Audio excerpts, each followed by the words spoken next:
Well, hello everybody. It's Saturday again. I was almost late working on stuff. So, we're here. We have some almost. We have some announcements. If you guys want to do your things, we can go with Bell first. I should probably unmute first. But anyways, so for this Sunday, I'm actually going to be doing a bit of series. I'm going to be doing the Dead Space games, of which I have never really played before. Nice. It's a game I've always been interested in, but I figured that, it's about time that I get going through it. It's something I've been wanting to play for a while, and just never really had the time. Well, I've always had the time, just never sat down to do it. So now I will. And you'll get to see me suffer through it. Okay, and then I guess chronologically from that point, Spaz, you want to let the people know what you're thinking What? I have an announcement for Wednesday? Have you come up with anything yet? You for haven't. this Wednesday. Yeah, this coming Wednesday, which would be your normal schedule. Are you like we spoke about it last Wool Gathering this week? Are you going back to the original week, or are you trying to stick with the current bi-weekly? Yeah, we're going back to the original. Okay, that's what you're talking about. Yeah. Okay, so yeah, so this week, this weekend.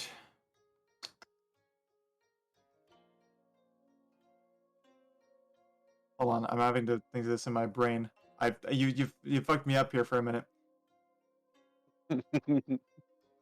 Okay, so this week, and next week, there will be no wool gathering on Wednesday. The reason for that being, with the schedule we had before, all of our members are normally able to make it on the Wednesday. With that, every other week. So this week and next week are going to be none because, well, I hadn't planned on doing it this week because of that. But we'll be back to normal wool gatherings 3 weeks from now. So that all of our members can be available for us, for me to pull on, or call on rather, for the actual talks. I mean, I guess that's basically it. So that just means no wool gathering for the next weeks. But then the week after next, we are doing a wool gathering, and then carrying on with the normal bi-weekly wool gathering schedule. I hope that makes sense. Not at all. Cool. So no wool gathering for the next 2 weeks. Yep. That's all you really need to say. Alright, I have to make things complicated. You know this. Yes, I know. Except, just be aware, everybody. In case there's an immediate change, because Spaz may need to sit down and talk. As always. Huh? The emergency wool gathering, that whole bit. No scheduled for the next 2 weeks, but there may be an emergency wool gathering. Yes, depending on what happens today, possibly. But I'm planning on not having one. And then, there are hopefully new things coming your way. In that regard, it's literally down to the time to be able to get everything going about. But I think that is honestly all of our announcements, unless anyone has anything else. Do we have any YouTube announcements? Are we behind? No, we're up to date. I've Okay. been trying to post. Yeah, we're up to date with D&D. But I'll be posting more of the wool gatherings, and then more of the melancholy melody and such. Okay. But if that's it, we can get to the recap. So you guys go ahead and roll. A side note, we will be missing Delta Albert for about 2 hours. But he has told us that he will be here after that point.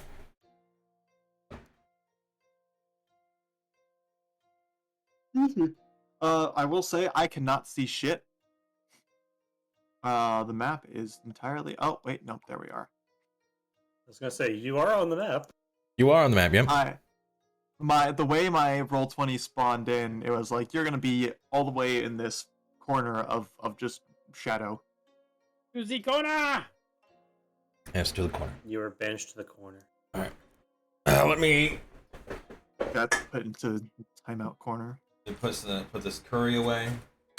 I've been to gay baby jail.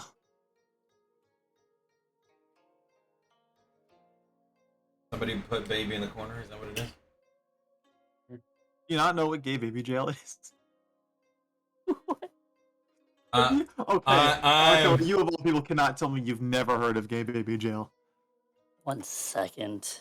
Oh, Oh yeah. my god!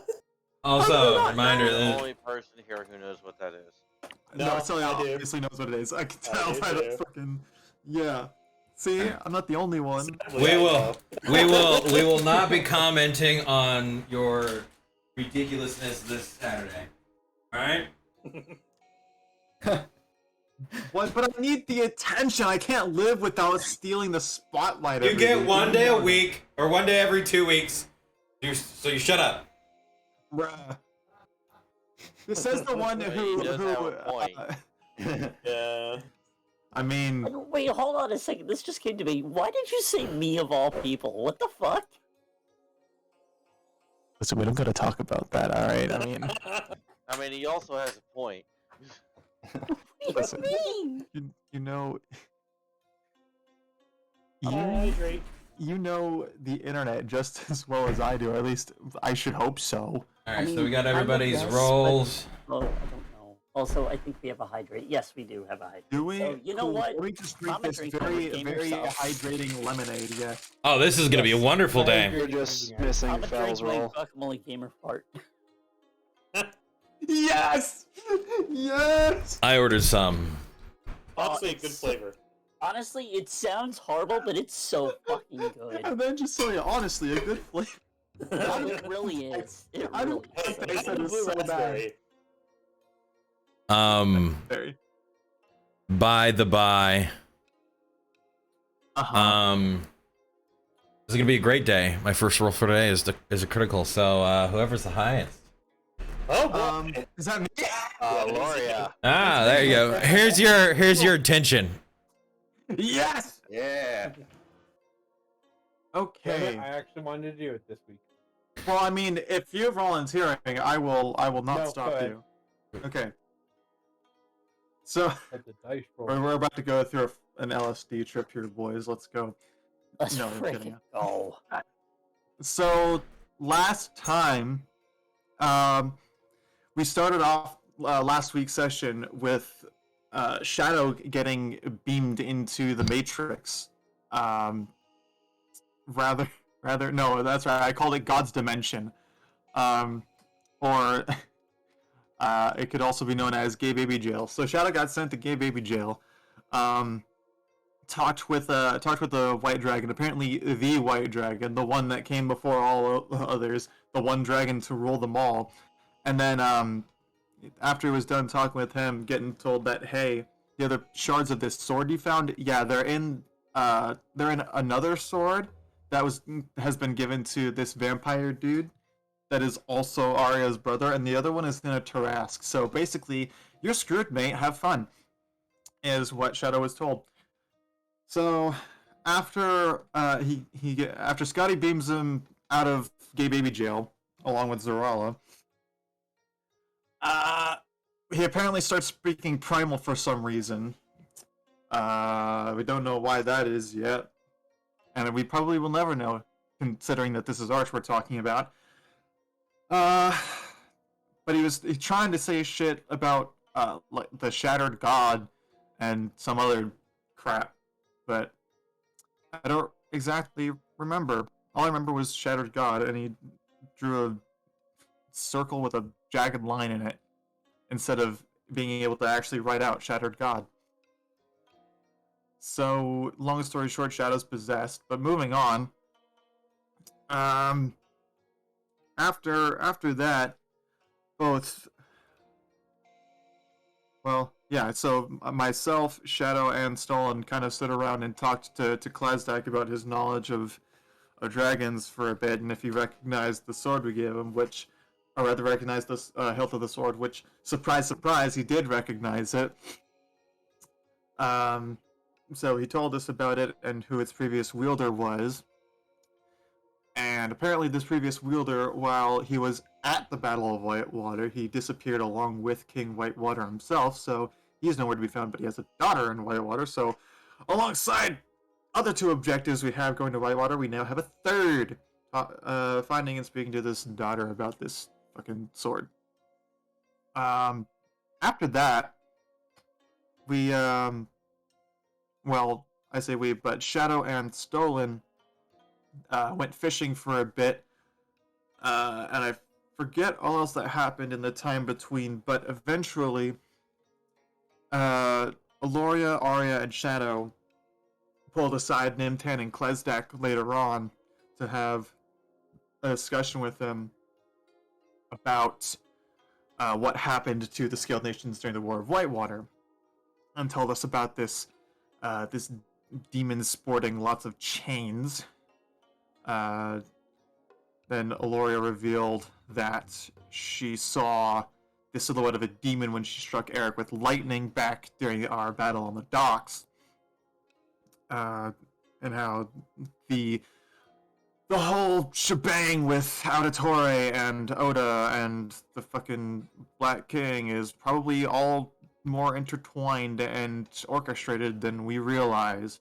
We just don't know how yet.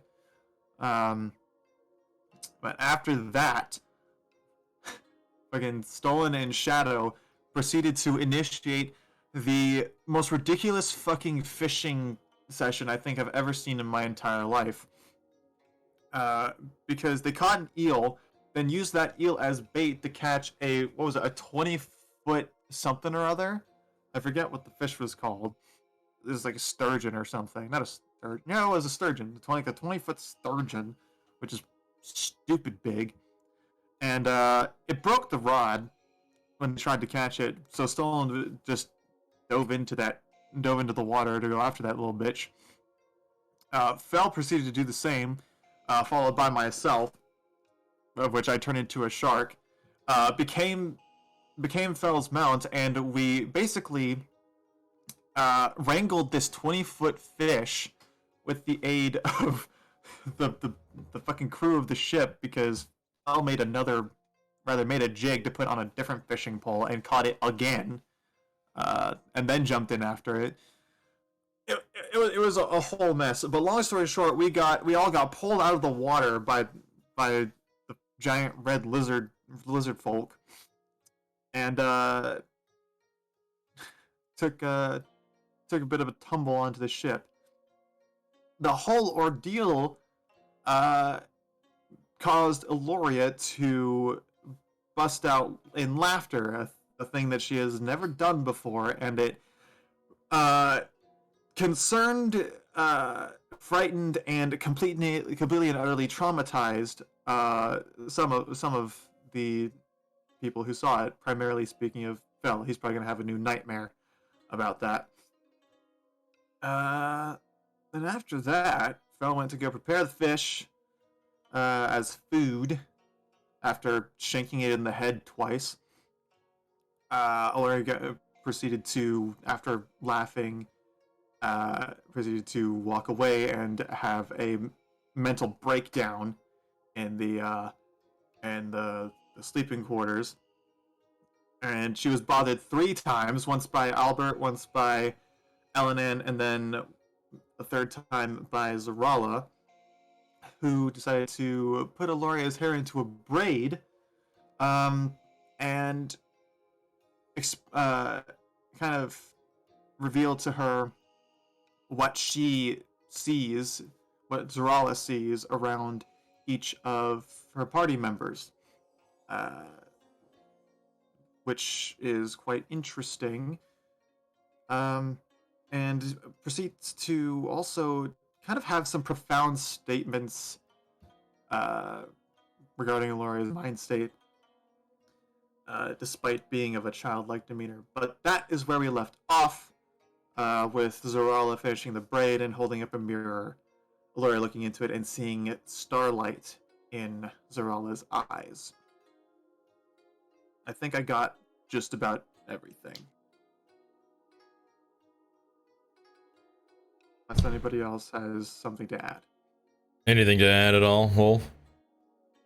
Well, there were two particular parts where we went over our backstories. Mm-hmm. Indeed, Shadow and Stolen revealed their backstories to one another.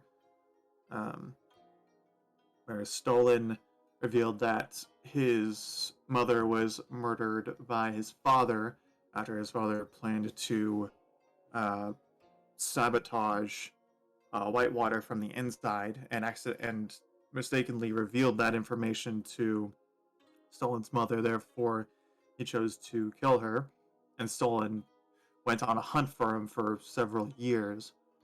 And then Shadow revealed his backstory, of which I only remember the bit where you met, where you spoke about meeting Hawk for the first time, and how when you had tried to steal something to return it to its rightful owner, Hawk stopped you and beat the shit out of you, and then proceeded to train you, and that was how you guys met. Is there anything else significant that I'm missing? Go ahead and fill that in. Not that I remember. That's good, just as Stolen. All right, so we are currently still with Aloria and Zarala in the chambers, the sleeping quarters that the group has been staying in since they've been on this ship. And we were looking into the mirror. Yep. Which Aloria is kind of just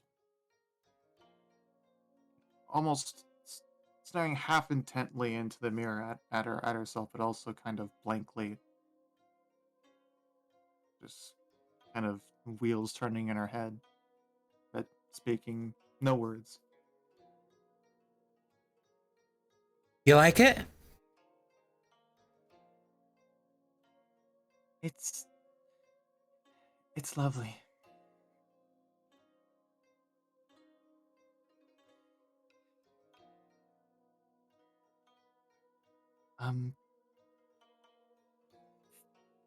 Thank you. And I'm sorry.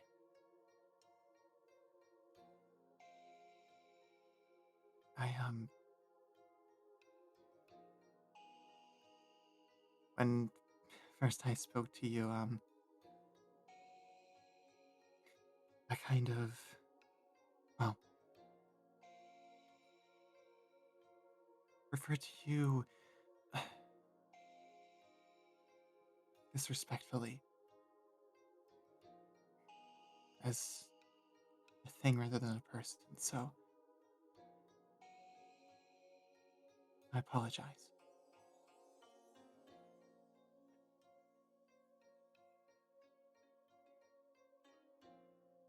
Okay.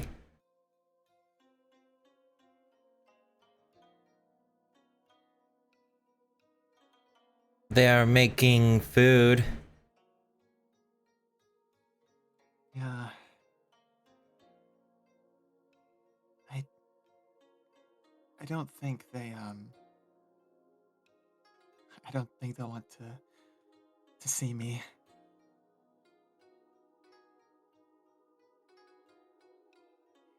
certainly don't want them to see me.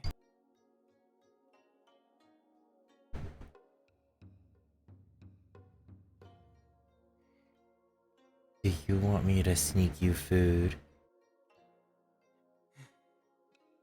No, I'm not hungry, but thank you.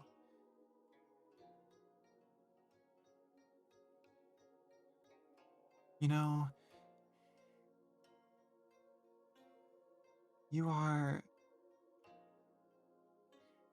a lot wiser than I first gave you credit for. You some of the things you said to me were they were helpful.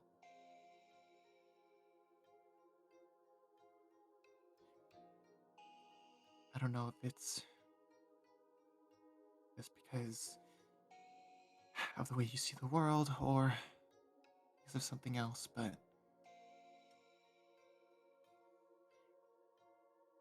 your words rang true with me.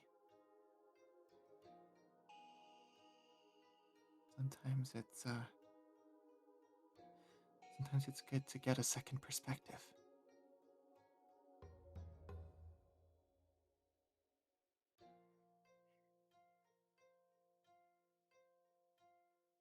She stares at you. Watch as her chin lowers as it looks like she's about to say something. She smacks her mouth and just sits up.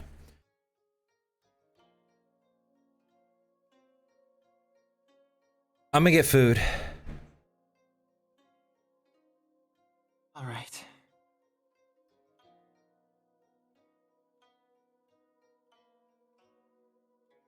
She gets up and just turns towards the door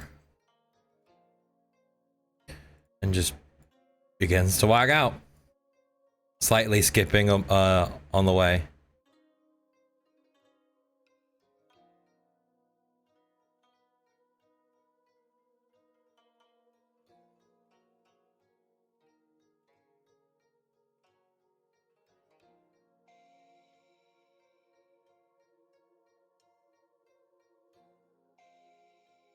What are you doing now that she left you in the room?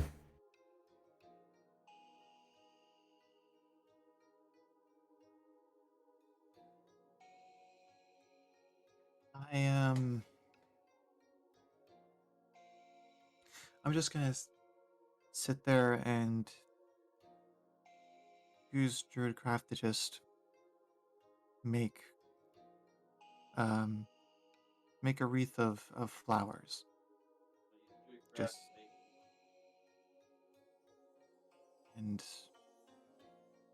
just sit there and do that. Okay.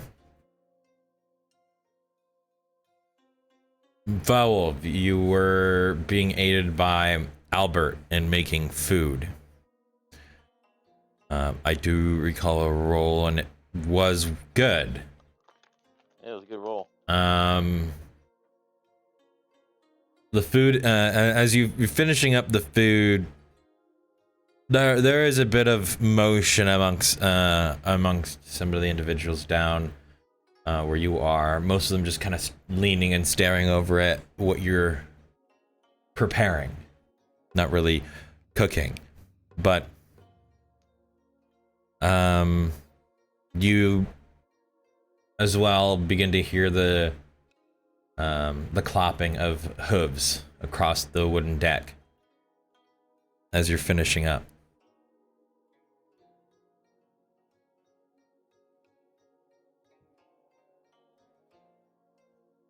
What are you doing? Working on food till it's done.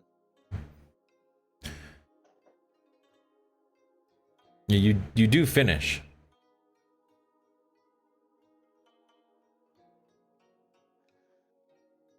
I would tell Albert to go get people because food's done.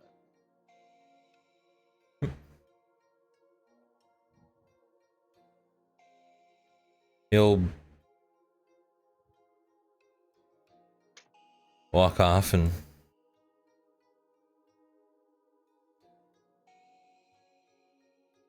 go in and go forth and try to inform others of food.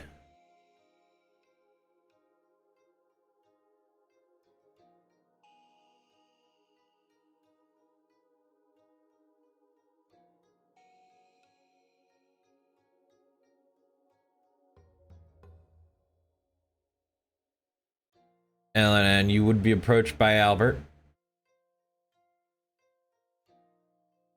Okay. He will also inform you that your brother has finished preparing food in the lower deck. Okay.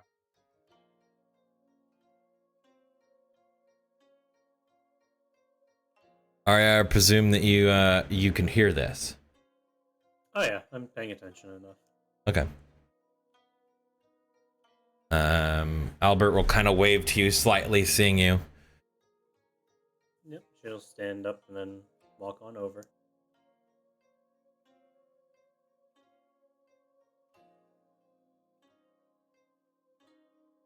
As you approach, he'll question you about where the others might be at.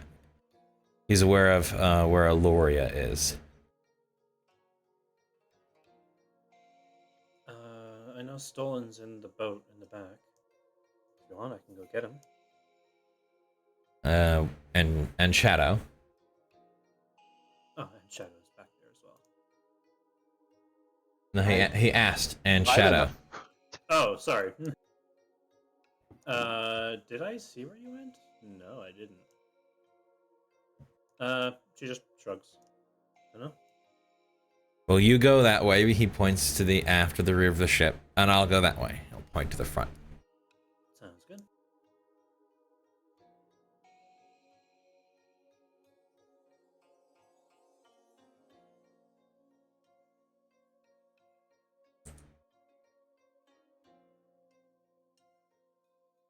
Shadow, you would be approached.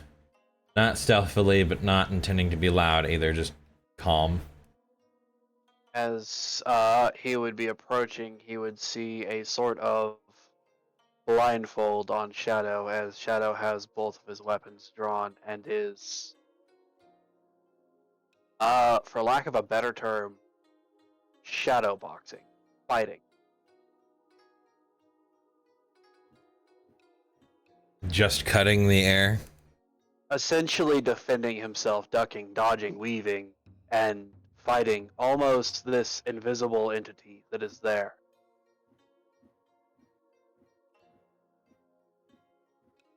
As he hears the approach, he would then sheath both of his swords and say, "Yes?"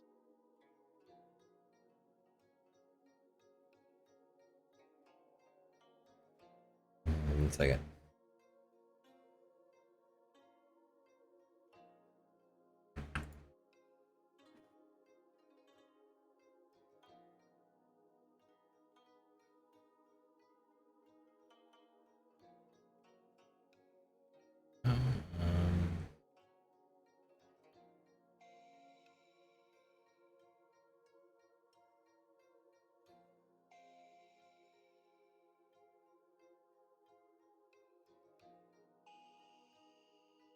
Okay. He will inform you about the food being finished.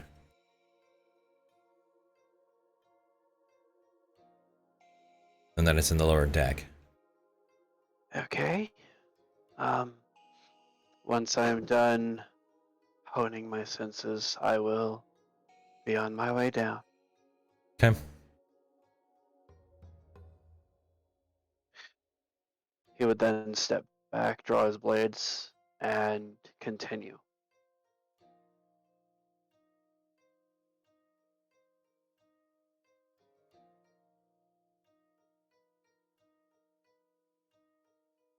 Make for me a strength saving throw.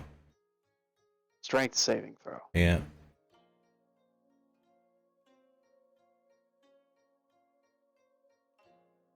No, he's actually fighting a ghost.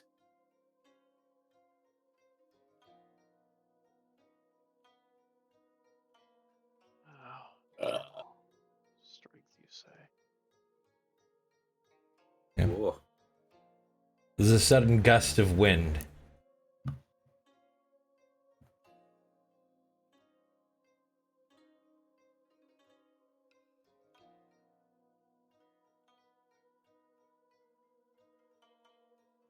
And you just kind of hear this,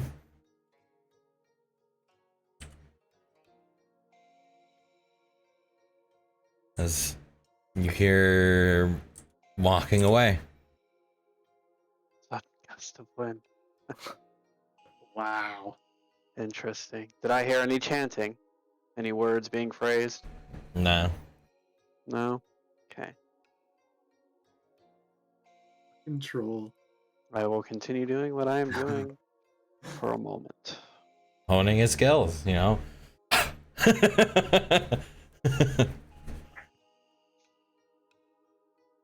All right, you approach the rowboat. I'll reach down and kind of rock it a little bit. Star. I'd be stolen. Stolen. A lot of Bad. stuff out tonight, aren't there? Is it nighttime? It is moving kind of quickly towards probably the lighter hours of the night. Mm. Okay. So it is so it is night, but you could probably tell that it's turned that moment from being the darkest period of night to the sky slowly beginning to light. Okay. There's some food ready. Fells has the fish they caught prepared. Ah. Well, let's see how you prepared it. I'm sure we could use some breakfast. I'm sure. Well, Stone will jump over the railing and land. And then walk. Ari's gonna walk with. I haven't been below deck yet. Do you know where we're going? Yes, towards the center.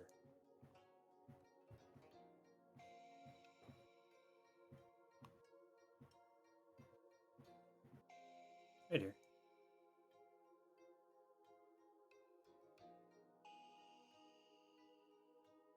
There's a door over here and that takes you to the bottom. Okay. I was like, I thought it was here. The We're just grate gonna- takes you to the cargo hold. just gonna punch I a hole thought that's through where he the was floor. preparing it. No, he took it to the lower deck. Okay. Okay, so center door.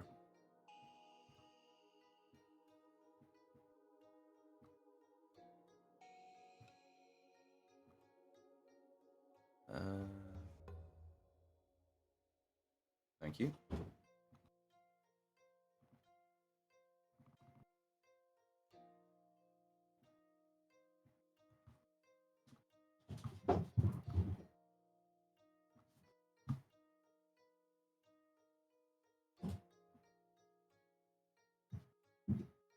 Is there a person on that in that like corner right there? Here? Yeah. Yeah, there's a person there. Okay. Alan, Ann, are you staying on the top deck?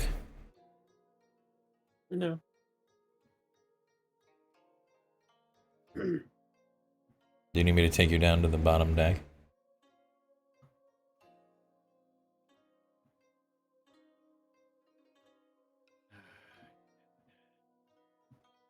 It's being weird.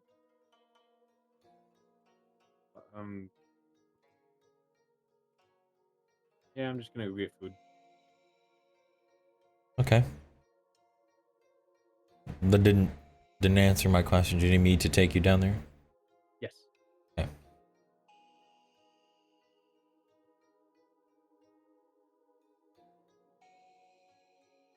Dimtan, you blatantly see the Tabaxi shadow on the bow of the ship. Fighting air. All right. You're also perceptive enough to have heard about the food and where the rest of them went.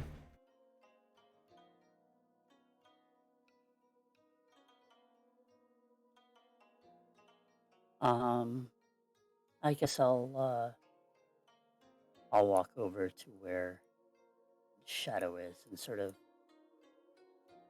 observe him fighting, him, what seems to me like practicing. So kind of just keep out of the way, but go over and sort of just watch.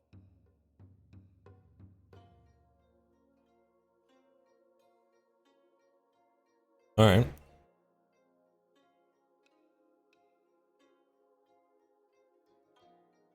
Well, you are swiftly joined by most of your troop, minus 2.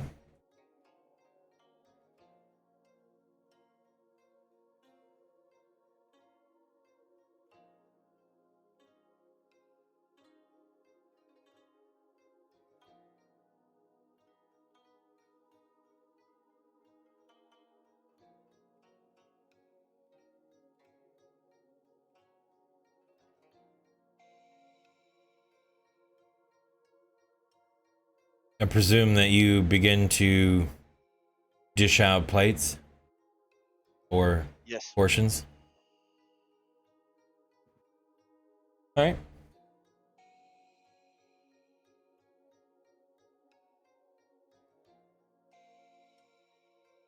Look at the size of that thing. There's a giant net.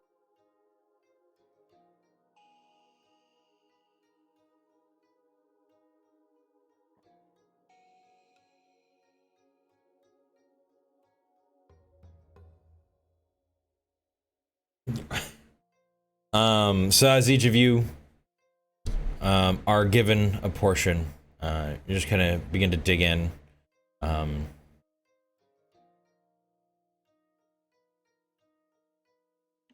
You guys have eaten, or Fel has prepared, I believe it was raw fish once before for your troop. This fish is a bit different from the kind of texture and flavor that you had experienced before. However, it is obviously still fresh and somewhat cleansing of the palate.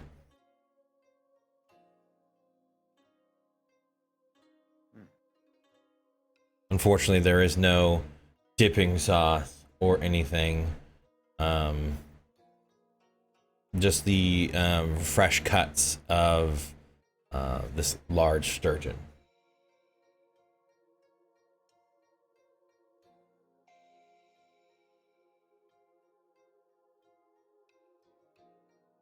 Do you guys want to talk about anything? So, did you identify if it was a male or female?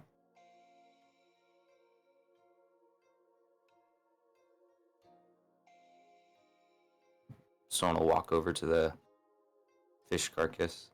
Is there anything left of it where I can identify what kind of fish it, or what kind of what it is, if it's a male or female or whatever? The offal's been thrown away. Oh, okay.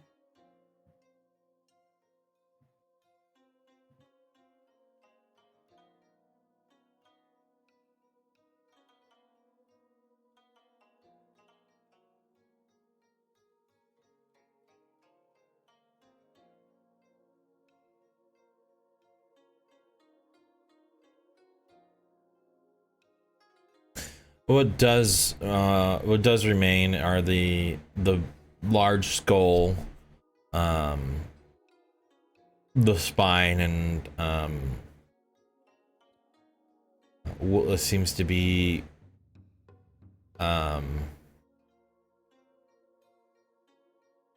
what portions of Finn or of the creature that would not have made good cuts.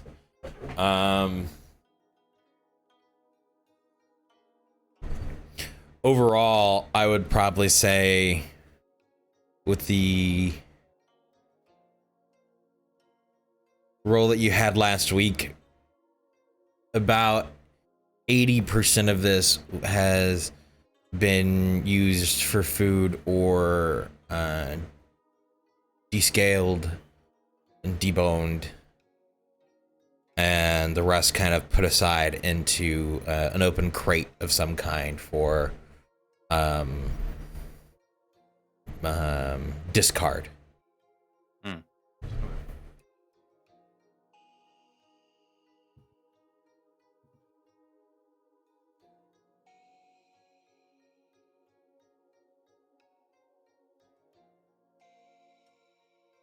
Shadow, you were up there on the deck for a while as the group in the lower deck eats. How long are you staying up there?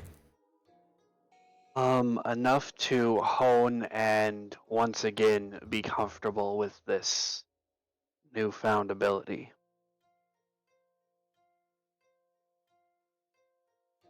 As it is one that has not been practiced in a very long time.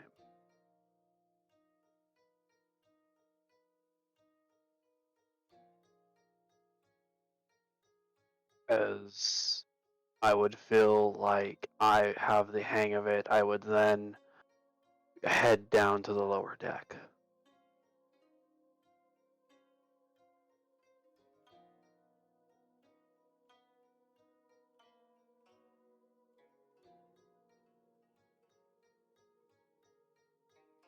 All right.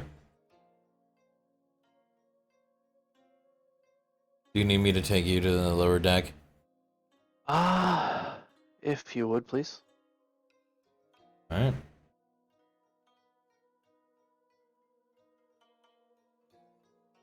As you remove your blindfold and head down, you do see Nimtan, who was, you kind of notice was just watching from a safe distance.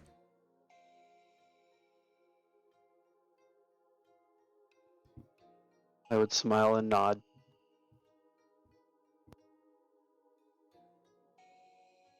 I would smile and nod back and follow him down.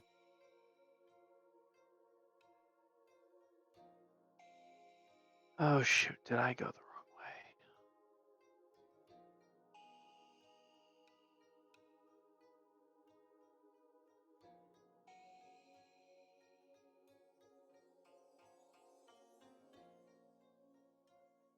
way? As I enter this area down below, do I see any doors or any other areas?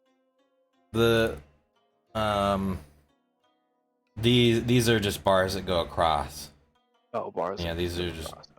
2x4s So it's that go open. across. It's open. Okay. Beams, I guess. Alright.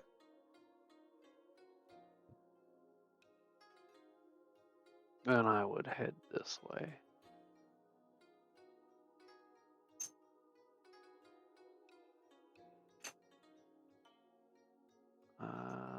Yeah, be about here.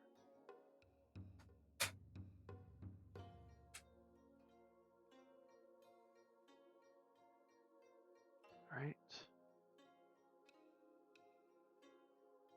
As I would show up, I would say, hey, how goes it?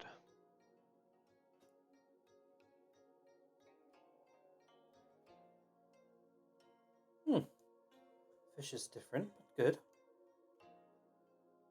Well, certainly is not something you see every day. Certainly not one this large, no. I would go and grab a serving. I believe Fel is handing them out, correct?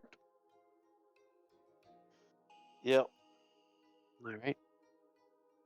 I would sit down and eat with the party then.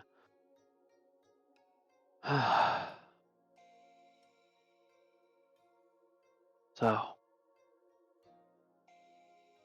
seems we're getting closer. I don't know about the rest of you, but I am on edge.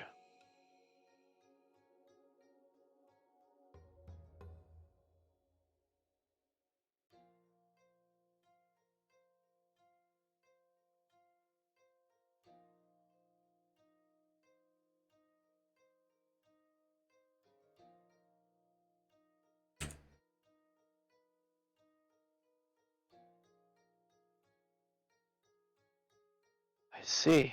Nobody seems talkative today. And I shall keep to myself. Not really sure what to talk about, honestly. The edge of what? Stone looks up from the fish. On edge, Stolen, on edge. But you're fine. I'm gonna pick up one of the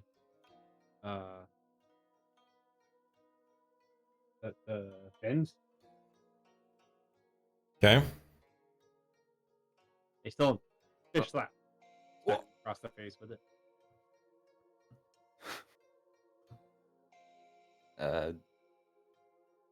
Roll the head.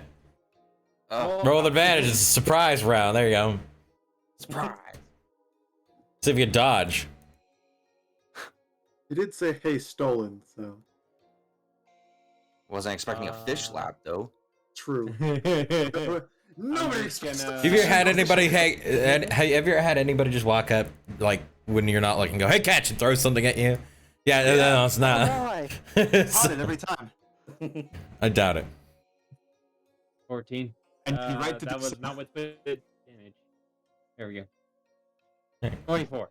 Okay, yeah. You'll hit with it won't be a dagger, but you'll hit with a fin. Yeah, you just get this resounding smack.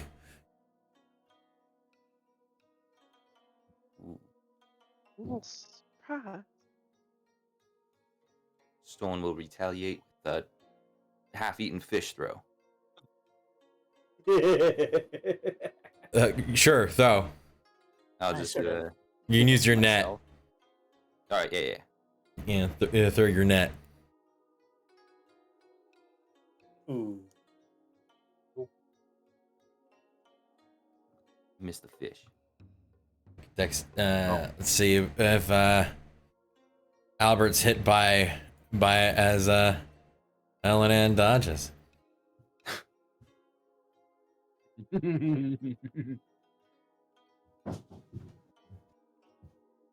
Fish parts going everywhere. Yeah, he'll dodge. I'm not. This just flies past Ellen and Albert sees Ellen ducks the same way. It just hits the wall on the other side. Or the hull on the other side of the vessel.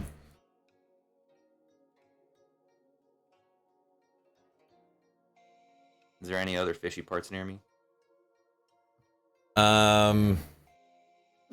You are sitting next to what I believe was the actual location for I think it was the container that they discarded all the bits in. No. I'll look in it. What parts can I identify?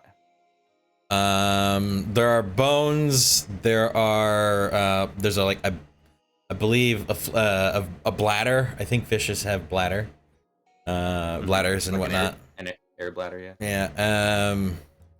There's other organs and whatnot. The things that people wouldn't commonly eat. For you, yeah.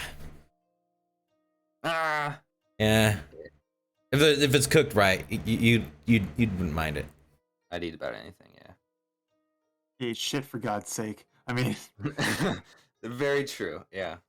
I mean, being a sea elf, you make use of every part of a fish normally, except the bones. You don't really need to make huts or anything out of bones, but Yeah, just like a toothpick, maybe.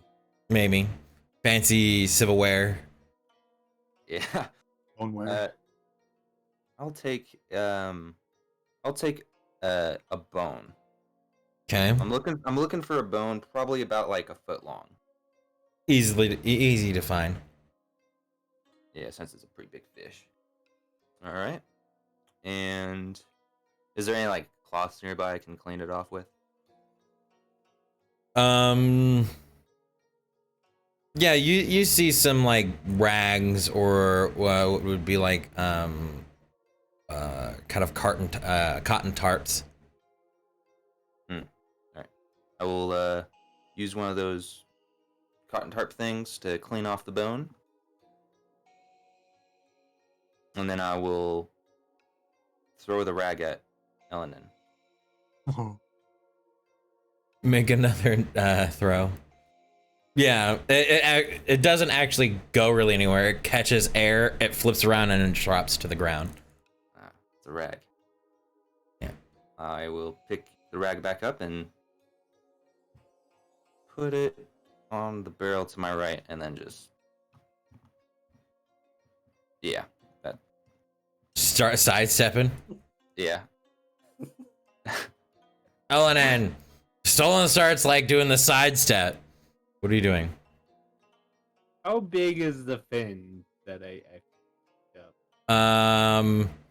I would say probably from the widest point across, would probably be like 2-3 feet, across, length, maybe about 4, maybe 5. A huge fin. For a huge fish. But it's very thin. Yeah.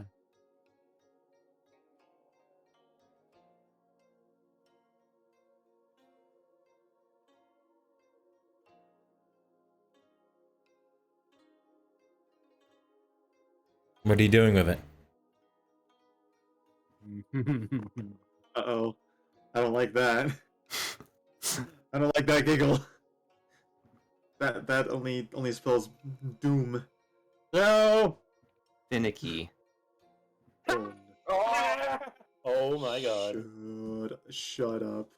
Shut up. You grab the fin off the table as you placed it back down after smacking him in the face with it, and you heave it across the room.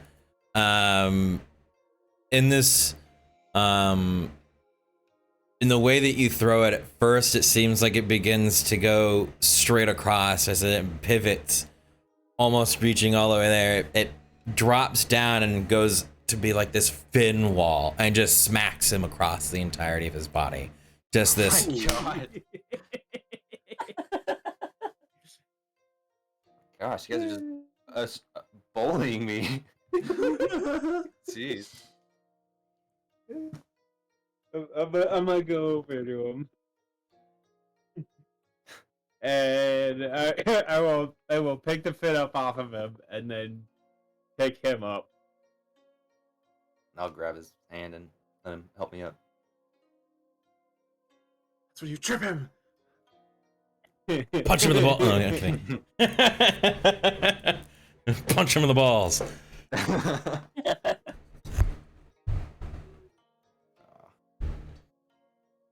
Oh, but no, Alan's gonna trip you. Stab him with the fish.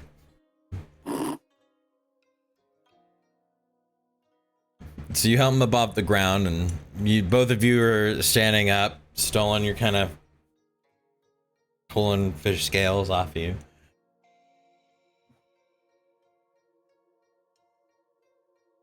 Didn't think you could smell any fishier. You can always smell fishier, friend.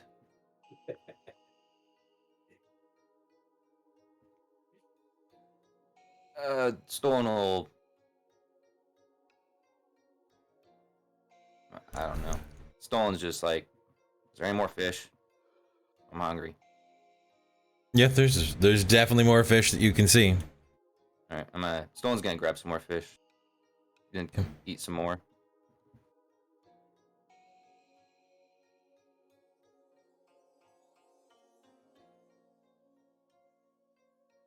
You can see, as most of you are kind of smiling or eye rolling at the behavior. Some of you do catch it at the corner of your eye. Zarala doing like how as children you always imagine shoving your face into the side of some massive plate of food. As she's successfully doing that. She has this kind of wooden bowl with cut fillets and rolled bits in it, where she's just has her hands on either side of the bowl on the table, just eating.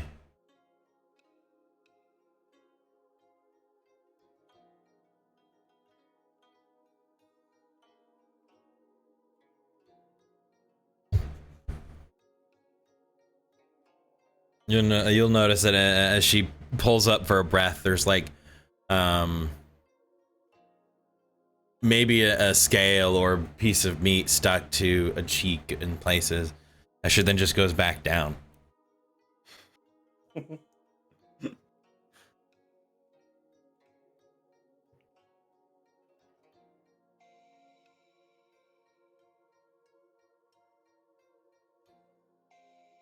There'll be an ever so slight snore coming from off in the corner where Korthash is, as he had fallen asleep watching the massive fish be prepared.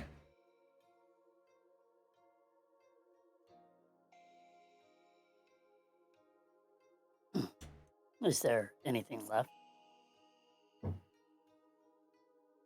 It's unlikely that this troop, unless they overfeed themselves, would be able to consume the entirety of this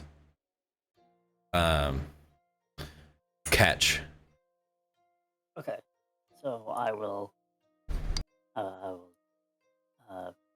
take some and sit next to Zarala.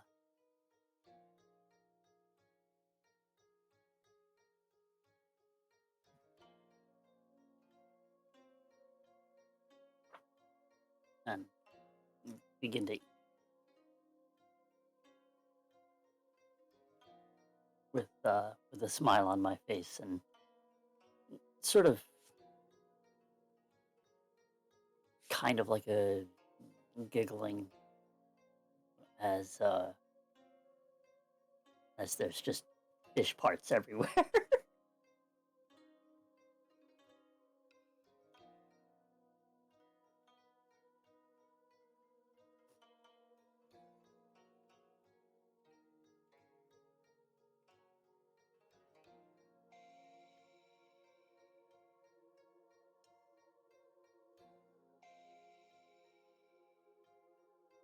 Never thought playing with one's food could be this fun to watch.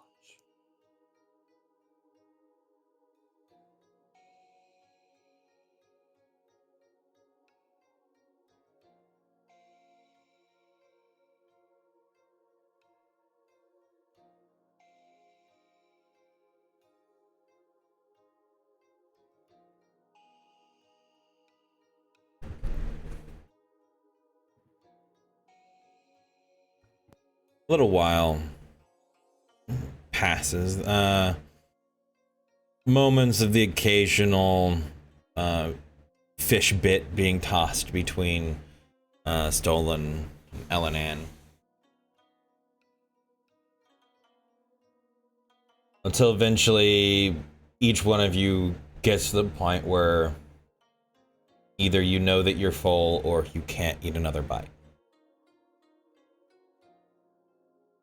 There's still a lot of the fish left.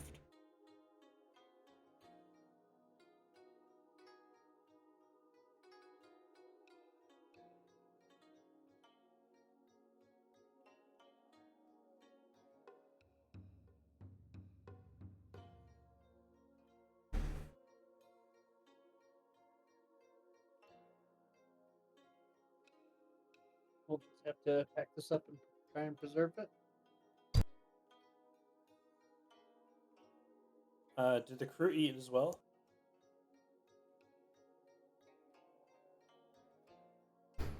No, none of them have come over. The two that you see sitting at the table are asleep. You've seen a couple kind of like wake up, then move to the upper deck and whatnot.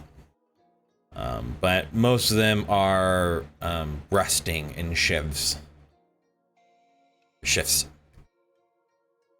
Yes, in shivs. Shifts, yes.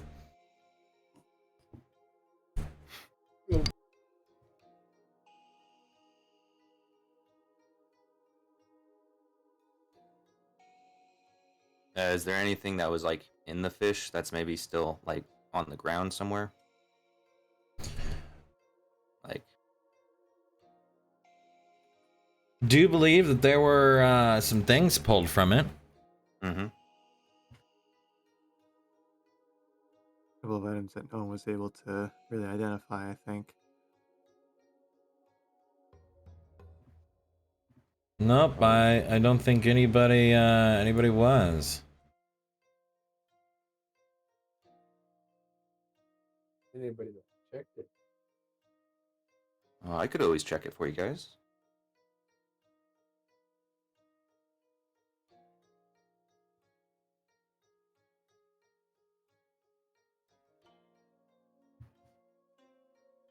Who has the magical items in question? I think Fel does.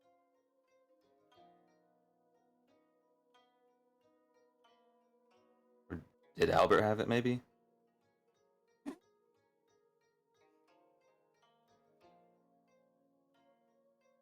I don't see it in his sheet. Fellow initially found them, but he handed them to Albert to go do whatever he does to make them known. But nothing was known about him by the time we ended, so I'm assuming he might have been back. Oh. Well, I can tell you that Albert is not able to do that. Then I'm assuming he probably gave them back. Yeah. He upon returning down back from the first contact with Aloria probably would have ended up giving them back to you. Going, nobody I talked to is able to figure out what these do.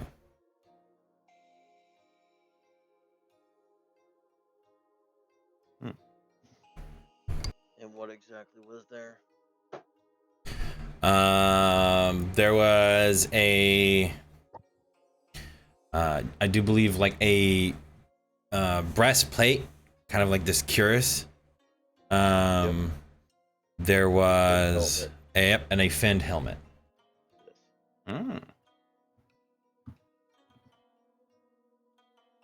Can I have a look at that curse?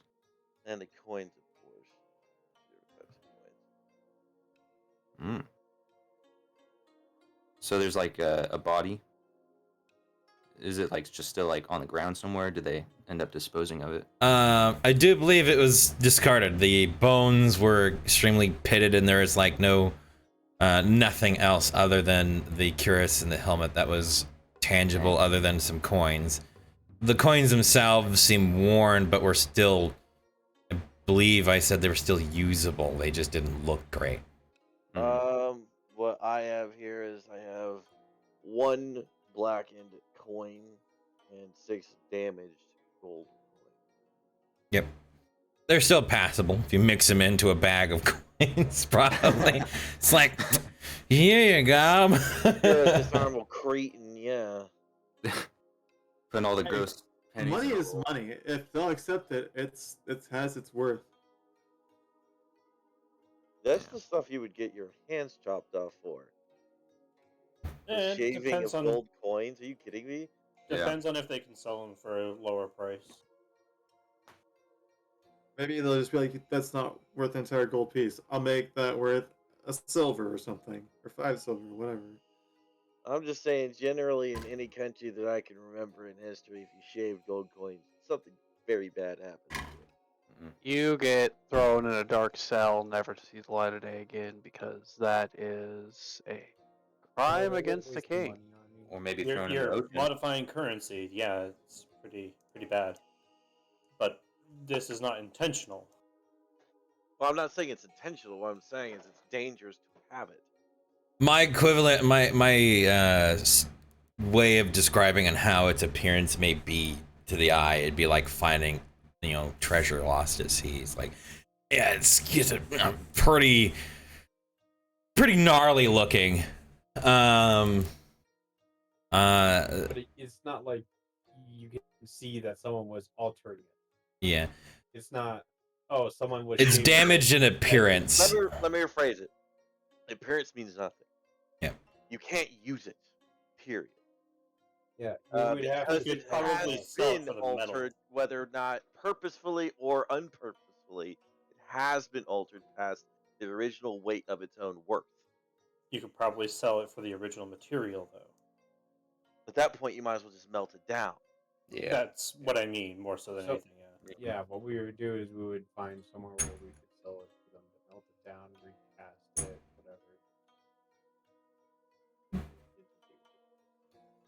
whatever. Don't have to use it for original currency. We can just sell it for the material. So it still has some worth.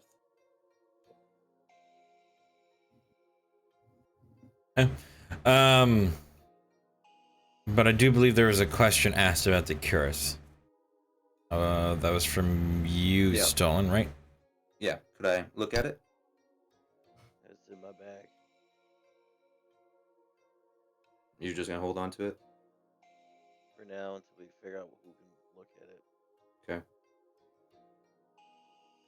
And the helmet? Off of our track record with touching things, I'd recommend no. Okay.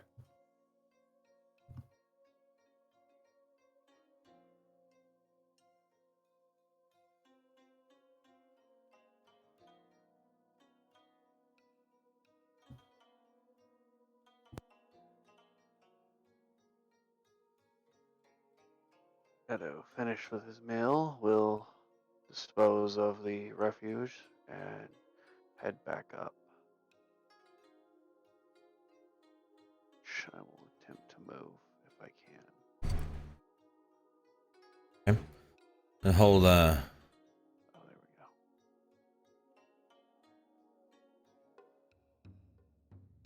Essentially where he's going. Time can pass. okay.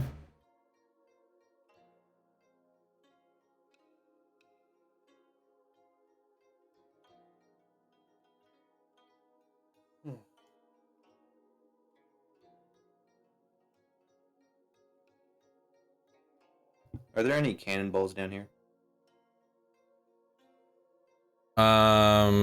Yes. Where at in the room do you think they are?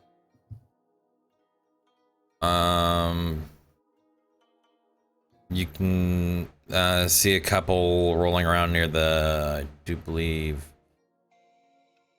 the front where you came down at. Okay. Stone's gonna walk over there and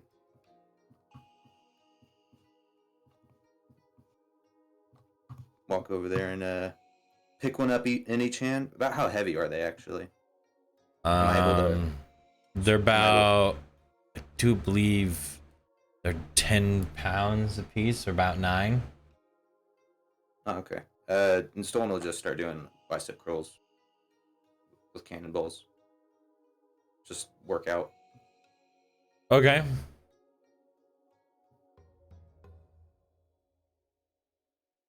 Not like shadow boxing, but it's not kind of its own thing. Doing, overhead pushes, squats with them in his hands. All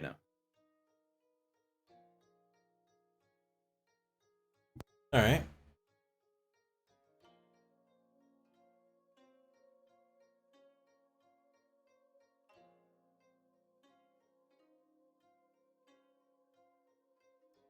Alright, well, I'm gonna go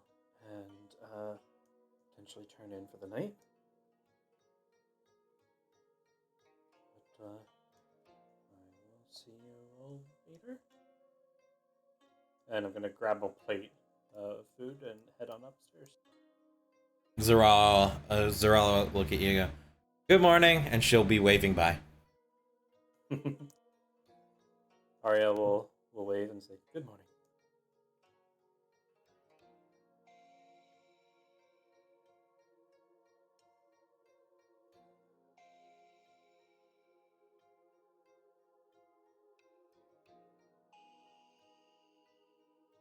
Let's see, commitments.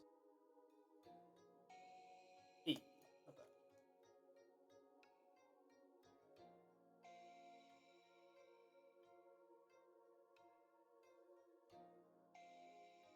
Head up, knock on the door to the bedroom, and then walk on in.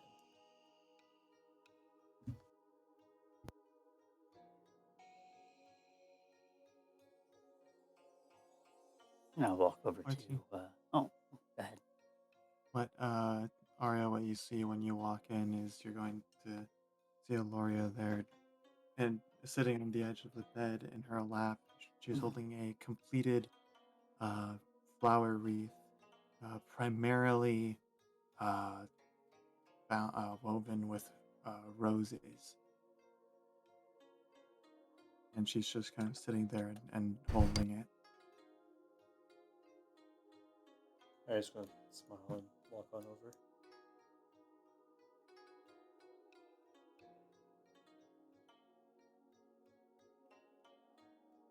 You missed supper. Wasn't hungry. Well, I brought some if you'd like.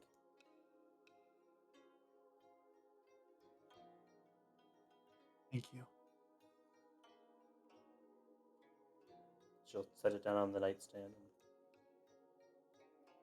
and walk over to her bed. Oh, if you're still gonna stay up, can you make sure to keep an eye on Velvet for me? You're gonna see Aloria's head kind of twitch in your direction, not turn it around, but just kind of turn. Why should I be keeping an eye on him? He's going through a bit of a rough time. I'm sure you've noticed. Have? He could use a friend right now. Isn't that supposed to be you?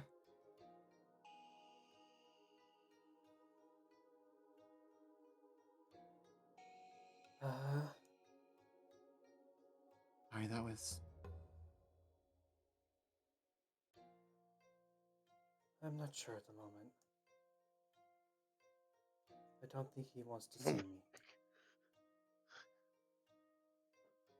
Did something happen? Or is that another secret you want to keep from me? No. He's just... He was not happy with seeing me earlier, so...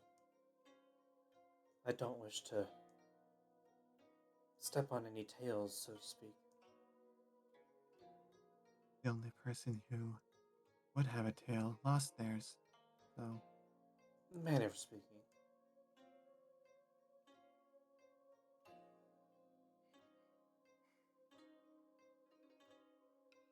It's just a request from a friend. Why did you smile?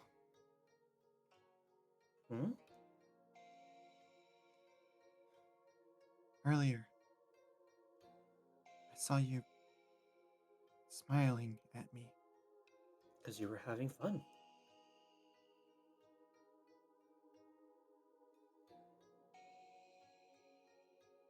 You didn't...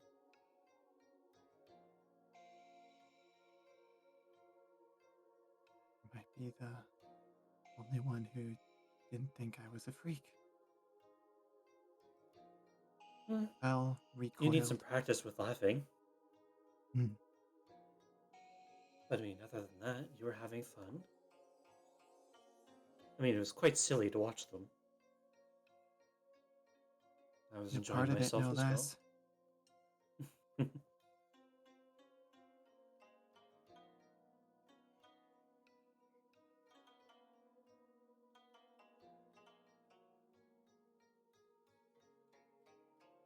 You never did ask your question. Mm. I'm trying to think of one. A good one.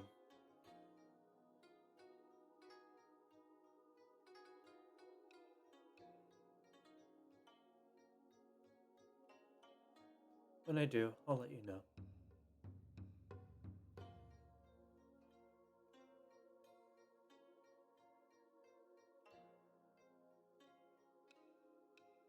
Well, until then, I suppose I can give you a freebie.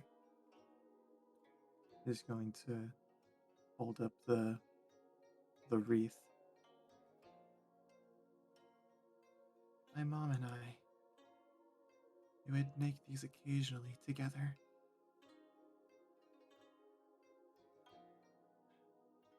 Both of my parents, they were merchants, so not a whole lot of time for quiet.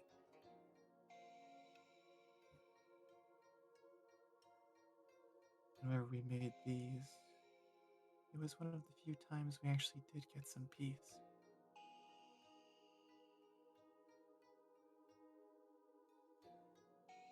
You'll see her lips are curled slightly upwards. Then it'll go back down. I remembered a lot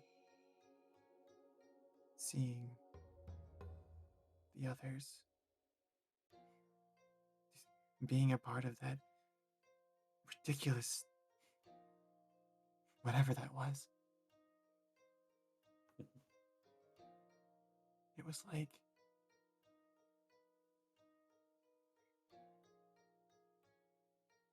I don't know, it was like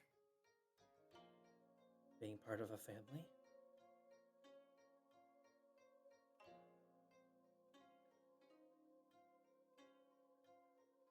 you're not entirely wrong.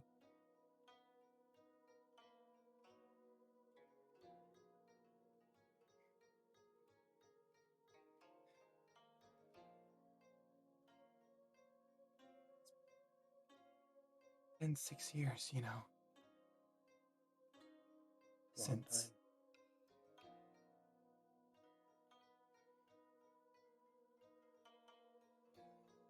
I was going to place the wreath to her side and fold her hands over her lap and kind of just hunch over again.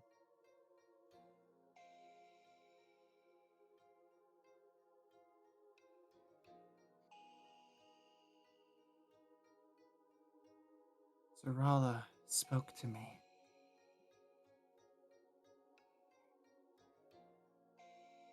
And for all of her childishness and naivety, she, well, unwittingly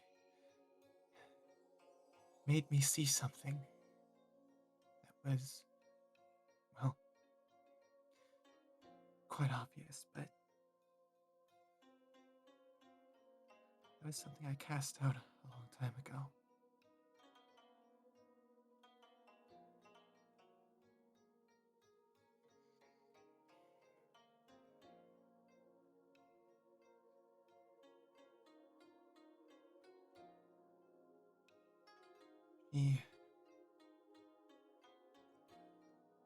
She likened our existence to being a ship upon the water. And my fear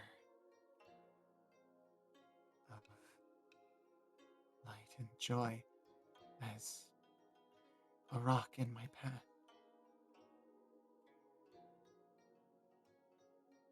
My acceptance of dark.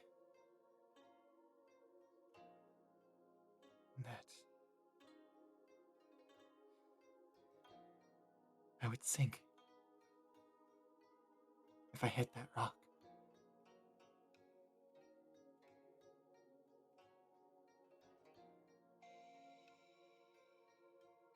And began to innocently wonder if the rock would harm you if the ship was instead made out of stone.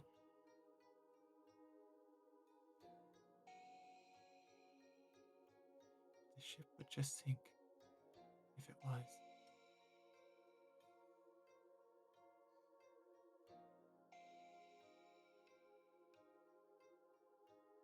All this time, I've been trying to sail a stone ship.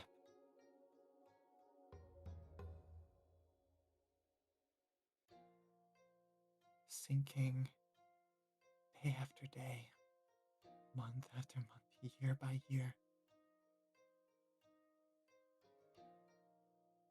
Losing bit by bit.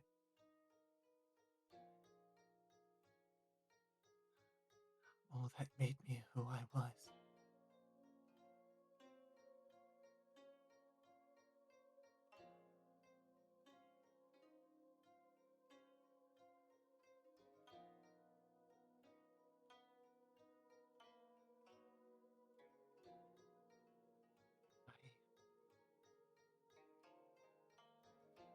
I thought I had cast it all away.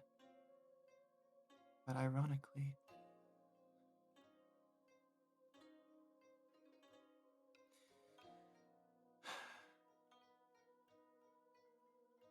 it was the child I thought I killed that ended up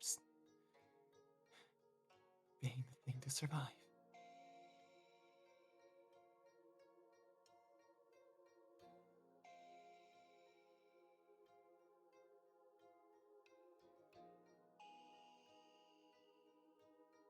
The child brought it to light. Lori's going to look down, bring up her right hand and look at it.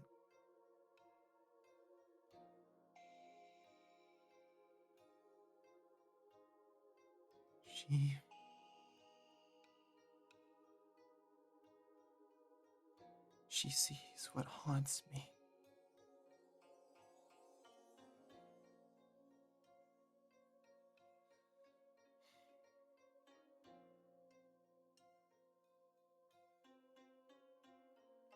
Her simple worldview gave me the answers that my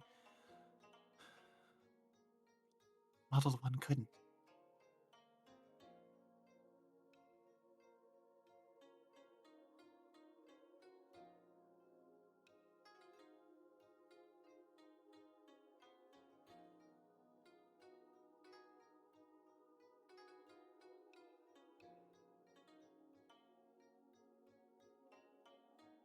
When you lost everything, what did you do? How did you live?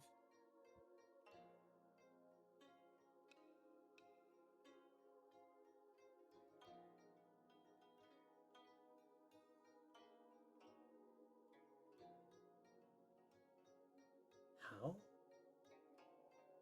Um.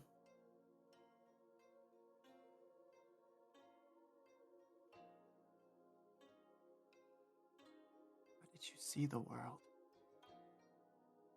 How did you walk through it? For a time, I just didn't want to.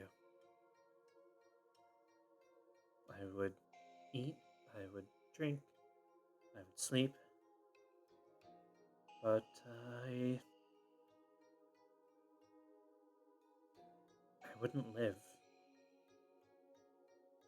Not really.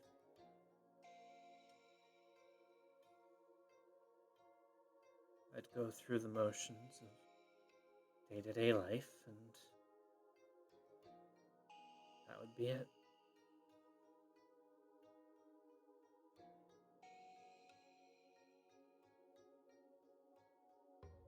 After a while, I came to the conclusion that I wasn't going to live from, well, not for myself. I would live for my brothers and sisters, for all of those that passed away before me, who didn't get a chance at life, whose lives were cut short. If I didn't, then it was an insult to them.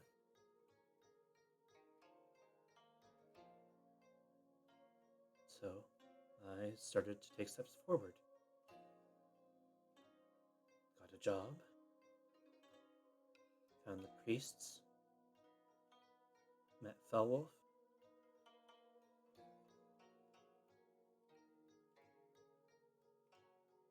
Took a long while. After all, I was 6 years old when everything happened. So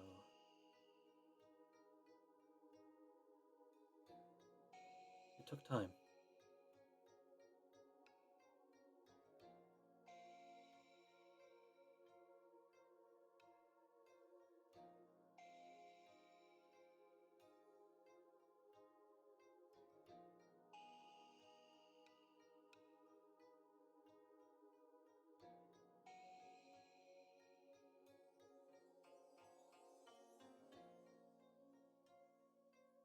You lived in the dark too.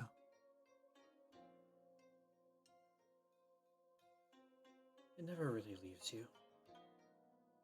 Some days are worse than others. I've had days where I don't want to continue, but I do.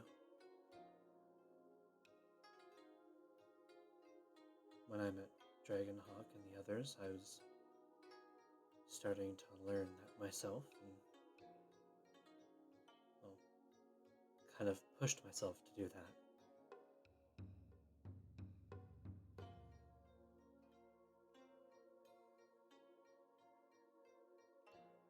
They kind of,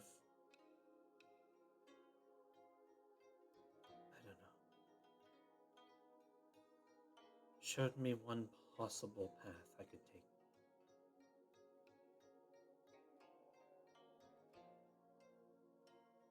Showed me a way that I can take a step forward, even when I am in those dark places.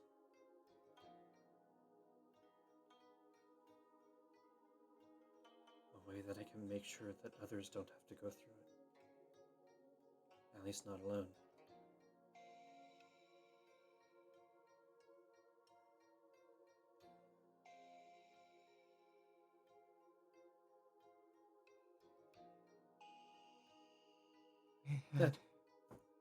That said, what I've lived for has changed over the years. I used to live for my brothers and sisters. That changed to living to better other people. And that changed to helping others. That changed to helping all of you. Well, trying my best anyway.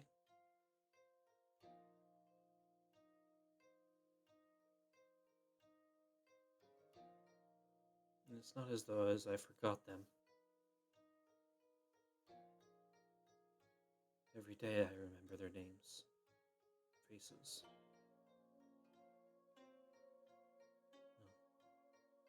Well, at least I think I do.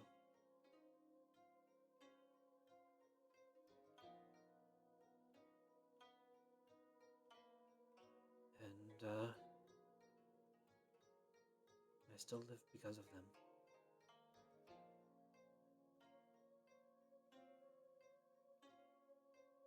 That's why I want to do right by them. Right by all of you.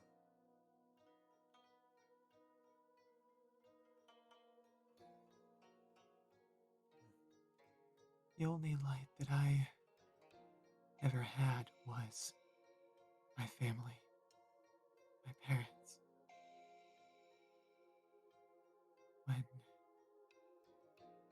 When I lost them, all that was left was the dark. And so, that moment when I learned that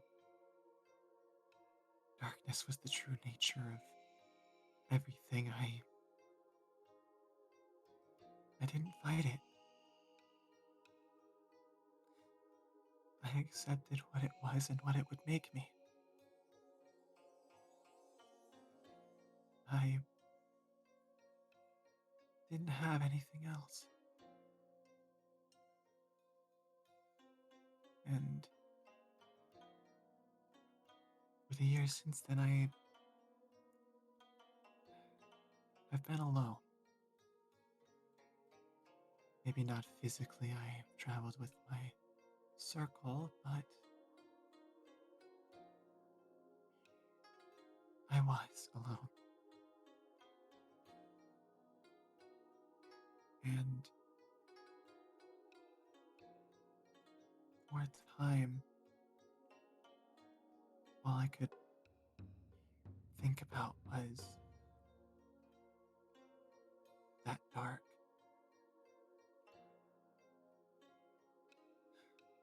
That pain, how I never wanted to feel it again. So I tried to abandon light, feel what I used to be, until I learned of the past of the Badlands.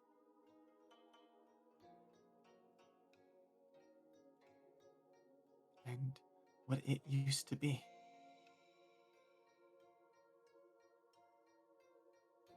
And when I learned of that, something in me responded to it. And it consumed me. Every day and night, all waking hours that I could spare. Growing in my power. Going over again and again the legend. Trying to imagine the ways I would fix it.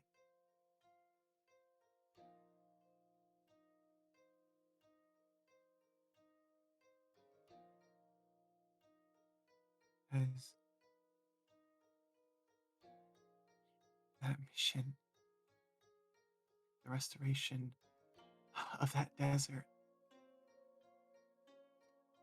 uncovering the secrets of Babylon, was the promise I made to my mother.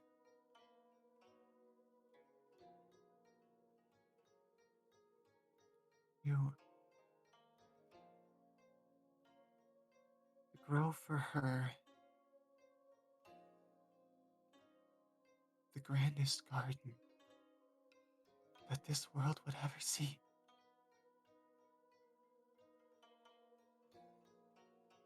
Something for her to look down upon wherever she is and know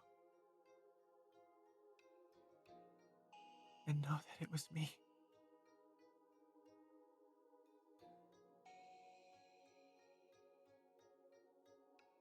Give her something. Be proud of her daughter for.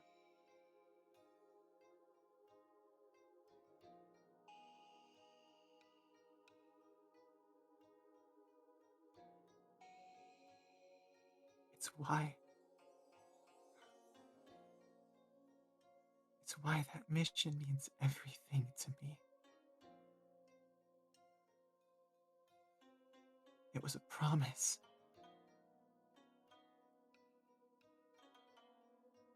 And if my life ends before I can fulfill it, it will have been for nothing.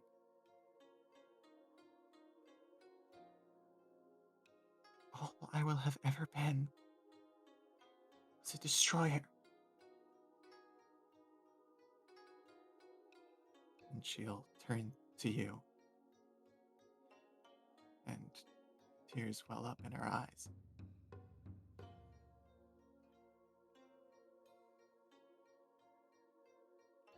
I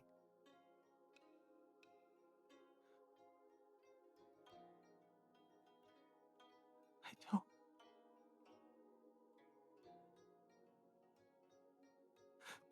I,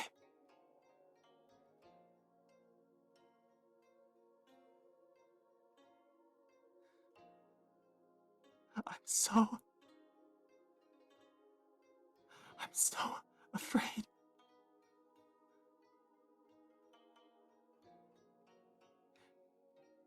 That what we do now will be the end of us.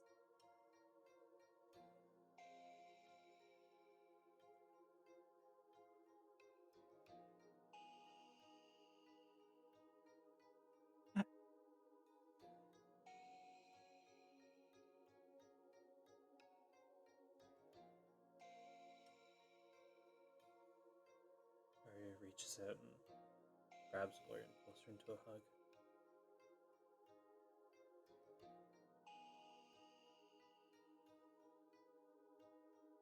It won't be for nothing.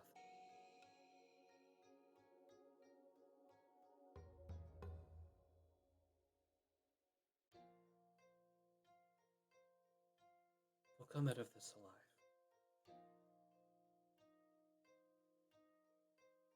Everyone here is strong.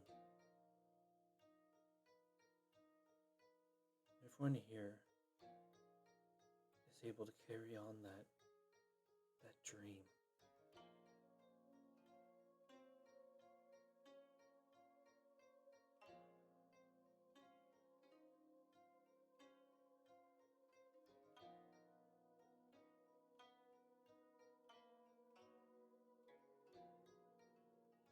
You'll be alright, Valoria.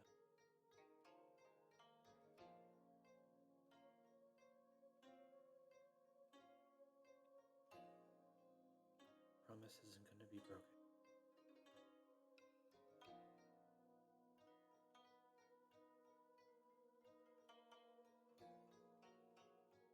Reason.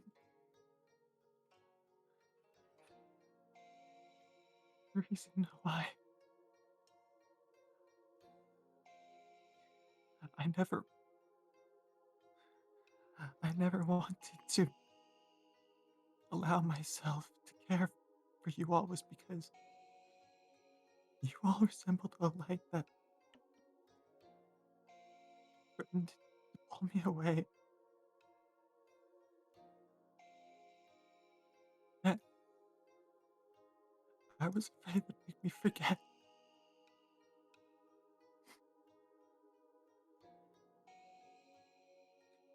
That I was afraid would hurt me again.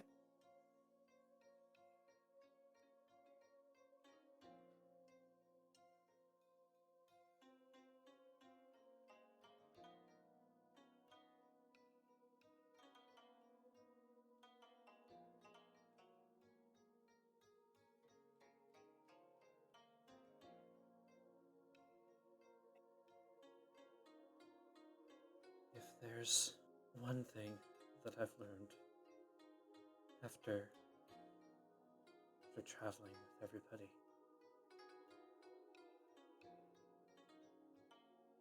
not wanting to get close to people, to care and let that light in, it's like trying to stop the sun from rising at the end of the night.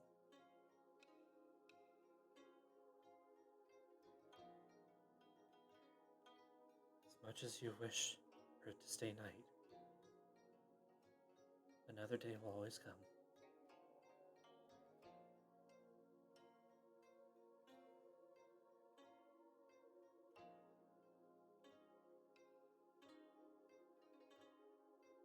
Best thing that we can do is try to protect them. Protect each other.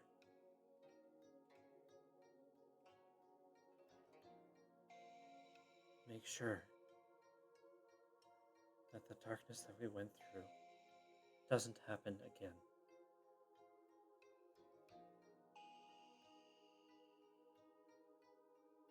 It's not to say that we won't get hurt. Not to say that they won't.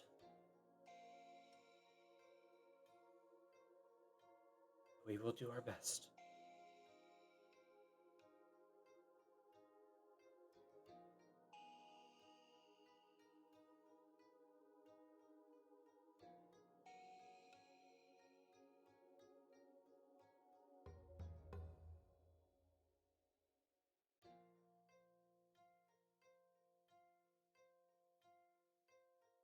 And promise me, you won't forget.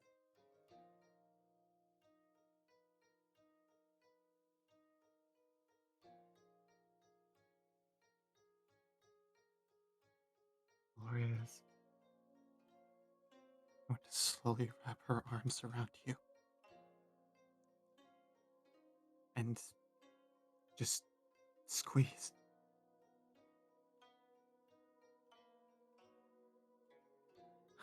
I won't.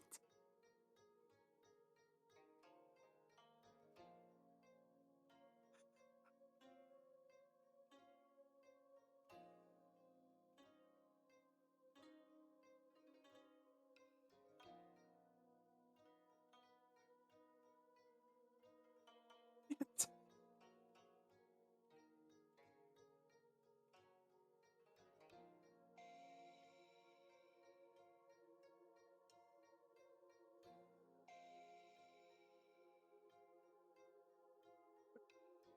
It takes.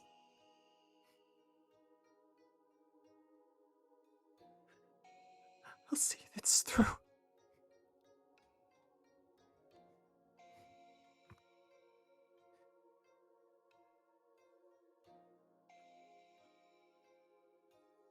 See you all home.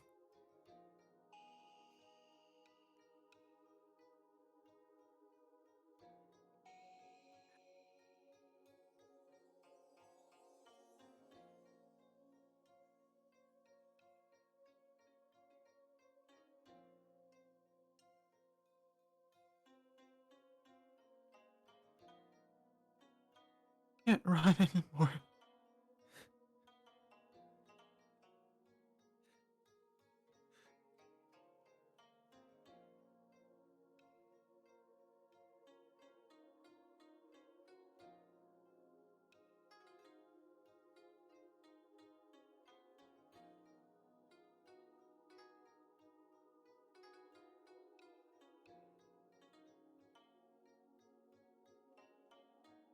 Gloria's going to slowly let go and gently push against you.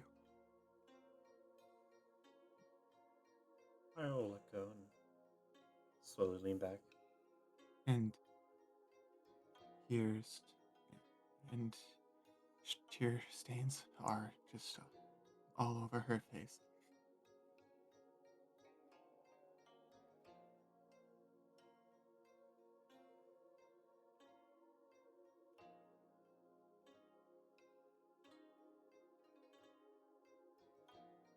I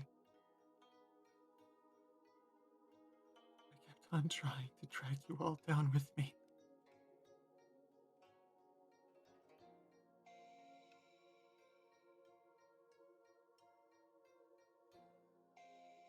Because of my fear.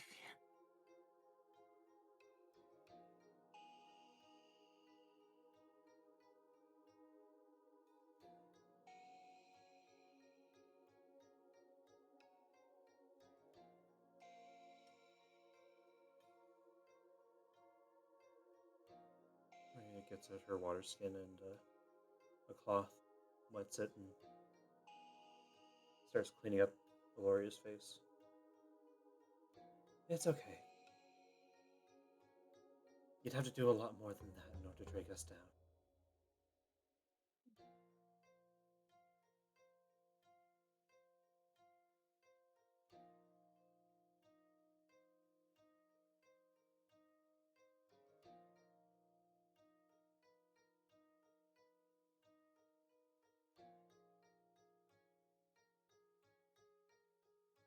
I think I owe everyone an apology.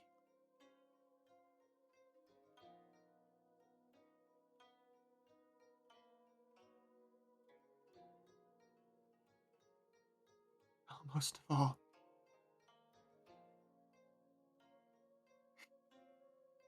I mean,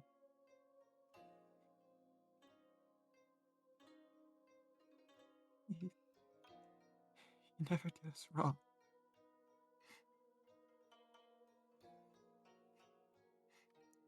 And look at what I did.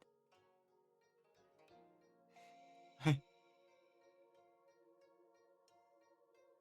berated him. I struck him.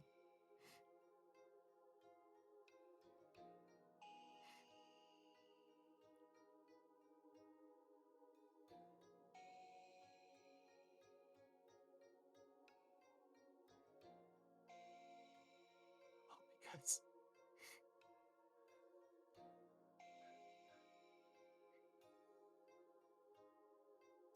because I couldn't stand that he didn't see the world as I did.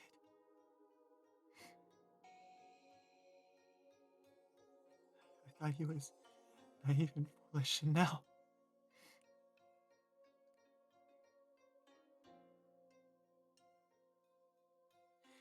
he is seeing the world as I did.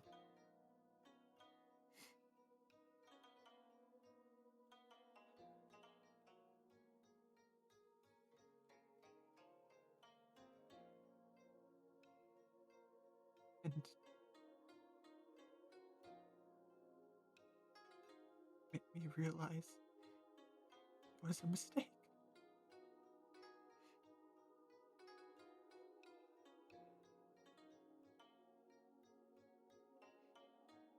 One that I don't know that I can fix.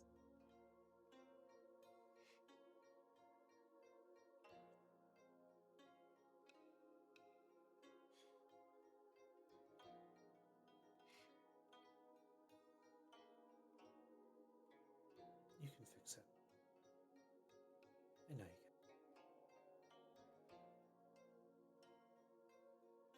I'm sure if you talk to him, he would be surprised, more than likely,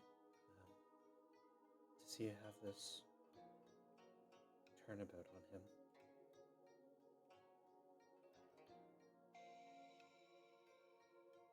If he won't listen to you, why would he listen to me?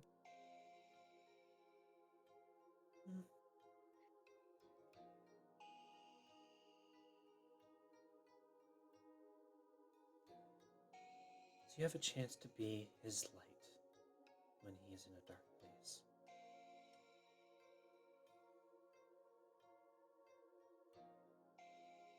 Instead of dragging him down, try to lift him up.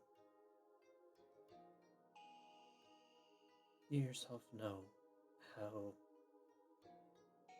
cold and lonely that place can be.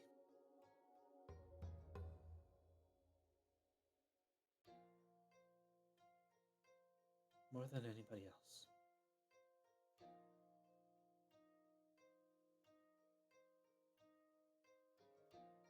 Sell yourself too short. I had help.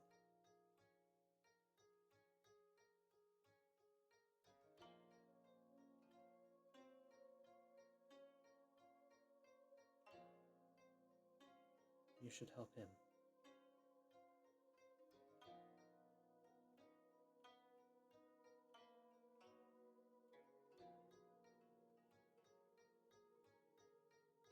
I want to.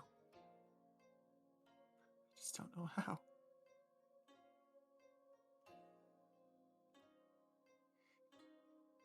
I always find listening is a good place to start.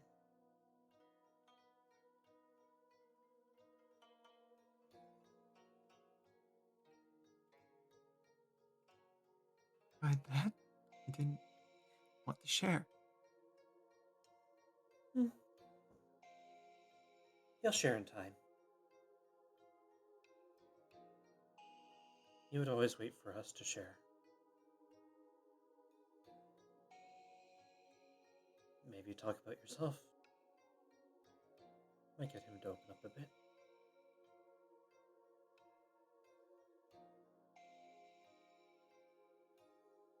How about this? That question that I have, give it to Fel.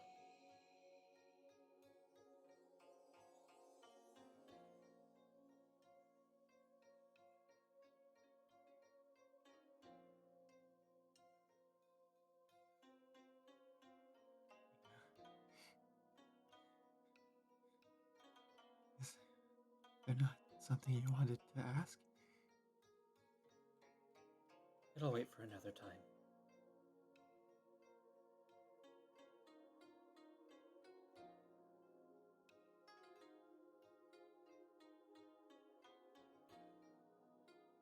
Besides, I can always ask another question later. Even if you don't want to answer it.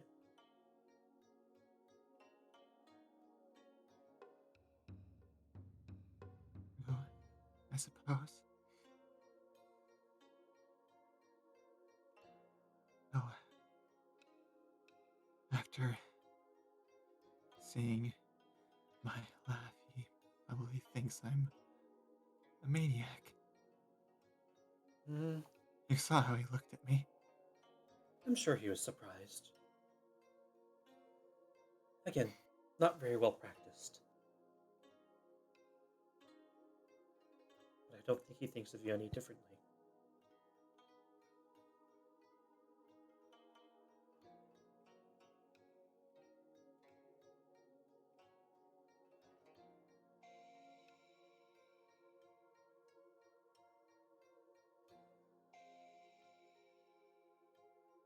What do you think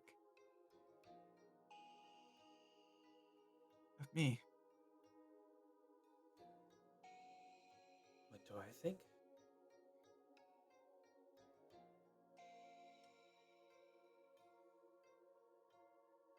I don't think it's changed since the last time. What, so you liked it when I was cold and brooding, is that it? No. I definitely like you better like this. When you have that bit of light inside you. When you can smile. When you can laugh.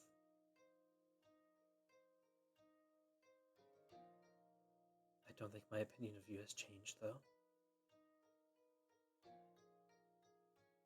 You're still that same person trying to do what's right. Trying to do good in this world.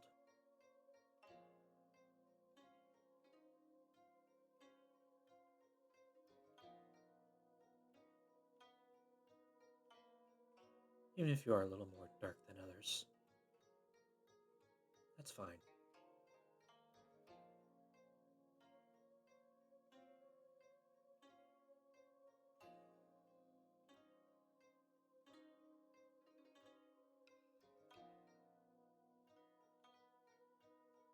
You're still you.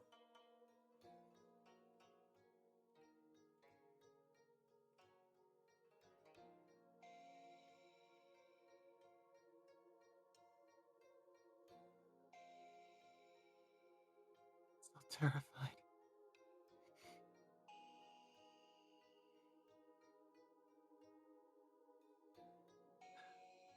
Still terrified and still broken.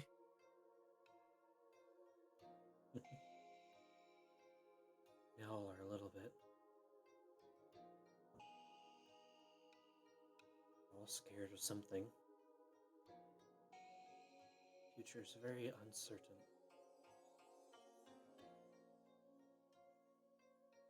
DM, will you check your DMs, please?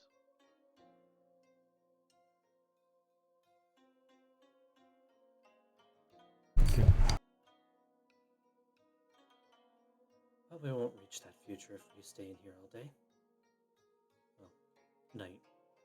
It's gotten dark out now.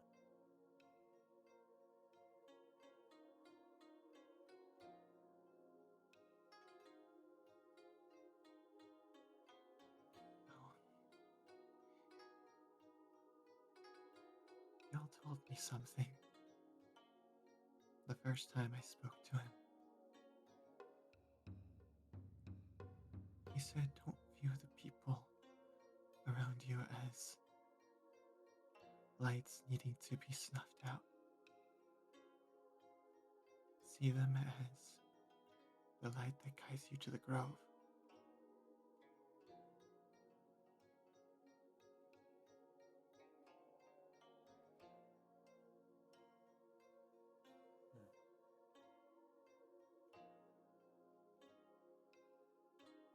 Interesting wonder- take.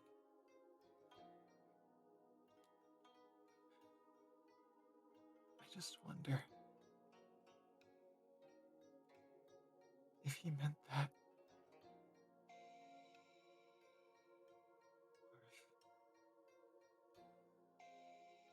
Or if trying to get in my head.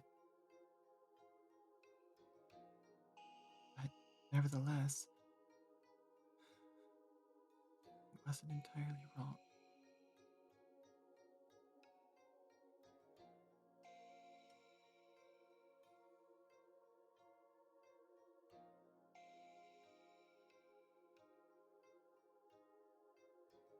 Still don't know what to think of him.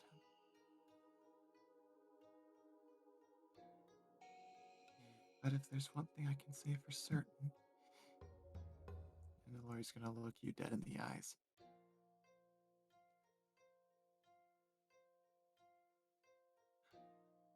I trust you far more than I trust him.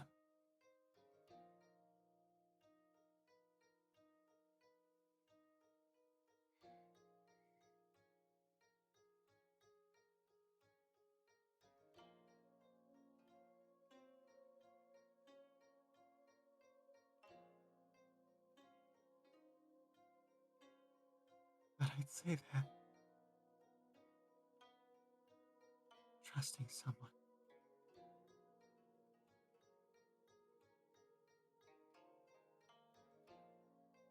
is a weird day.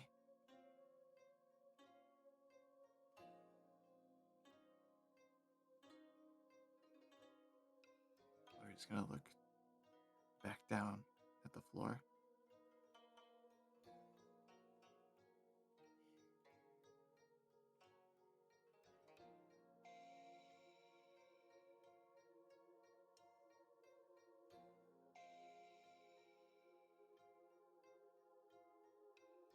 You.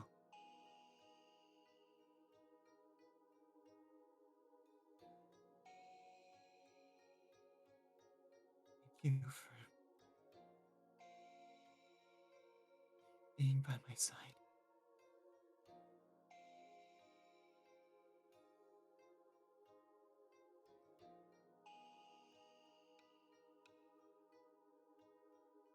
That's what friends are for.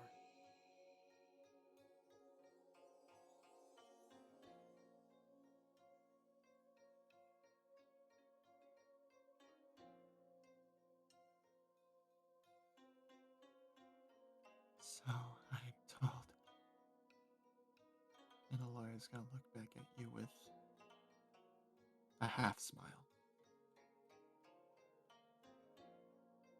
Iris gonna smile too.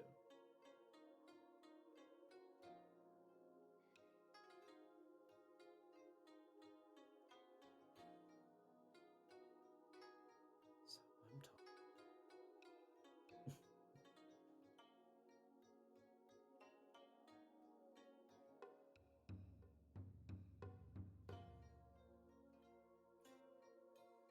You've had a long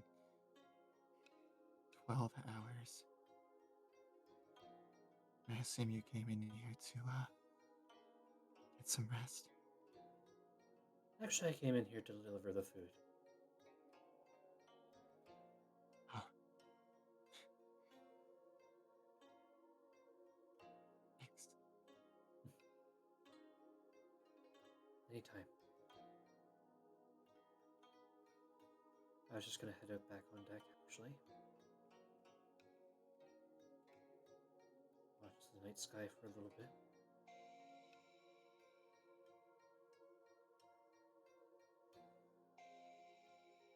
I think I'll stay here and eat.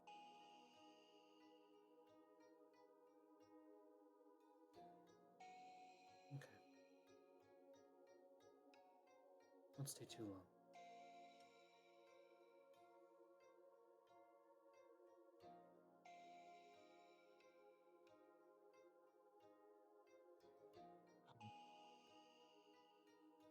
And Alora is gonna reach up and pull the braid over the front of her shoulder.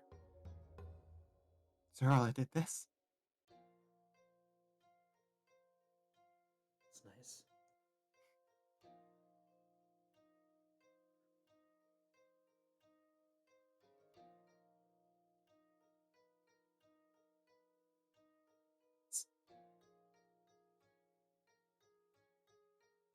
Something new.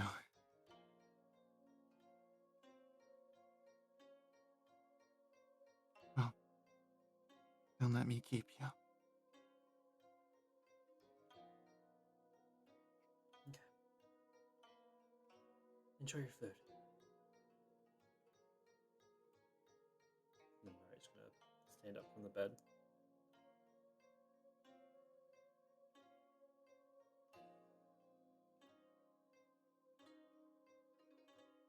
Oh, and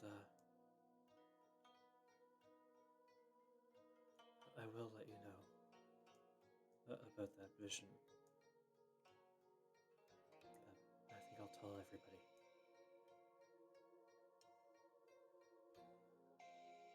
Okay. Can't wait to hear it.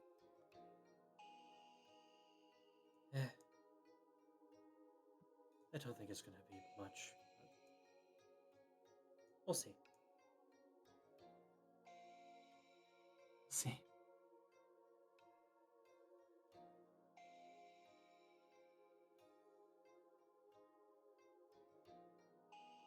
And she'll walk towards the door.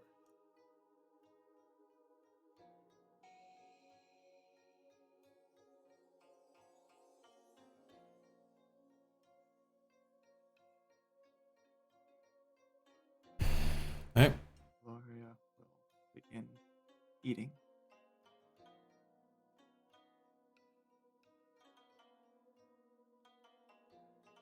Head it back on deck. All right. Stolen. Yeah.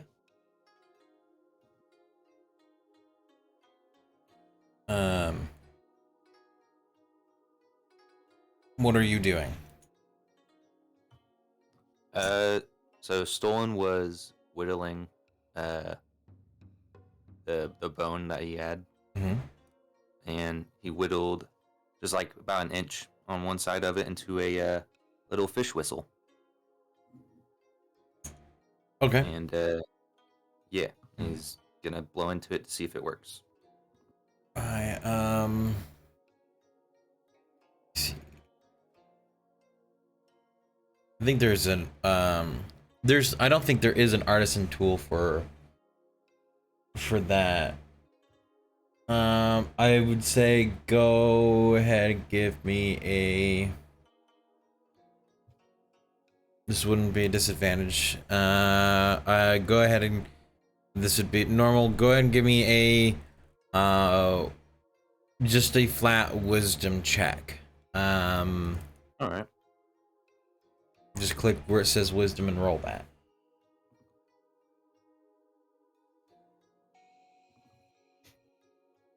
Yeah. As you go and you blow through the end of this bone where you've attempted to make it hollow, it does give a soft whistle. Sweet.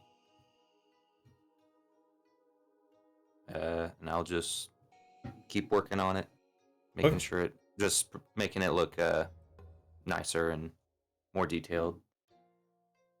All right.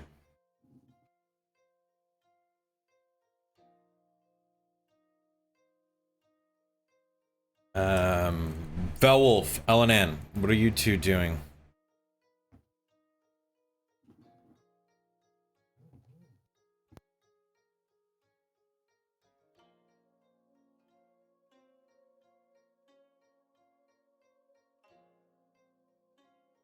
That was just relaxing for now. Okay. LNN? I'll just be doing the same. Okay.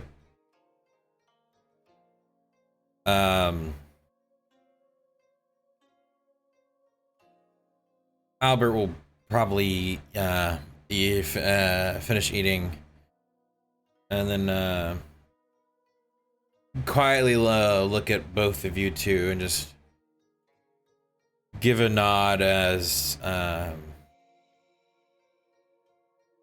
the ship shakes ever so slightly as his eyes widen a bit, and then he calms back down as he gets up and just makes his way towards the stairs.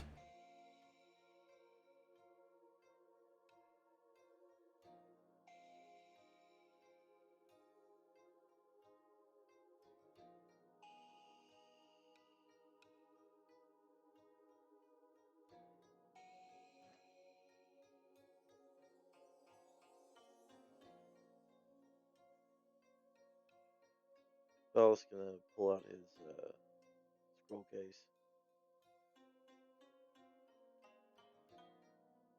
Okay. Pull out the papers that have been stored within.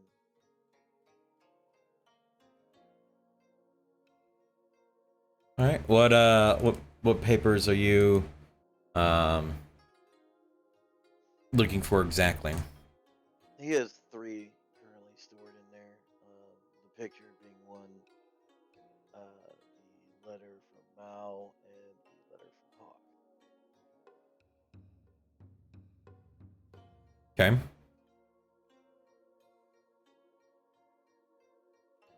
You pull all 3 out.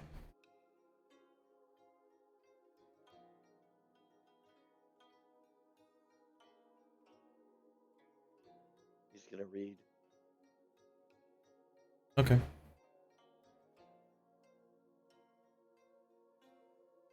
Are you wanting me to send you the one from Mao? Privately. Okay.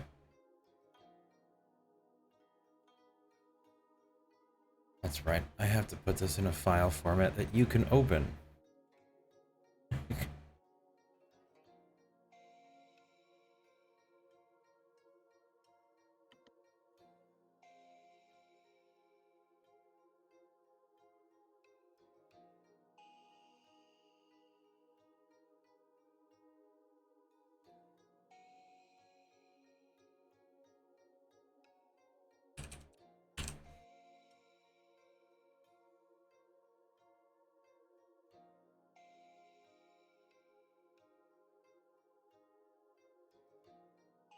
There you are.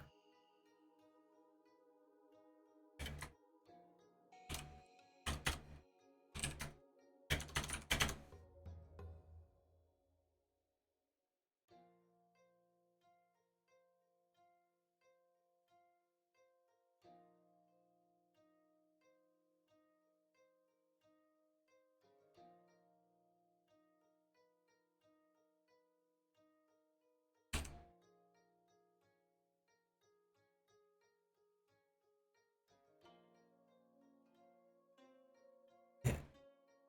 Thank you, Dad.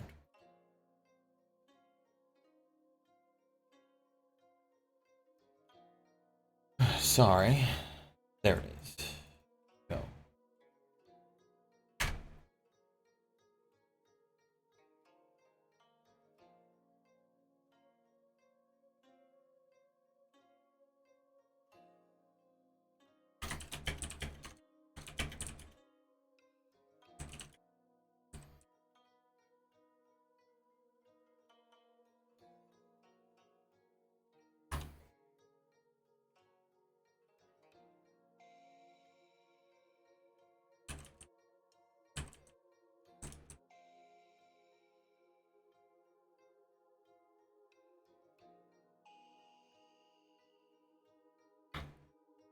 There's that. Let's see. Arya, you're heading to the rear of the vessel.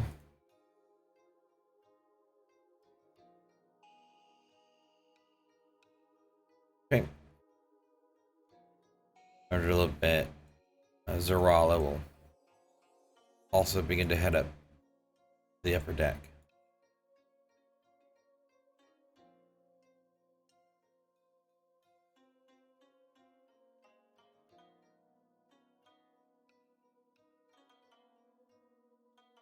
Okay.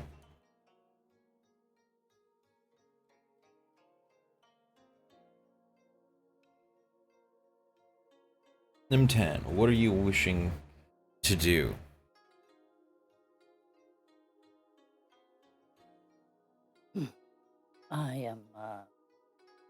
I'm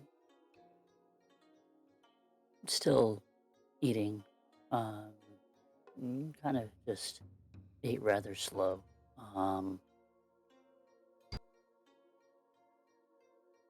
But as I do so, I look up at Fel and let out a sigh.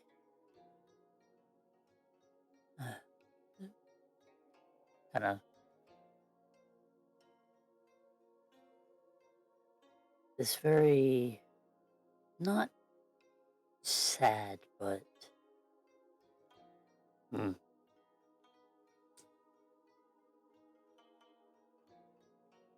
sort of I don't really know how to explain it. This look on my face, it can't really be described.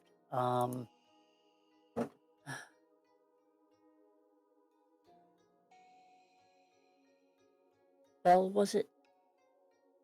I heard your name from one of the others.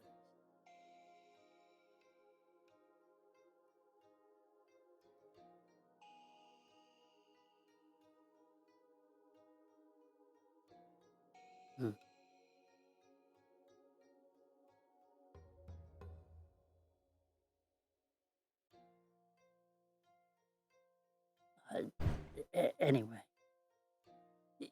you asked me. You talked to me about going with you and my crew.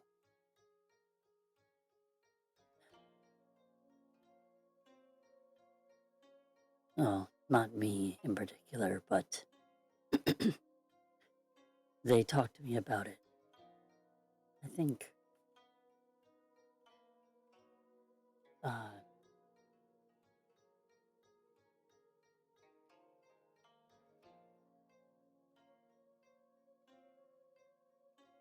sorry.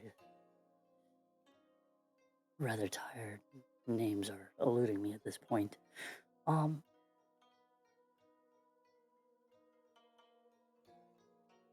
They talked to me about us going with you to the east. It might not be a bad idea. You did speak with Fel about this. He was the one that discussed it with you. Okay. All right. I'm sorry. I can't really remember.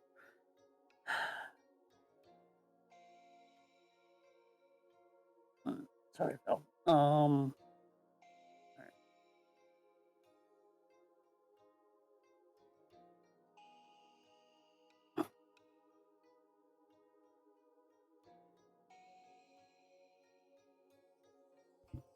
Dawn will blow into his whistle again from across the room.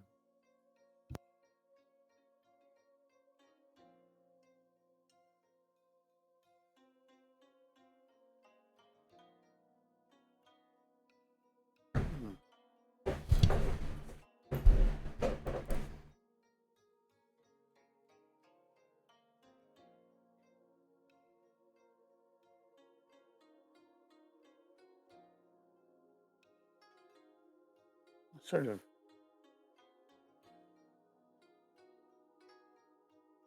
finish what I'm eating and get up.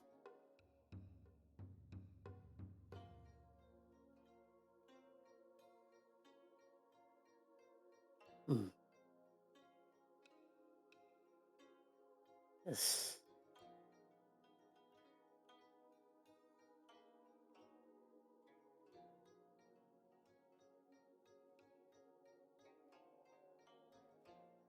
we may not be able to take the whole ship there, but we can at least use the robot to take where you need to go.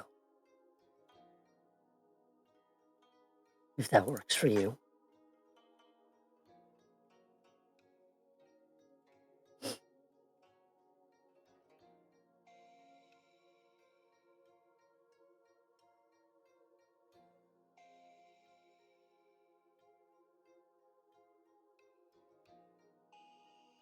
Beowulf.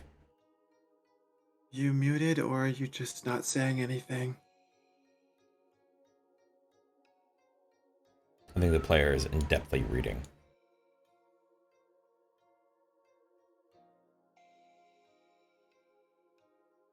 Stolen blows into his whistle again from across the room.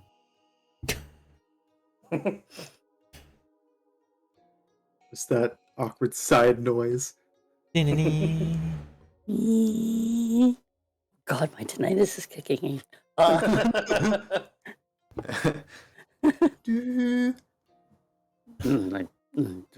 guess I see him reading. Yeah. I sort of think to myself, I'll talk to him later, and I head upstairs, I guess. I'm here. Give me a second. Yeah. Oh, okay. It's a fucking goddamn story I'm reading right now. War dump over here. It's not It a doesn't damn have- letter. It's a fucking novel. Oh my god. Oh, Jeez. what the fuck? All right. Didn't realize Mal had a mind to write that much. It's not from Al. Oh shit. Now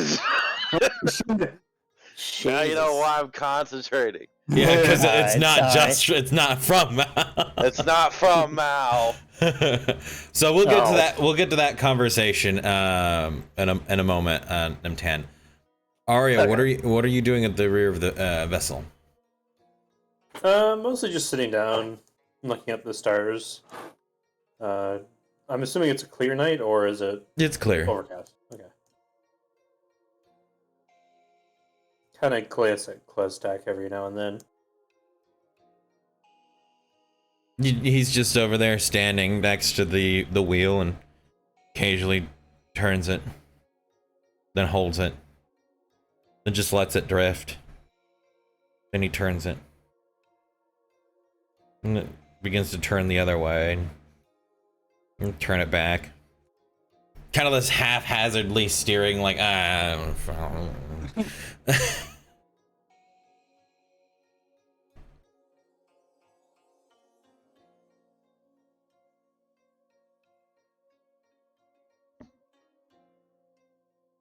Felf will speak up as he finishes reading the novel.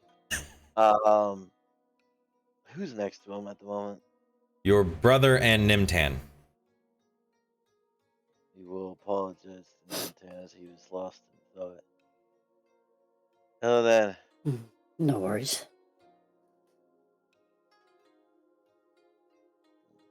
Felf calls to his brother. Yes. Assemble the others. Okay.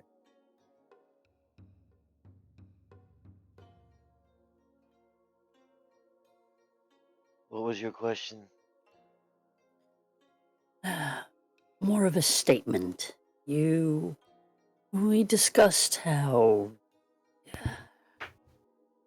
being on this ship for so long, what was best for my crew, and you had suggested that we go with you.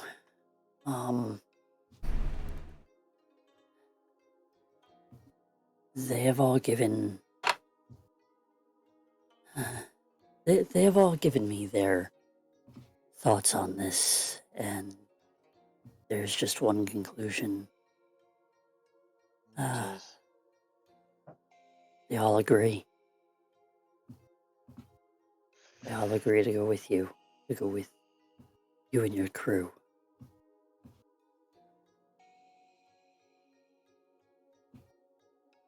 Good.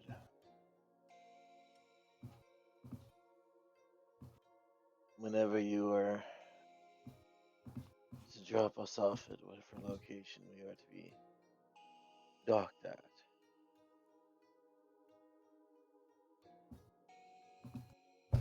I will look at your map and mark a location. There you will dock and you will look for a person. That person will get you started. Nice descriptives. Person, do you have a Yes. name for me? Individual, Anything that large, though you will see many of them where you will be docking. You will be looking for an individual that leads the territory that you'll be docking. Individual named Mao. He is a close ally of Mao. mine. Hmm.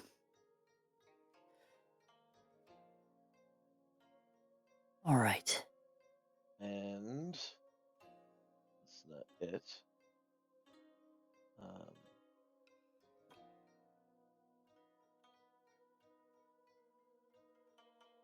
as he contemplates for a moment,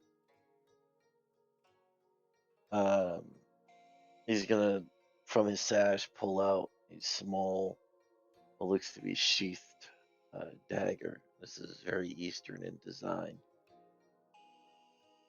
As he hands it to you, show this to Hold on Mao. my hand. That is the symbol of my crest on it. You will know it is mine. And I would not give this without reason. What do you mean?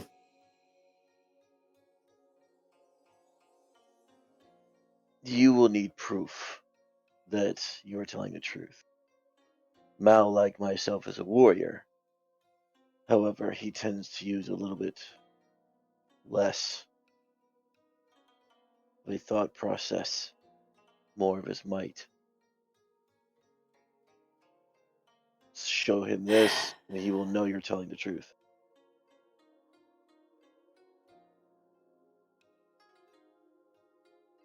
And what if I cannot find this Mao that you speak of? Any of the individuals the town you're going to would recognize my symbol.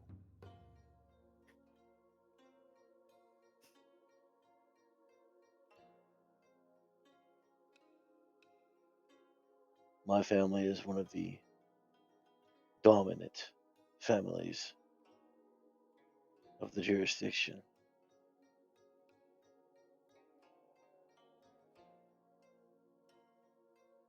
All right. I'll do this under one condition, though. If there is no one there and I cannot, I already told you my stance about going east. If there is nobody there, then I will have to go back to normal and go back to my life on the sea here.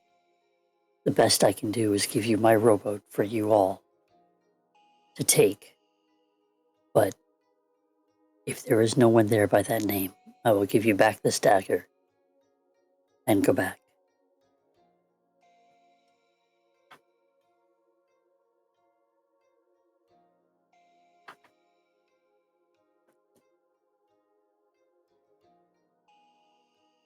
There is one other technique you may use.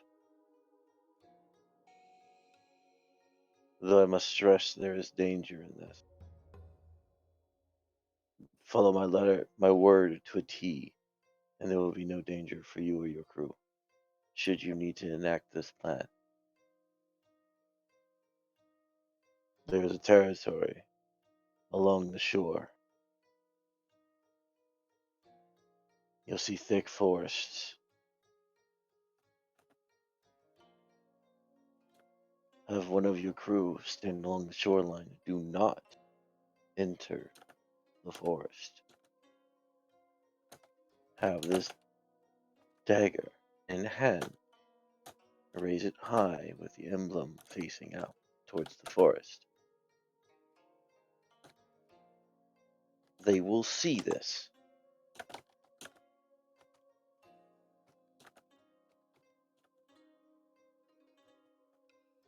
The ones All that I'm right. referring to are quite adept at getting information to other targets.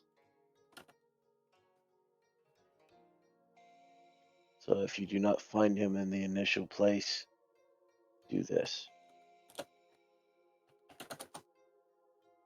Very well.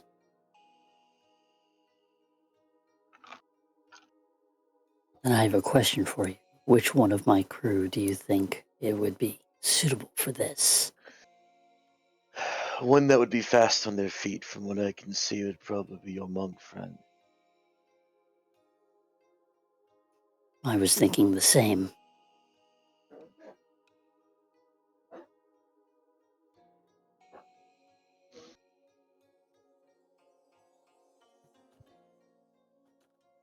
I will ask here in a few moments. There is some things I will have to go over with my team. If I may ask to have the area in private. Absolutely. I'll take my leave then.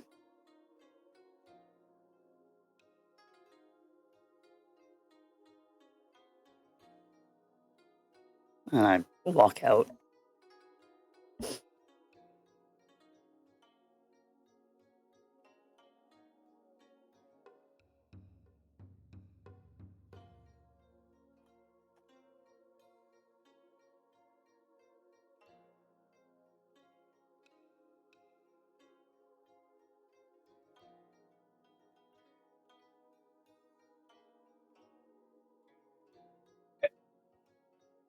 I'm going to call out to Albert and Shadow.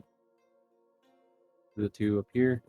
Tell them go back and meet with Fel. All right. Run along here.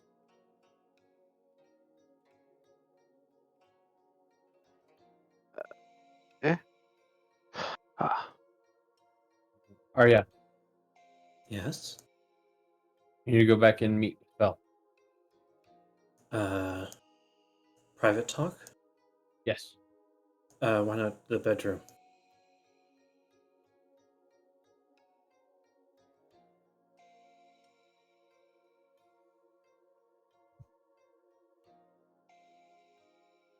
Okay then.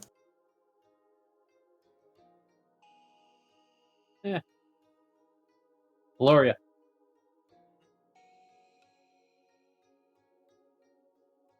Yes?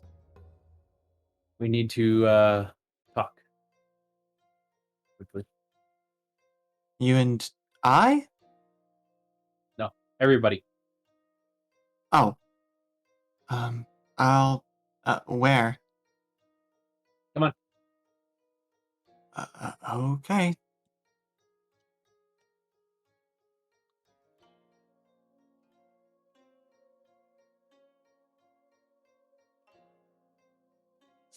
Zooming time.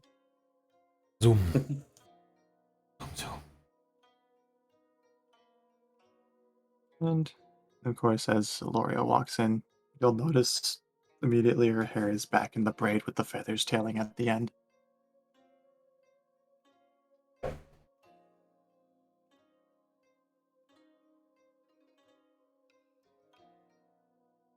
Alright, well, this is all of us. What are we doing here?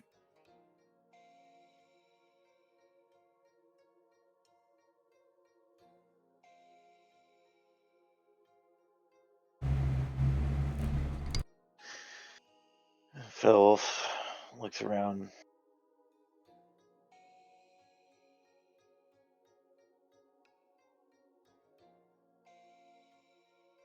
I've read the document given to me. It would seem things are much more dire than we realize.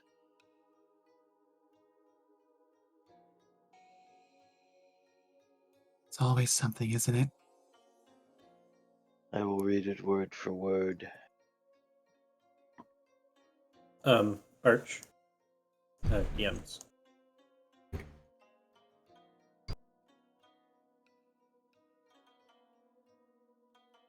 This is a document from my father, informing me of things that I will need to know to lead my people. Things kept secret.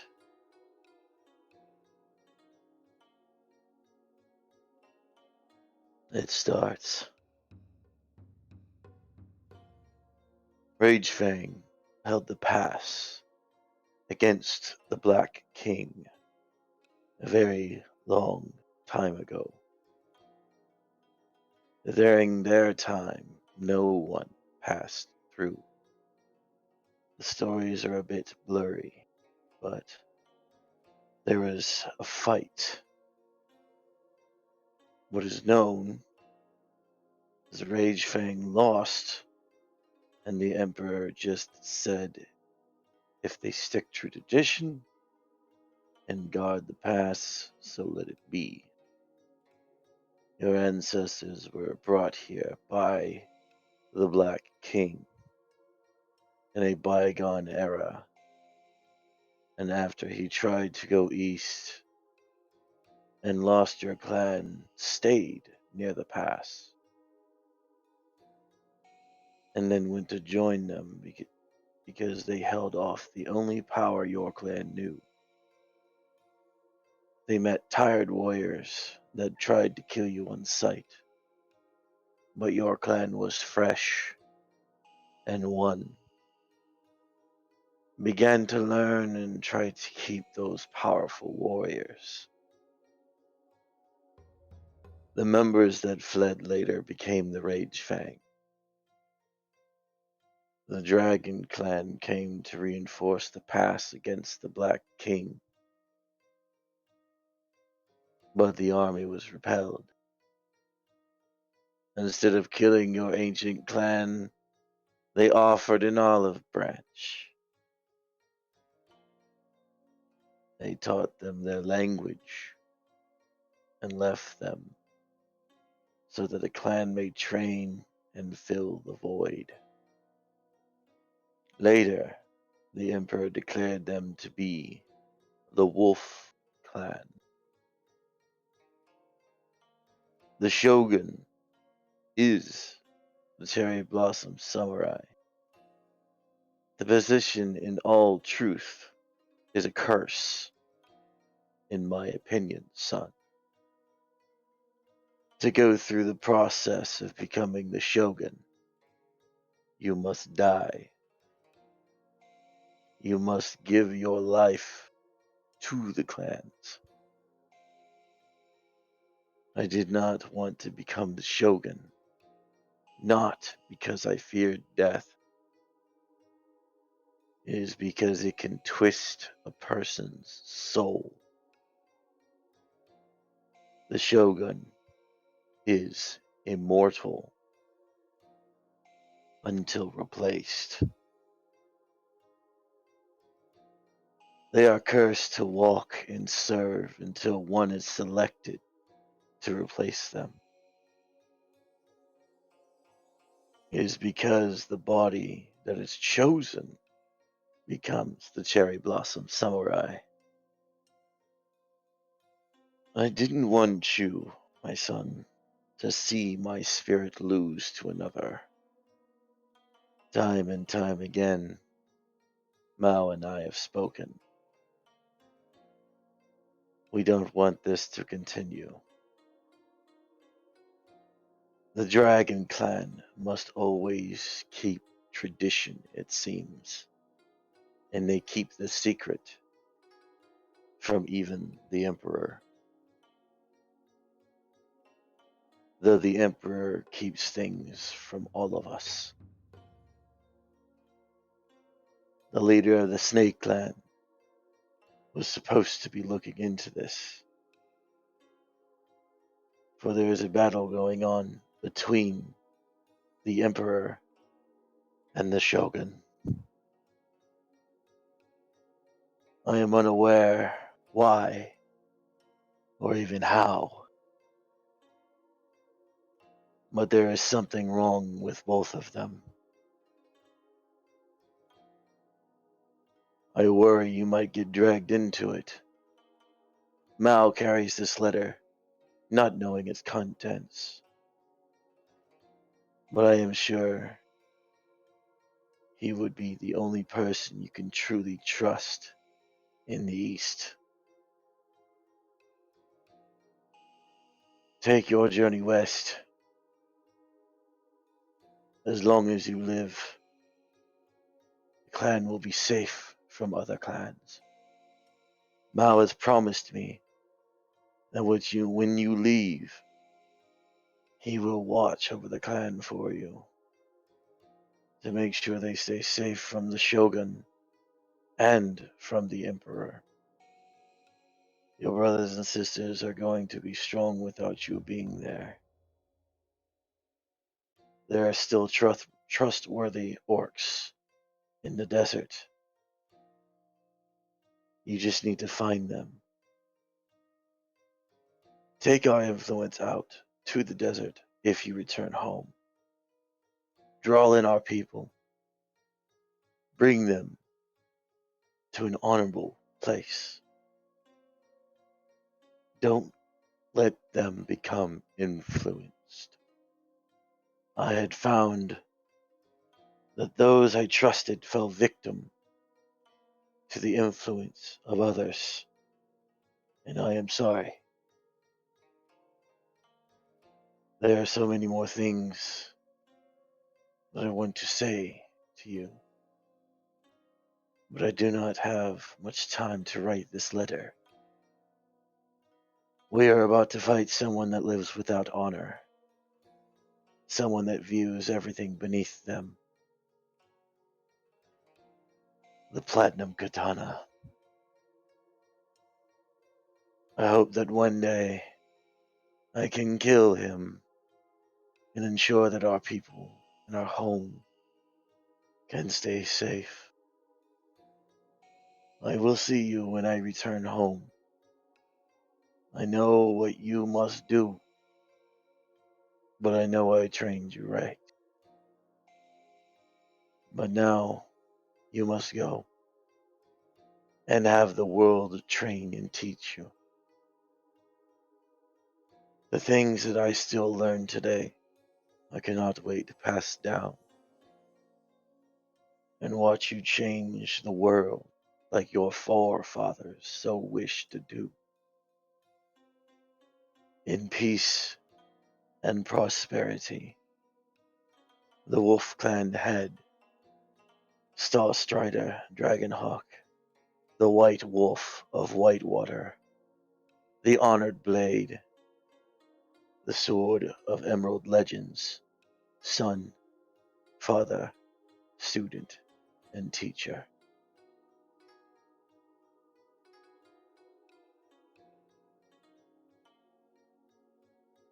As he lowers the letter,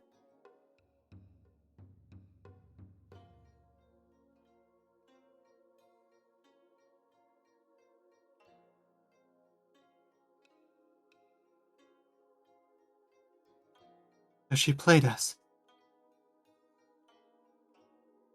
it would seem so.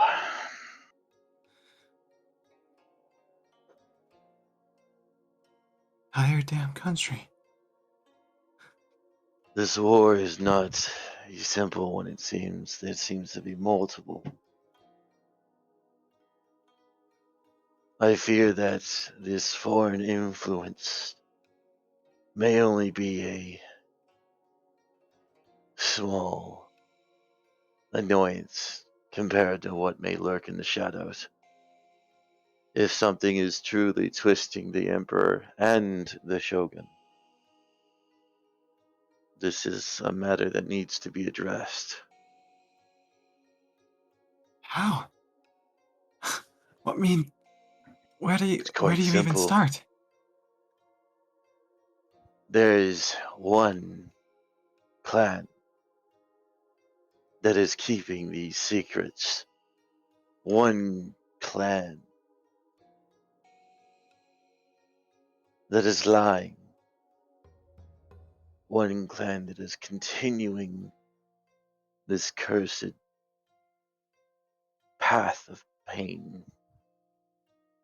It is the clan that claims to be the oldest, the dragon. The Emperor's puppets. The puppets that lie to the master.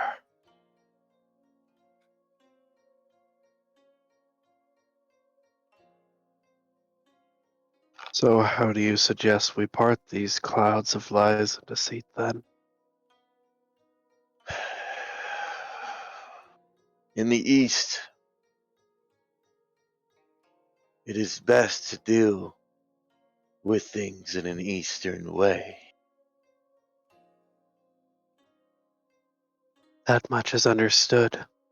I will not allow a shogun or a maddened emperor to destroy the country So, that I have grown to.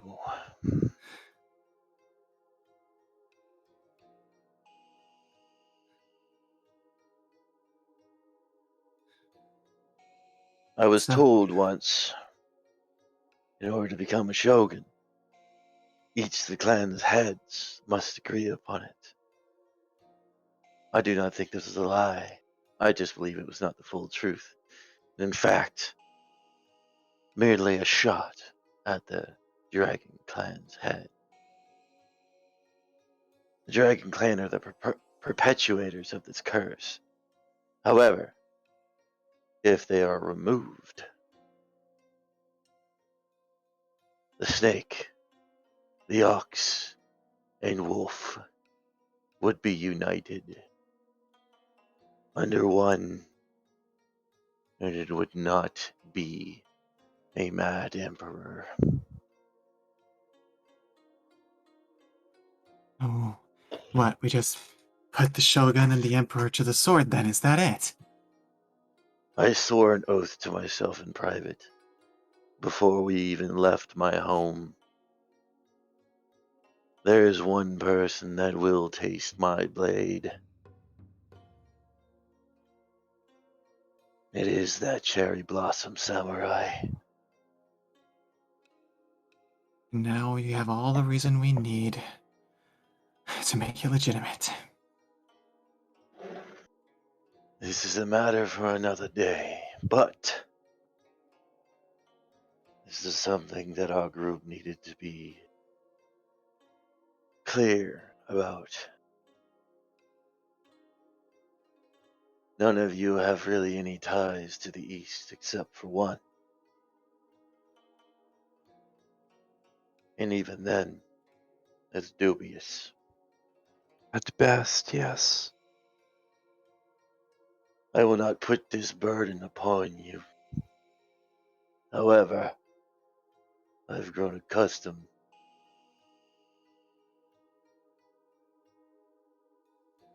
to As I've not being said, able to follow my own ways while in this group.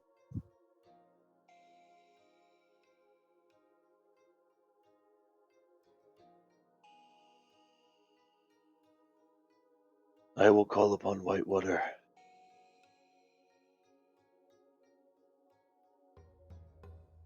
Our howl will be heard, should they choose to answer or not. I must return south, as my father has asked of me, as a final request. We will go with you.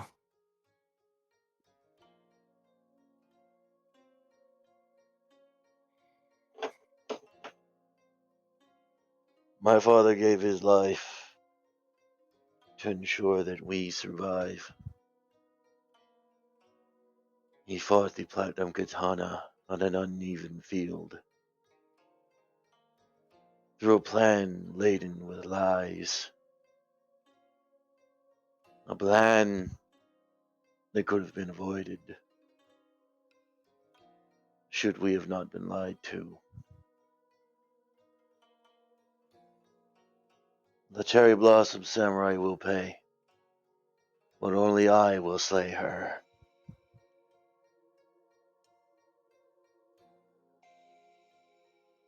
Do you think you can take her on your own? I am by no means foolish. As I am right now, that would be obvious destruction. Given the age and the experience of the Cherry Blossom Samurai, if what that letter says is true, and I assume it is, they have lifetimes. You have one. All I need is one. They have had lifetimes to master their skill. Instead, they sit within a shrine and drink tea, connive and cunning with shadows.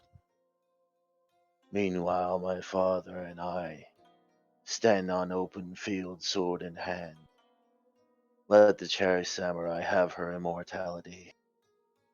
For it is only in age that she is immortal, not in blood.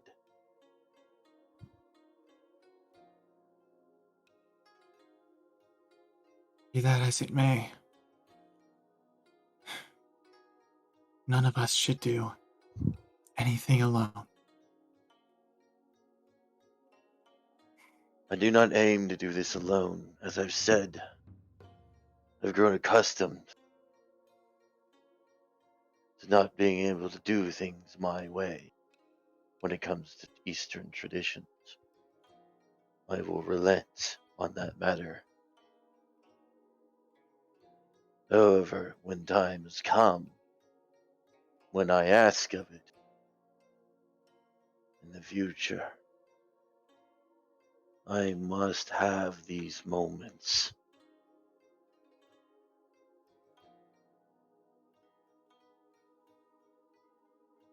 I have shown nothing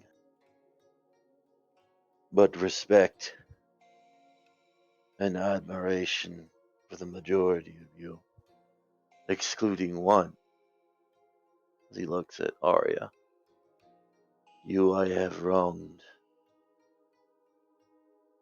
and there's not anything I can do to change that fact. Well, when you call upon us for that time, I'm sure none of us would hold it against you,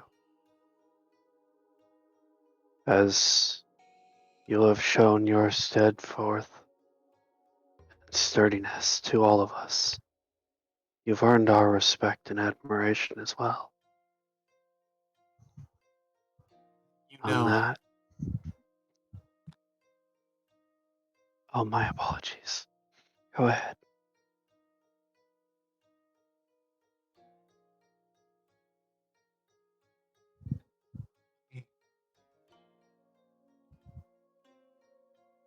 I owe you an apology of my own, Val. I agree with you. That's why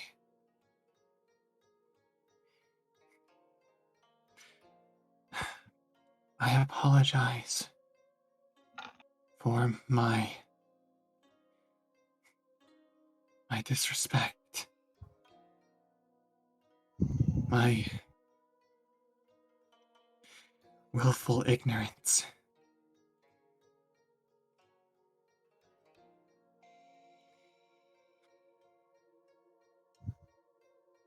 I respected you and the way you viewed the world, and that made me afraid.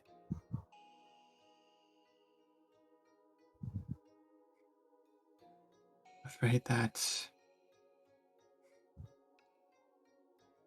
well, that would drag me to a place where I forgot the promises I made before I met you.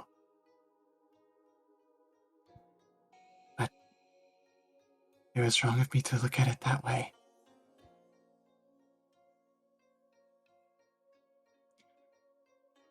You,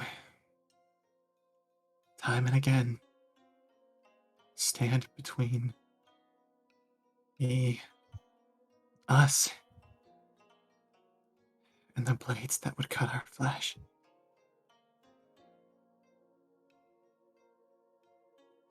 Each of us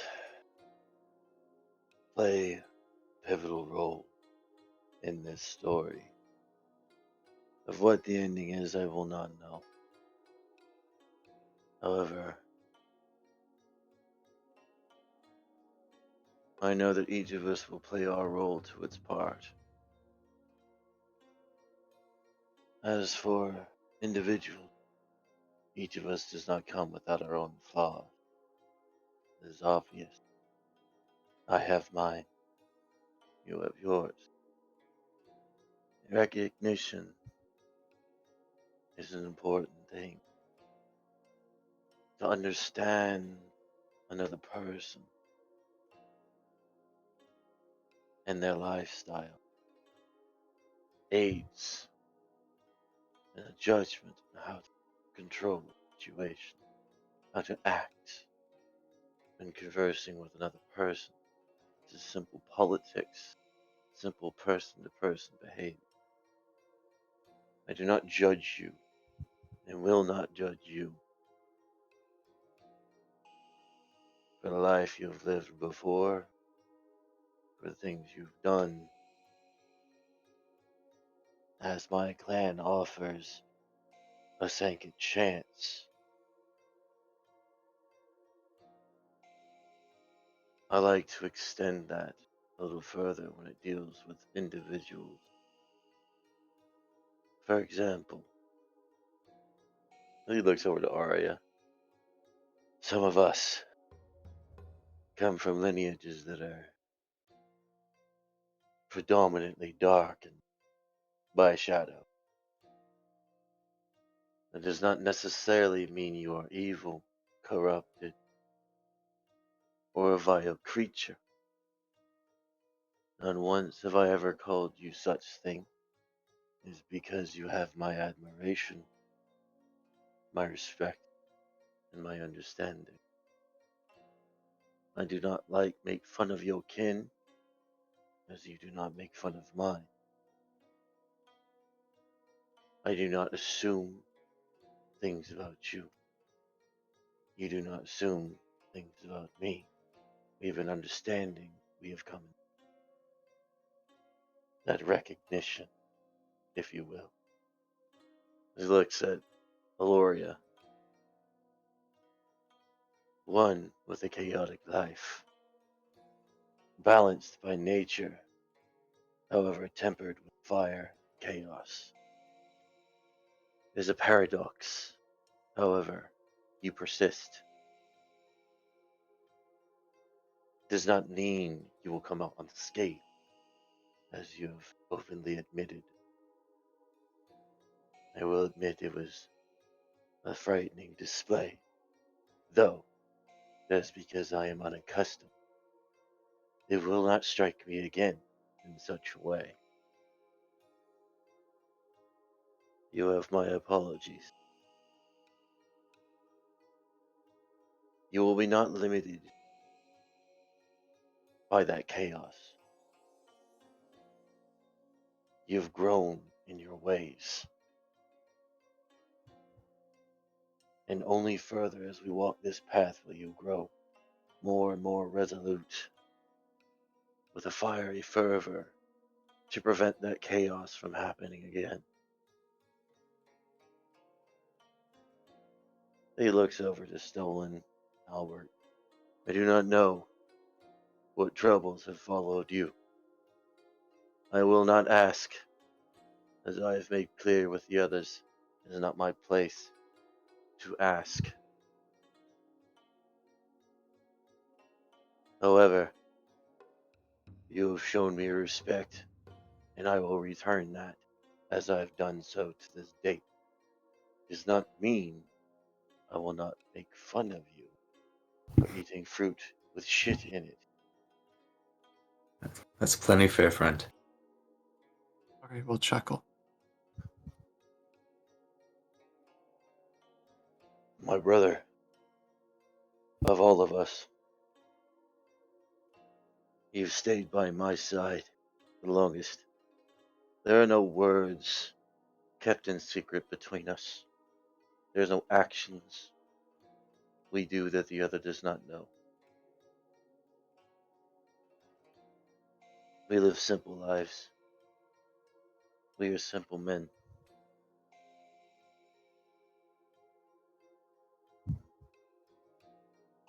Aye. In the shadow, you and I seem to have an intertwining path in the east. I see it connecting in our far futures once more, hopefully for good.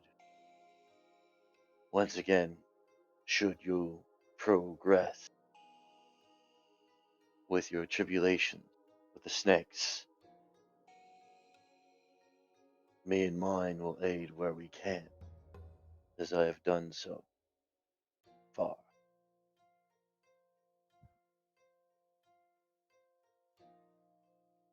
Well, you know me.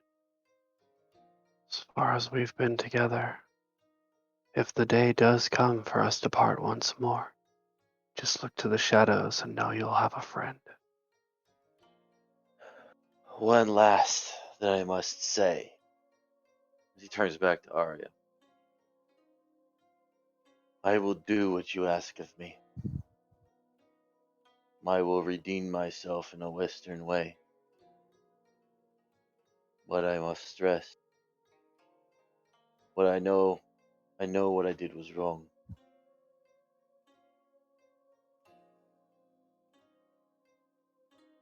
After I redeem myself, should you offer your forgiveness, I will still have to follow my Eastern traditions to whatever measure they may be.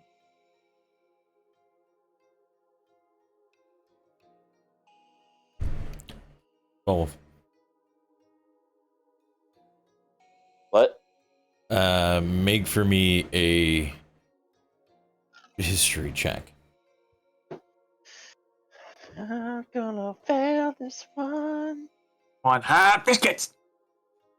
Where's my biscuits? Not bad. Not that Guys. bad. It's useful I, because you I were. love the half-second delay. would've loved I to hear visit- him scream it in the room, and then a half a second later, I hear it again. I would have loved it if that was a nat 20. That would have been perfect. Well, you ended up talking about it somewhat today. There is another way for you to regain honor without practicing the acts of Bushido. The only way to do that, for you or for clan heads specifically, would be to become shogun.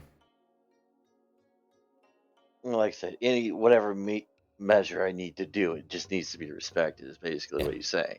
And so, yeah, just for you now as a player to be aware, that since it was somewhat brought up, your actions that you've talked about today remind you of that.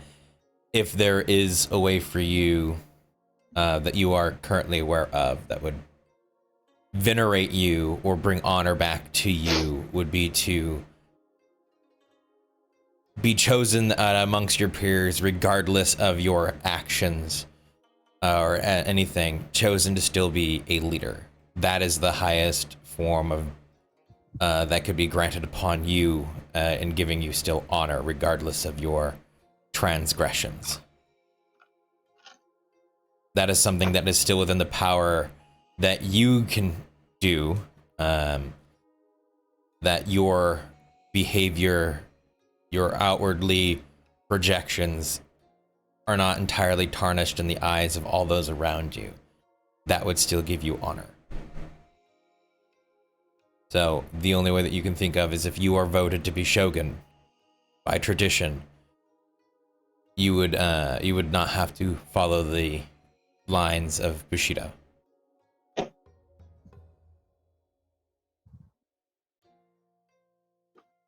But moving on.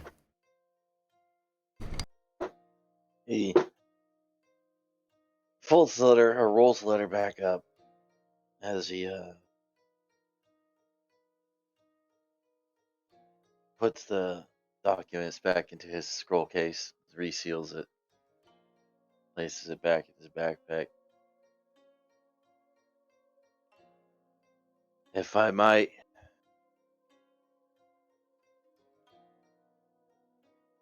pour forth a suggestion.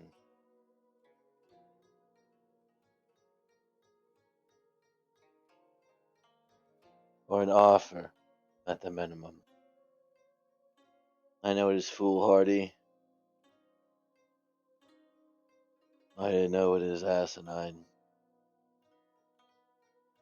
But, off of loyalty, I still must ask this.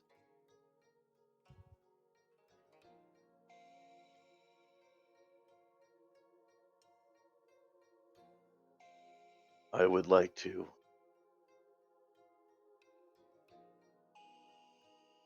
attempt a rescue.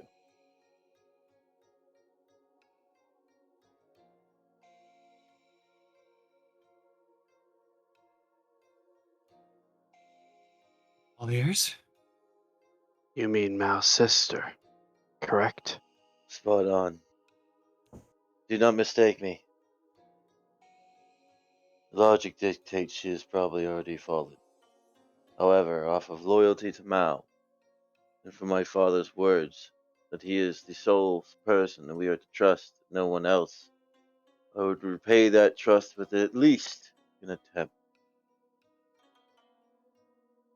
I've been dreading this question, As have I. and I'm sorry to be the one to ask this, but Arya, Yes. I need information.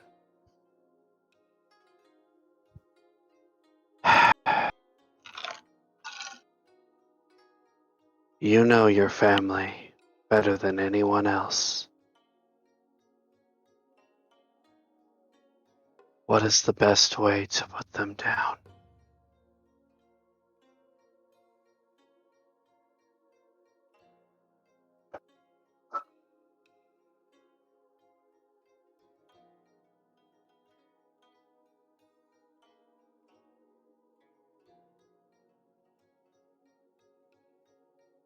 Hmm.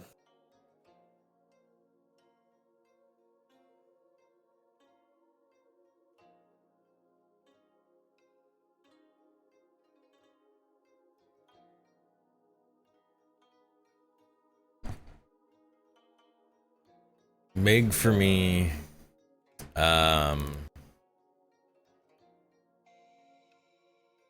We'll go off of whatever is your highest intelligence skill with advantage. Intelligence skill with advantage? This would be for Arya. Oh, Okay. Arya. Okay, good. That would be history. Ayo. Not bad. Okay. Beautiful. In an aspect that you begin to remember the difficulties constantly when you had read over and over the Battle of Whitewater. The one thing that ended up being a heavy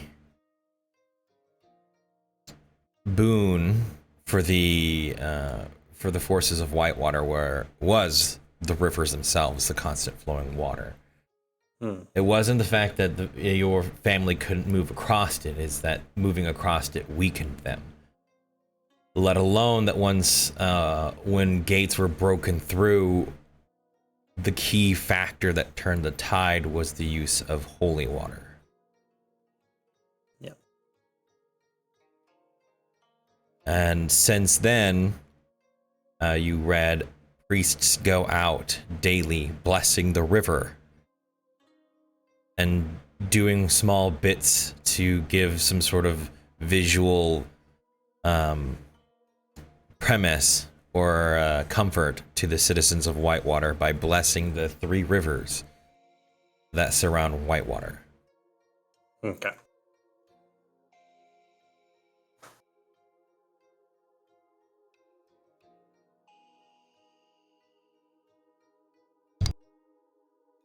I'm assuming you divulged that to us. Yeah. I'll also specifically mention that if need be, I can make holy water as well. It takes time and a bit of money, but I can do so.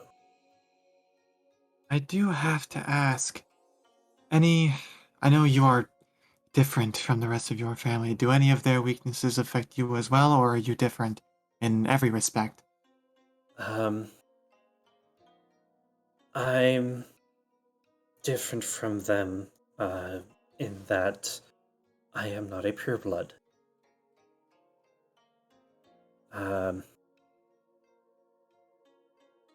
I have none of their weaknesses that I know of. Holy water does not affect me. Sunlight or moving water does not affect me. I'm not sure if anything else does, but from what I've seen so far, that would be All a right. no. Then you are treated as normal in that respect. So we don't have to worry about it. She kind of shrugs a little bit. Normal, yeah. Respective, of course, but then again, very little is normal about what we're doing.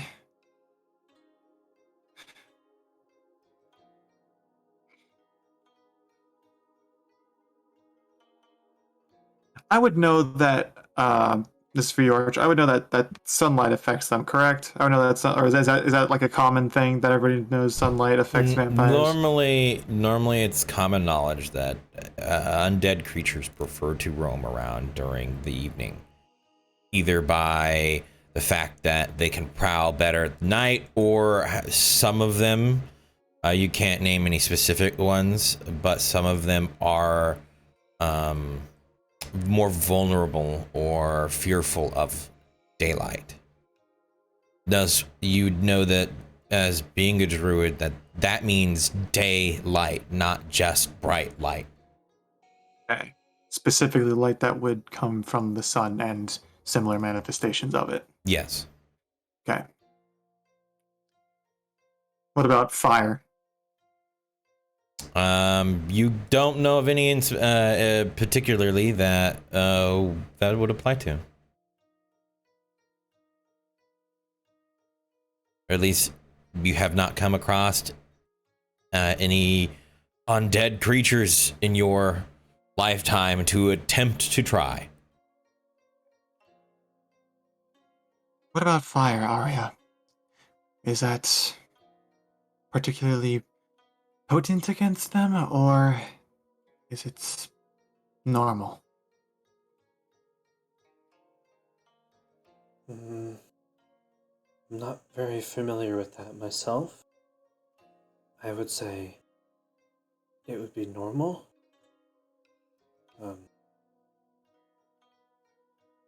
I know certain blessings or spells of a holy nature can hurt more than others, but that is as much as I can tell. Well, as much as I remember. All right.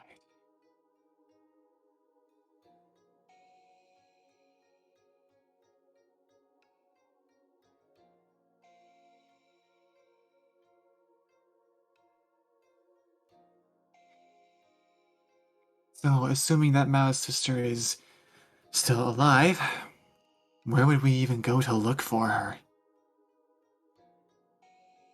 I mean, we have no idea where that ship went. We could assume it went to Auditore. Gods only know if it's already arrived and they've carried her off, or if she was even on that ship to begin with. My brother was also on there. They could have taken her to the keep. Although, The possibilities he would keep her alive. I need to talk with Klesdak later. He mentioned something about the keep and not knowing what was happening there. I'd like to learn more about it. But first things first, Mari's going to turn to Fel and bow in a very Eastern style. I am sorry. I have been ignorant of your traditions and what you're going through, especially lately.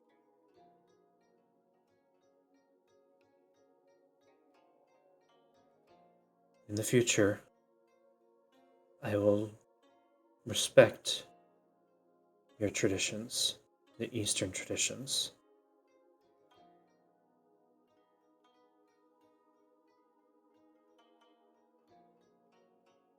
There is no apology from you that is needed. You have not the one done wrong here. I will do right by you once more. I will repay your kindness. Your understanding is appreciated, however.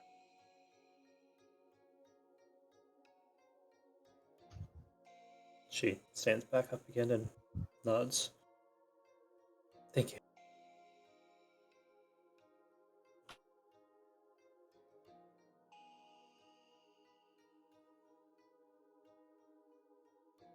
I know I didn't want to keep you here for too much longer. I'm not one to dally on conversation. I'd find it uncomfortable. I just wanted to make sure everything was out in the open. I do not like keeping secrets.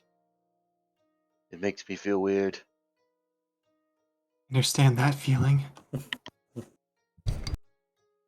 On that note, I suppose it's time to come clean with something I've been holding on to. Well, Aloria knew about it, not what it entailed. I really didn't know. Yeah. Um,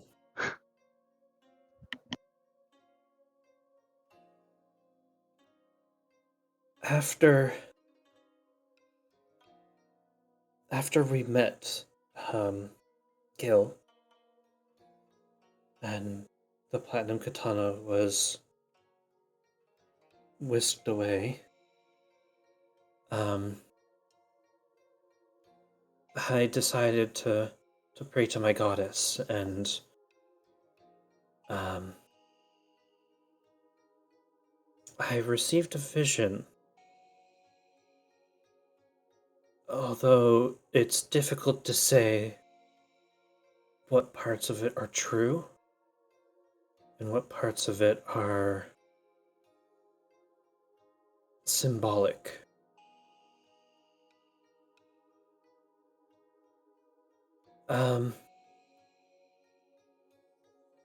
I found myself in a hallway with a loud heartbeat. I followed a figure dressed in a dark gray cowl and a cape, walking along the walls with a massive mallet.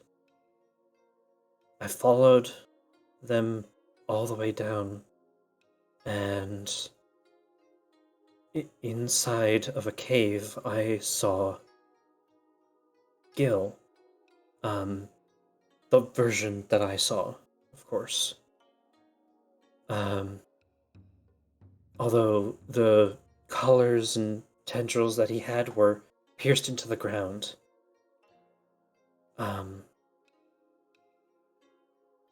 I saw Gil take the glaive that we had given the Warforged and almost seemed to drain it of its color before letting it drop to the ground and shatter. But I saw him slamming against a door with all of the gods' symbols on it.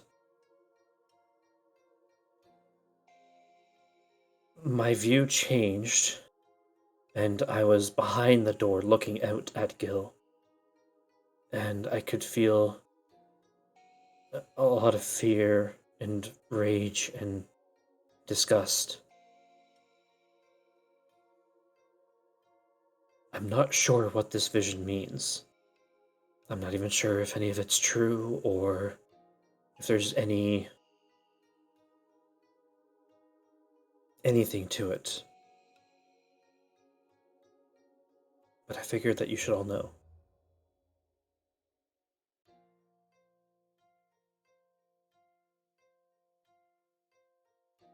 Most of what you described seems obviously symbolic. The hallway and the room, I presume, do not exist. However, Gil, the spear, those emotions, I suspect those are likely very real, two of which we have seen in the waking world. Of course, we do not know where this emotion comes from, but at surface value, it would seem that Gil has a grudge against the gods. Now, for what reason? It's anyone's guess. And I couldn't imagine why he would hate the gods. Perhaps they wronged him. Perhaps he tried to usurp them and they threw him down. Who knows?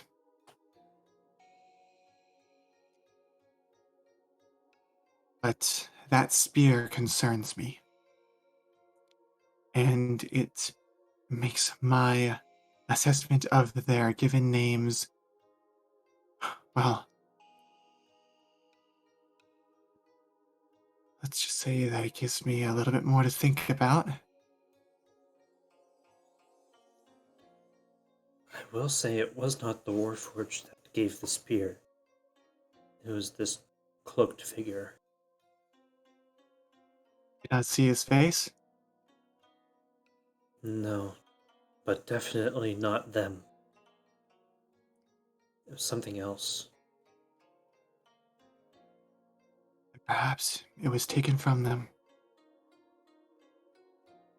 But like you said, how much of it is real, how much of it is simply fluff, we don't know. Not yet.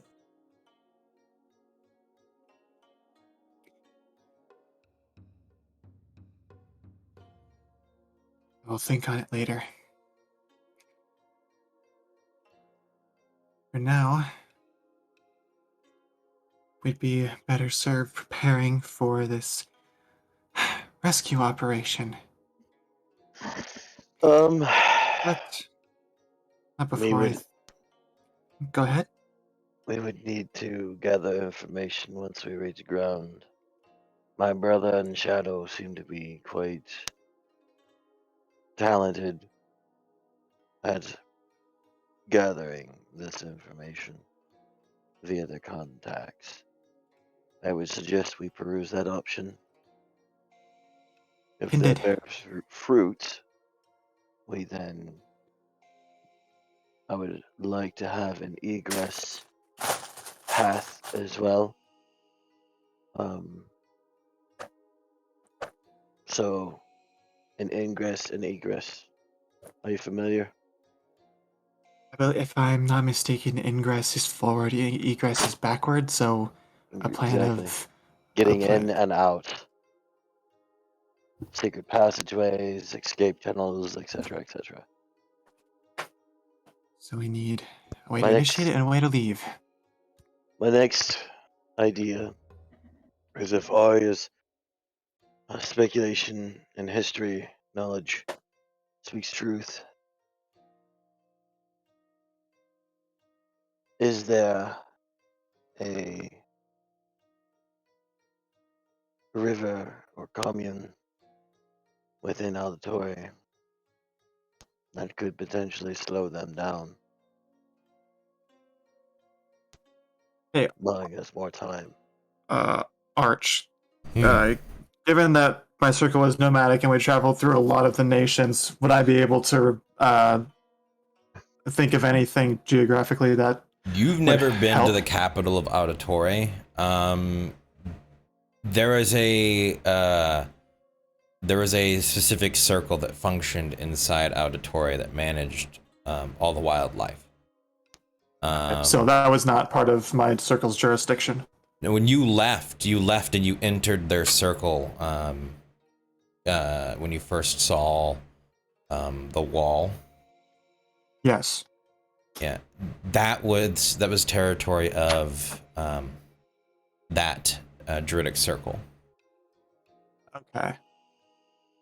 So we still roam, but we don't act in the other territories. You roam if individuals pay you to do something, you do something. You're not free to do as you wish. Got it. Unless it is wild territory, which is the only time you're able to do whatever you want. But normally when you cross a border, you are notified by guards or border guards and told whether or not you can do something or do what you do there. Okay. Understood. But still, that being said, I haven't seen Auditory to know of what Fella's asking for. Nope. So there's 3 things we must peruse when it comes to information. Number 1, location of the target. Number 2, avenues of ingress and egress. And lastly, number 3, anything that could potentially slow our pursuers down. Like a net. You need a pretty big net, Stalin. Look what you're standing on. A tiny net. I do know that Actually, 2 rivers within Stalin. Auditory territory. Yes. And a net's one not a of bad which idea. Is constantly being blessed by whitewater. Now that's promising. Are you thinking what I'm thinking, Val? It would have to be a big net. No, that's not what I'm referring to. Hmm. You could, from my experience, the Western holds their priests quite high when it comes to the creation of holy objects and holy water, correct? Mm-hmm. What if you had a holy net? All nets are holy. Well, Drenched it in holy water and it becomes trapped. So Stone's gonna walk over and high five Ellen. I get no high five from setting that up, really. That's true. Double high five. Gives you a pat on the shoulder. Staring at him as he's coming up with God. this, and I'm like, oh, I know. gotta where write you're that going down. with This is good. is going to cross her arms, smirk, and just shake her head. As you all are laughing, you hear Nimtan call out, Lando! That's where we'll go to break. Yay! Normally we have 15 to 20 minutes, which we'll have for this intermission. For all of you that are still here with us, that gives us some time, as always, to get up, use facilities, refresh our drinks and things. I never get to leave. This is my only time. Allows us to eat a snack, help us carry over to the later half. Hopefully by the time we return, we may have Delta with us.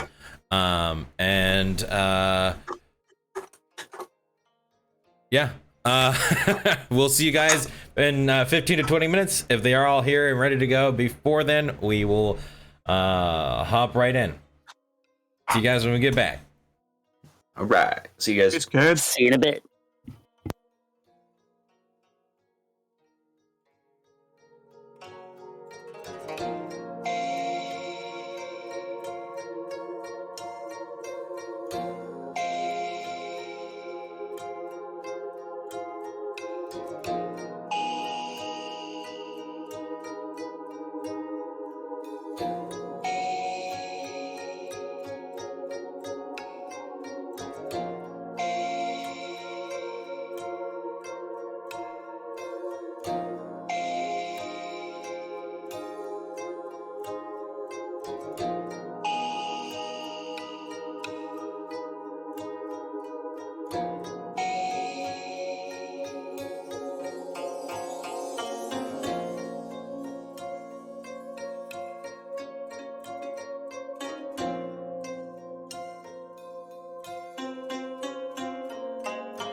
And we're back. And we continue. Yes, and we continue. Thank you, everybody, for waiting with us. We have recap time. So get what those. the dog doing? Get those D20s out there. What the fuck is a D20? Wow. Holy shit. The rolls are all identical. What in the We all have to retell. 11, 11, 10, 15, 16, 16. Jesus. Well, whoever had the lowest gets to go. Gloria again! Nice. Hey, look, attention. That's what you asked for, right? Yeah. I'm in. Shut up. Okay. Last time on the Epic of Lagafuck. All right, there goes our recap. All right.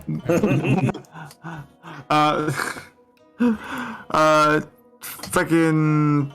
We started off with Aloria and Zarala still in the bedroom. They were looking into the mirror. They spoke for a little bit longer. Zarala went to go eat while Aloria stayed in the room.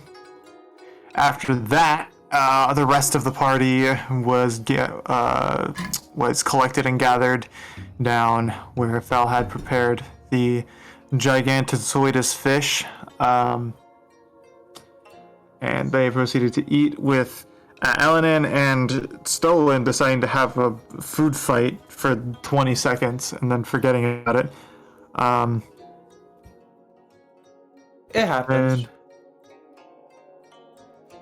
Then after that, Fel decided he was going to read the letter that Mao had given him, and it was addressed to him by his father, his now unfortunately deceased father, telling him basically about this secret conflict that's been happening behind the curtains between the shogun and the emperor, and neither of them are on the right side. So we have no idea what the fuck the right side actually is, but apparently it ain't them. So we got played again, to no one's surprise, and we decided that instead of going straight for Whitewater to procure reinforcement for the war against Oda and Auditore, to instead make the attempt at first locating Mao's sister and then rescuing her, if such a feat is even possible. We discussed possible weaknesses of our enemies, ideas of how we might gain the upper hand on them, and proceeded to come up with a plan of action once we made landfall. And leaving off, we had Commander Nimtan call from the top deck, "Land ho!" And that is where we are now.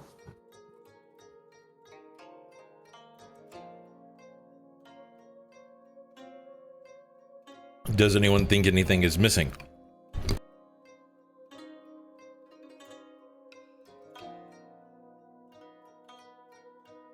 Oh yeah, Valyria and Arya also had a really wholesome moment. Yeah, that's true. Stolen made a whistle. He Stolen did made a make that cool whistle. He made a cool bone flute. But yeah, aside from that, Foulwolf was conversating with Stolen after the briefing, if you will, about potentially upgrading his weaponry. Yeah. That wasn't a bad idea.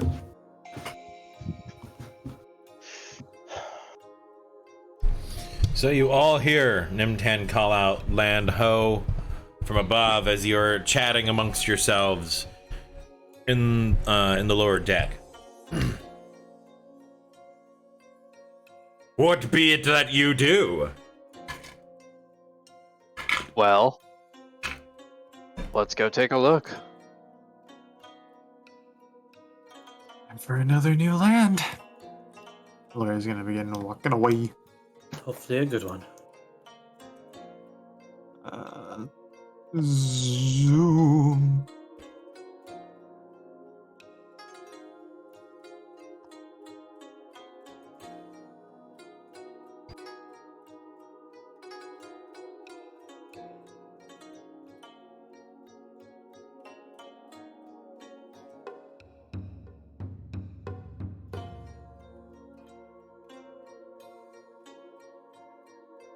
Oh, I do want to make note of what information Arya did give Shadow. He did write down.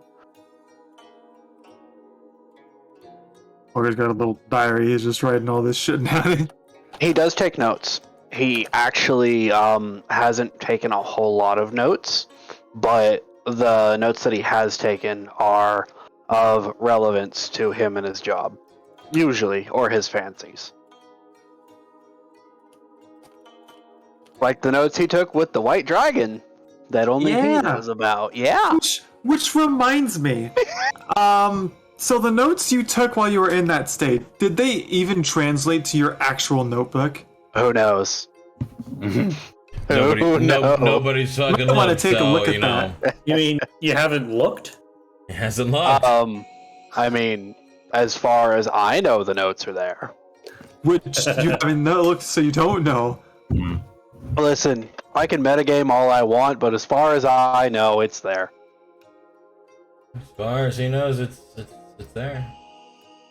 Well, shit. It's one of those things, man. It's just one of them things. It's just one of those days. No. Might as well be. Everybody sucks. Are you in a mood again? Do you need a snack? I was finishing the song. You're not you when you're hungry, pal. Oh, nice. Where's my fucking Snickers?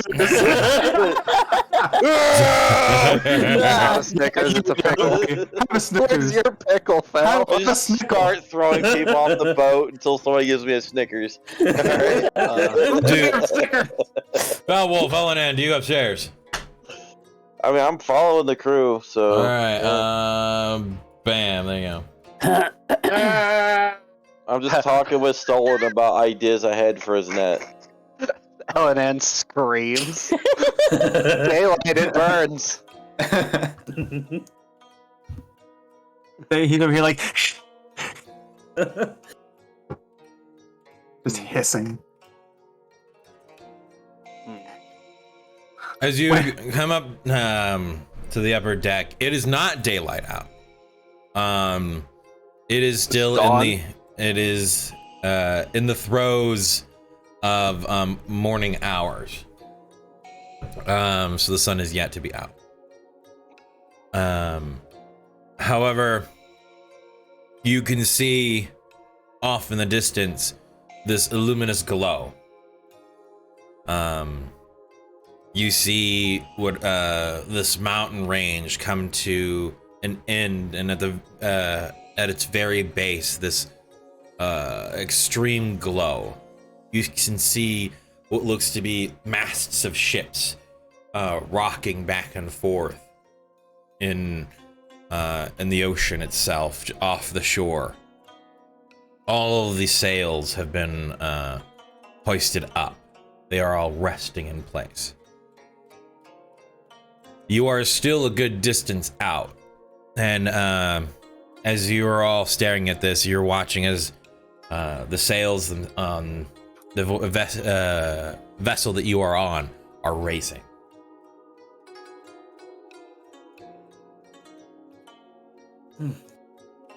Not all, but most, slowing the speed towards your guys' destination. Well, I'm assuming we're not going full mast into this anyways. I've made that mistake too many times. We're landing with style. With style.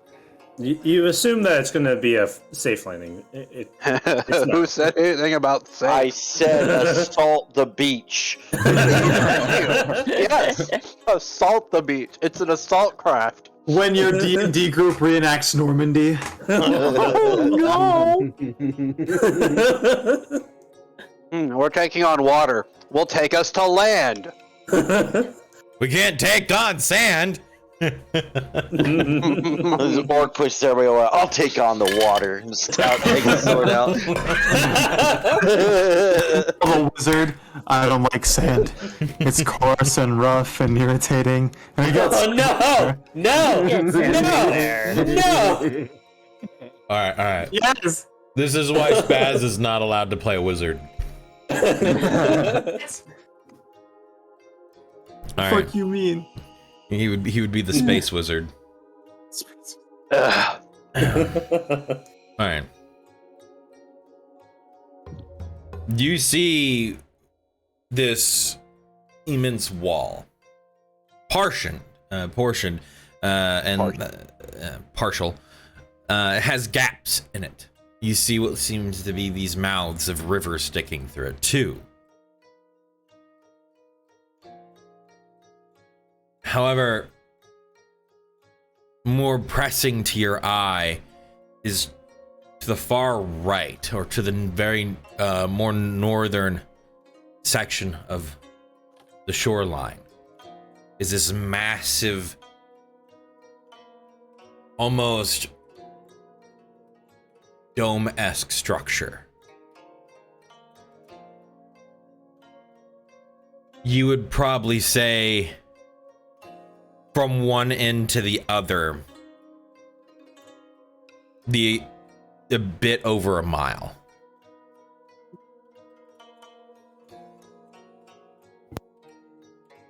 It's a big dome. Big old chrome dome. Mm. And as you're staring at it,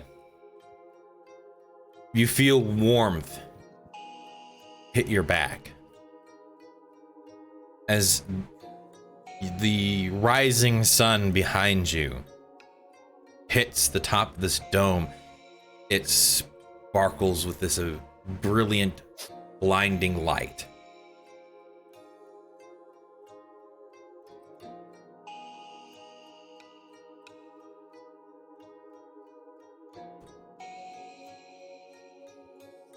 You'll hear approaching from behind Klazdag.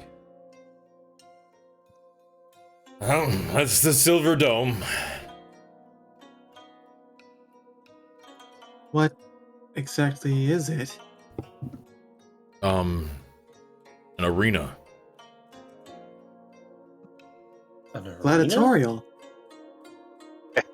In essence, it's built so that it can house even spellcraft.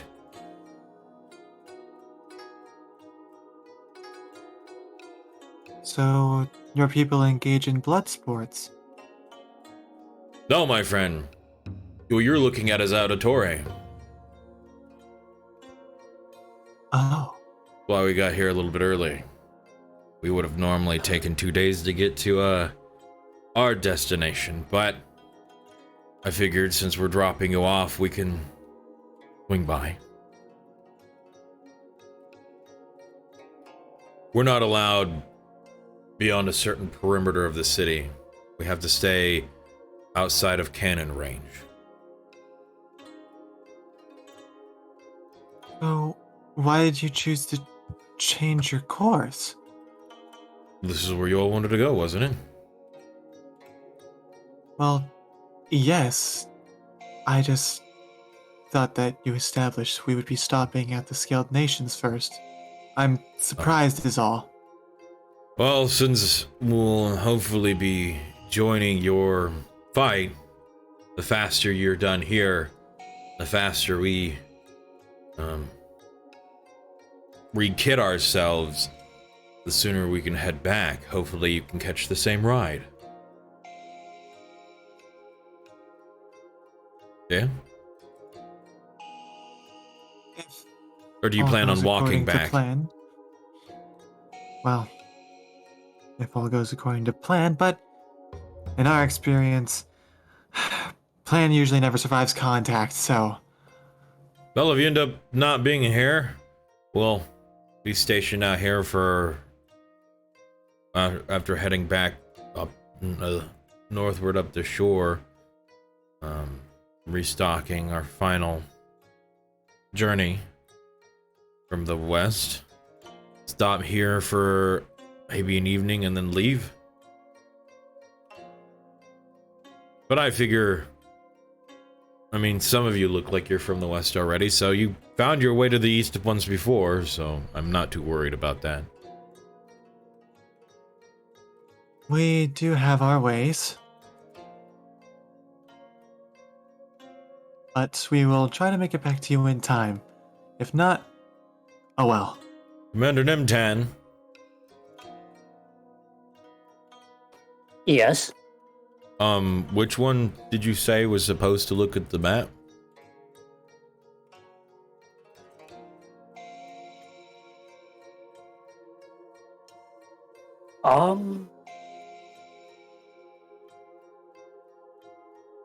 I do not recall. It was the orc. I can look over your map if you'd like. I have Well, a I'm supposed memory to get for a- these sort of things. I'm supposed to get a heading.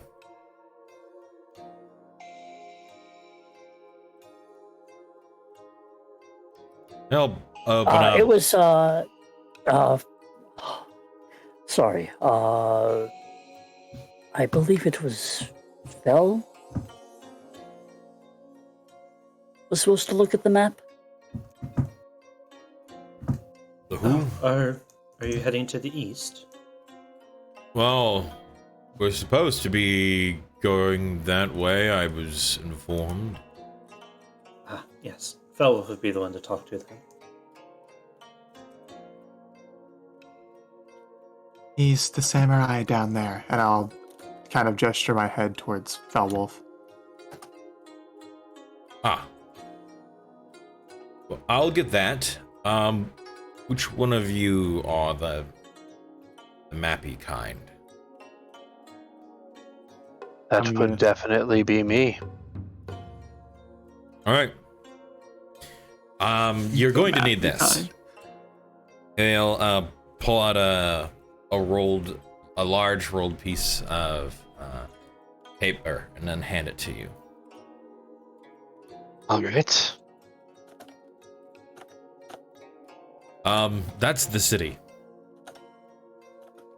You're gonna need it. All right. Thank you. I suspect that the rest of you may be more familiar with the lands outside of the capital. You would be correct. So I figure this should help you at least get your way through it.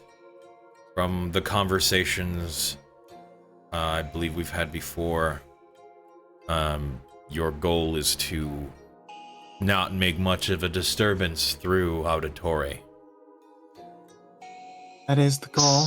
Little as possible. Yes. So I put in that, I wrote in on there a little key and on some notable places. I didn't know what you needed to stay away from exactly, but I labeled a lot of the primary buildings or places that you can go and be at. If all else fails,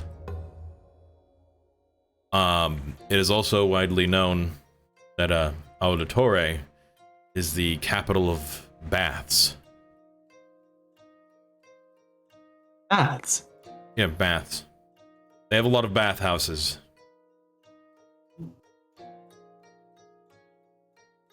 Okay. They We'll keep it in mind. they have a magical underwater or underground water system. So Interesting. all their people have fresh water, and their people bathe constantly. But I mean, if your entire city is full of merchants, I'm pretty sure they only want the best anyway. Right. I'll go Huh. get the directions from Fell, right? Yes, Felwolf.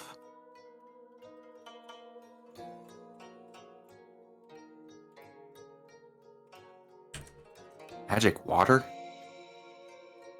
Oh, nice. Felwolf, Klesdak will just approach and then hold up a map of Lady's Lake with the with what he's drawn of the edges of it, and it is very detailed. Okay. I'm gonna take a moment to memorize the features of the lake. Looking upon it, is there anything that really stands out to me as something that I would have not known? There's an island. There's an island. Mm-hmm. Where is the island located? Very close towards the center of Lady's Lake. Okay. Is there any identifying features marked on the map for the island? There are what seem to be areas of shallow water, and then you have there is a circle around it, and then you can see written in there storm ? Okay. He looks over to the east to the locations that he's familiar with. He's going to mark. I'm assuming there's a legend on the map for their marks for docks. Yeah, he Okay. has it's very detailed. Okay, so he'll put a dock icon for the Ox Clan, and then just south of that, towards the Snake Clan's forest territories, he's going to mark a shoreline area that they were effectively treading on their last day there. So essentially, the attacked village. Yeah. Okay. He's gonna put a shoreline marker there, for a landable area. All right. He will say, he won't put anything extra on there. He will ask, however, what's with the island in the middle of the map?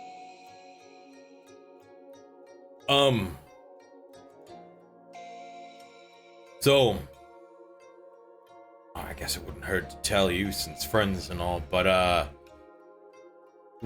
I think there's an island. Main reason is we began to sail through that area because it was somewhere that we hadn't been. I was mainly curious, so and Commander M10 kind of got furious when I drove us straight into a storm. Hey. It didn't show up until we got within distance of seeing what seemed to be an old-style beacon lighthouse. Like, we saw a blaze, or a large blaze burning on top of this structure. But as soon as we got within, I would say, 40 miles, a storm came from nowhere. I would really like to visit this island at some point. Well, soon as maybe whatever you're dealing with is over, maybe if you have a spare ship. Potentially. Hopefully with the Ox Clan's help, that won't be a problem. All right. Well, be it that currently we are aware of only having one, it's a very invaluable resource. So, I've been tasked with no longer sailing into storms, if can be helped. Alright. Well, I have dialogued on your map the locations of note for your commander. All right. I will make sure that she gets this.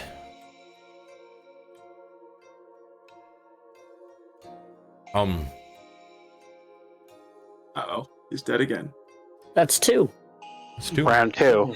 One day it won't happen. Going for a high score. No, I think the high score right now is 4. I think so. Oh, we got a chance. Just, I'll let you know this. There's an individual which, I can somewhat vouch for.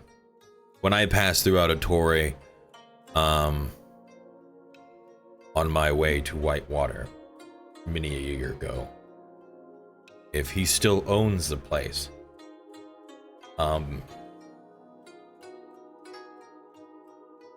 his thing is keeping the secret of those that pass through. So see, if you're there to keep low, he doesn't mind. Just go Hey. check out the inn. It's on the map I gave your more furred friend. Okay.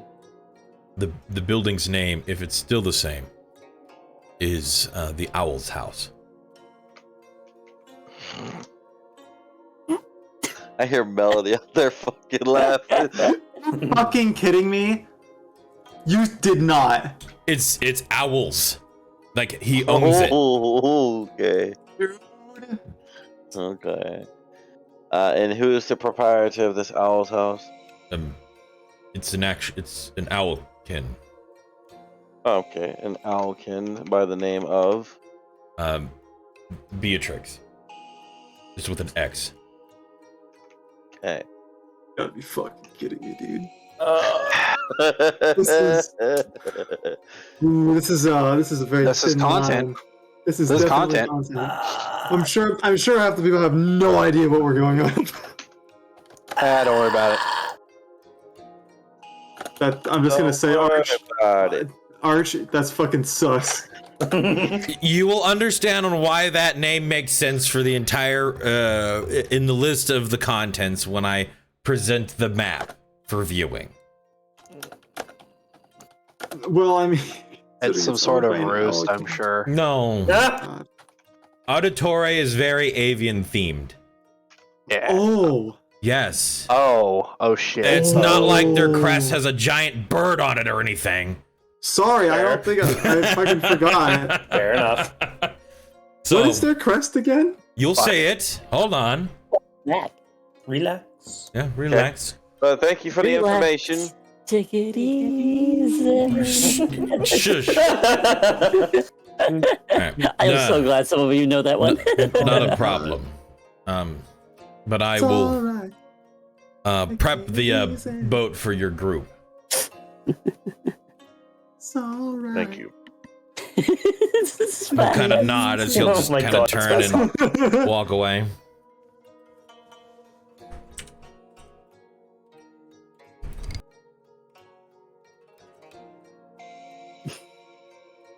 Arch, you and I have to have words. I mean, have to have words. We'll exchange dialogue. We will exchange pleasantries. I'm gonna go ahead and walk over to Klezdak. All right. Stolen will join her. Oh, and I should send this to you since you were the one with it. Mm-hmm. Probably a good idea, whatever it is. Oh, just a cursed object. Don't worry about it. I'm kidding. Calm Yeah, down. that was me being facetious.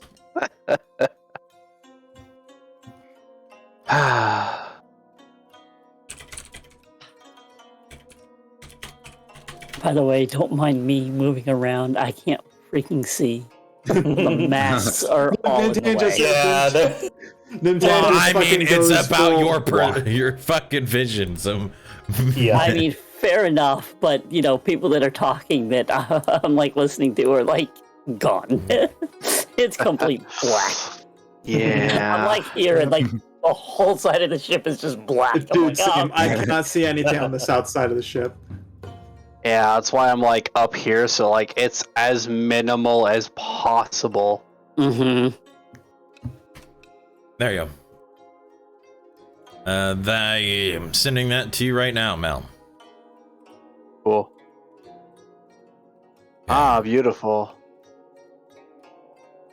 Right, now back to this. You see Klezdak kind of pulling out things like ropes and other stuff, just leaving the bare essentials in so that more people could fit in the rowboat. I need to. I can take some of those ropes, cause Like, take, or like put over there. do you need Yeah. them? Do you need them? Are you asking a sailor if he needs rope? Do you have extra that I may borrow? Never enough. I'm sure there's plenty of rope in the in the land of cleaning, bathing. What? You could probably fetch yourself some rope in Auditore, yes. Oh yeah. The land of cleaning. Oh man. Oh, cleaning. What in the shit? Stolen. If you need rope, we can get some. Oh, that's I mean, fine. I do have to restock my own pile too. So Like you said, I'm sure we'll find some plenty in Auditory. Want to say, Arch, I love the bordering you did. Oh my god. What? It's not like I made that today or anything. I What's love up? you for this. You did so well. It's a Delta, not dead. hi. It is a delta. Ah, welcome, Welcome, couch Delta. sorcerer. Sounds dead. Couch sorcerer, yeah. yes. Yay. Oh my god, It's dude. like bro. Who More shoved a generous. hose in your mouth? What? Did you What go to like a happened to football you? game or something? Like I don't know. No. Oh, okay. Family stuff. Ah. Ah, All right. A lot of it. Anyway, I'm here Oh now. boy. All right. welcome. So, Arya, you approach Klesdak. Yes, Klestak. Yes. You mentioned before that the keep was something had happened there. In Whitewater Keep? No, my family's keep. I hadn't been to your family's keep. I do know, however, they never found the Crimson King. Hmm. What was his name?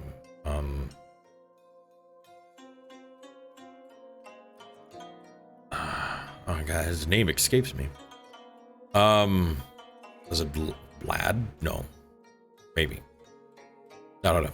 They hadn't. I think this is the first time I've actually thought about this. What? Can I roll for his name? Sure. Yeah, I don't know this. You don't know. Out of everything that you've read, you've never come across his name. He's only ever been referred to as the Crimson King. Oh no. Well, I know another title for him. But yeah. I actually don't know his name either.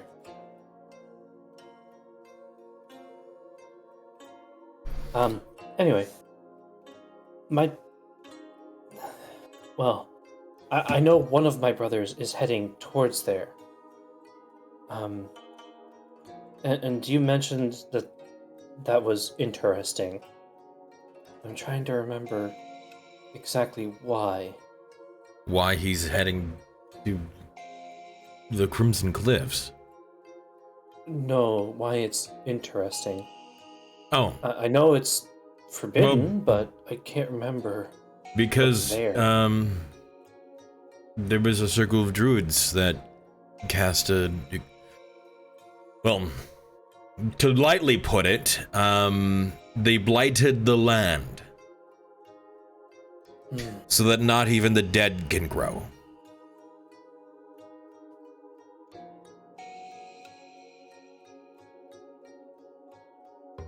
I see. And then, I think, was it the Wizard College in, Salisa ended up putting a barrier, an illusion on the boundaries of the Crimson Cliffs. So if anybody can get in, nobody can get out. They'll never be able to find their way out unless you can perceive through the illusion. The perfect prison. Not really. That's So, not even animals can survive. Even if they go in, they'll die of starvation. Because nothing grows. So if there were vampires left in the Crimson Cliffs, they would have starved by now.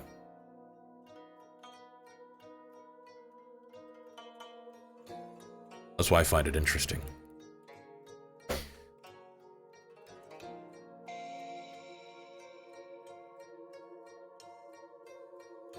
when it comes to my family, I'm not surprised by much anymore. Well, family has a way of doing that to you. they'll surprise you. I mean, heck, I heard of a family that his father sold his children's mother to keep them afloat, and then when the sun sprouted wings, everything changed.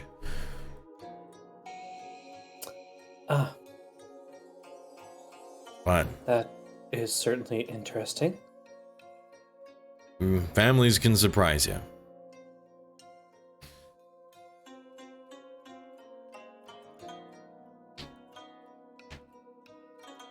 But was that all you needed?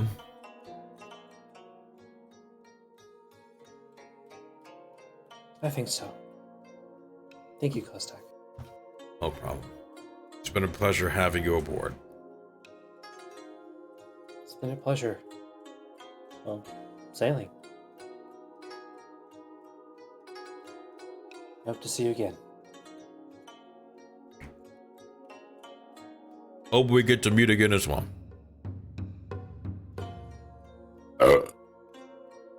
Exactly. Nice. He'll go back to tending the landing craft. Give that one an 8 out of 10. And Kleztek, I actually had my question from yesterday. I still wanted to ask you. Yes. So I remember last night, well, earlier this night, you said you were a paladin, right? Yes, I am a paladin. Was. Still kind of am, I guess. And have you ever been to the Whitewater Guild?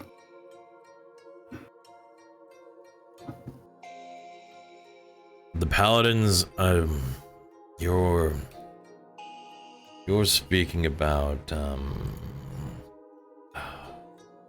gosh, what were they called over there again?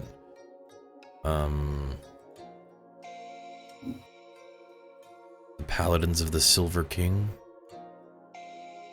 I believe it was something like that. I can't remember myself. But have you ever been there and like met the people? No, I hear they take every paladin that desires not to serve a specific place but a greater good. Why? I just had a friend there, and I have not seen her in a very, very long time, and I just thought maybe you've known her. But I guess not. I doubt we've been in the same circles.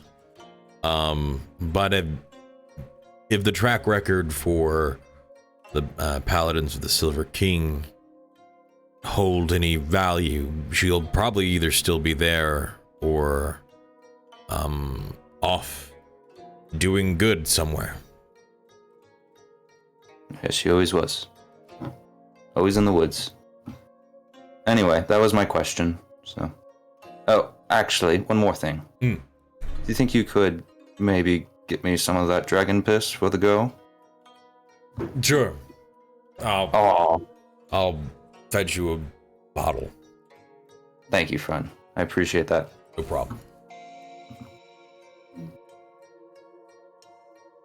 Stone will tip his head and skip on away. Ira's gonna follow alongside. I assume we're gonna share that later. Oh, of course. I'm sure he'll give us plenty. Have a taste. I hope so.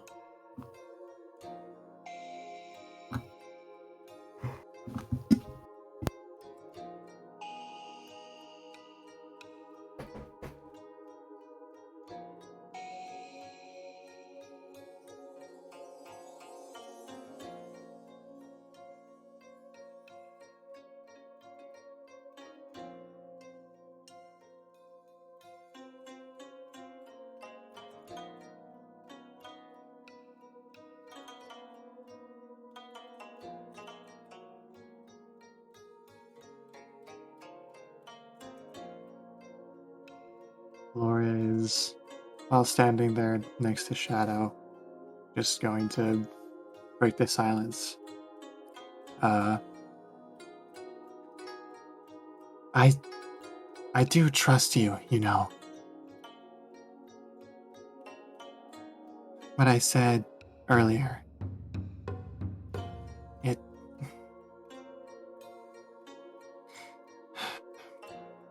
it's really only half true. It's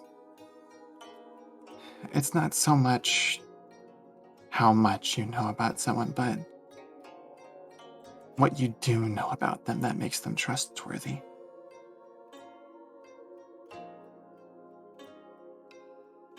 And, well, even given your preference and approach, I'm glad that I have someone like you watching my back.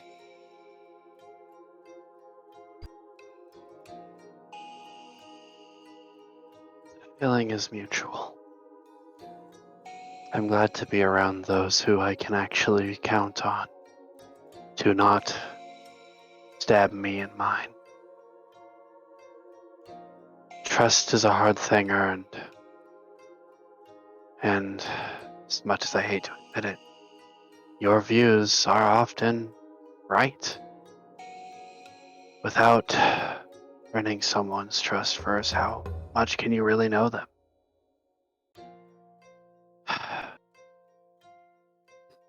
I hope all goes well as we land.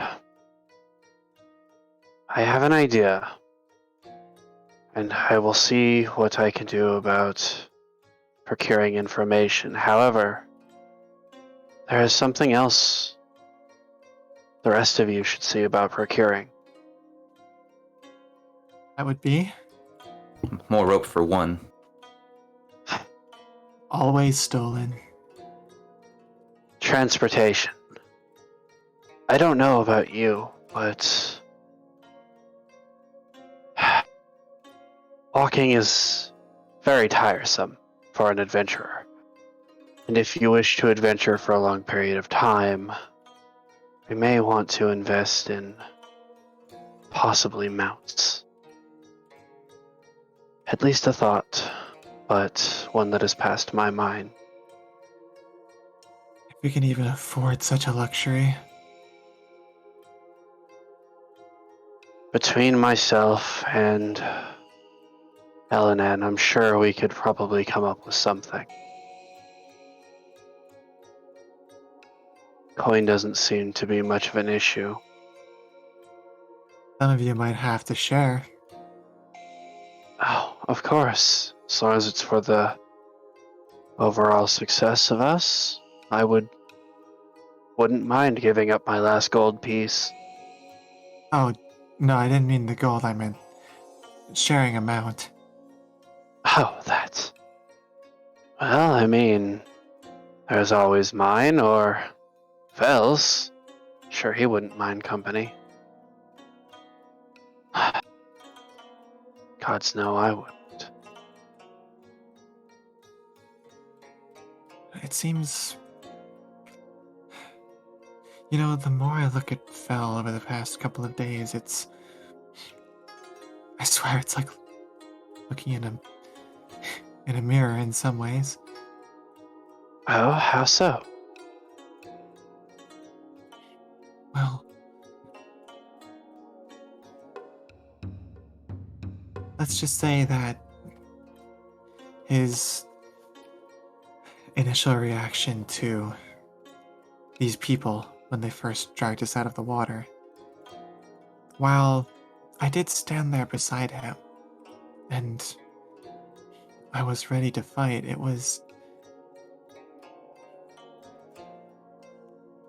I don't know if it felt like something was different that time.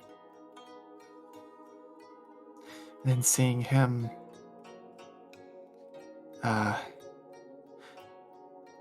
well, very easily and quite coldly dismissing me when I attempted to speak with them about some personal thoughts of Babylon. Well,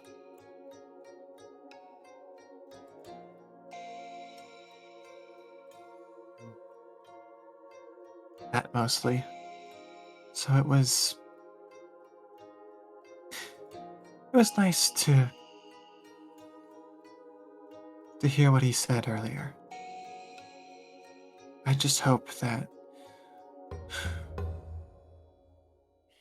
well, he doesn't destroy himself with his own ways. The East is a very extreme philosophy, especially his clan. And while I logically understand some of the sentiments, the actions puzzle me still.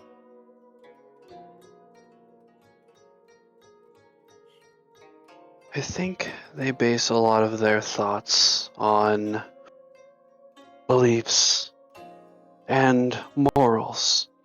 If I've read into the East as much as I think I have, a lot of it comes from a strong faith in self-worth, self-being, and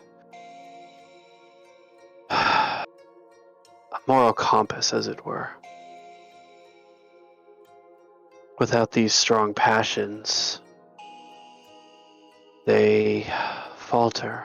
However, with these strong burning passions that they have, they seem to flourish. They seem to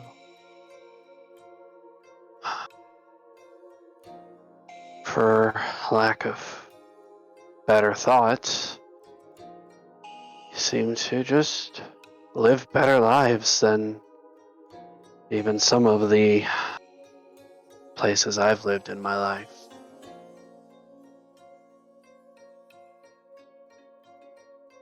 Every place is different.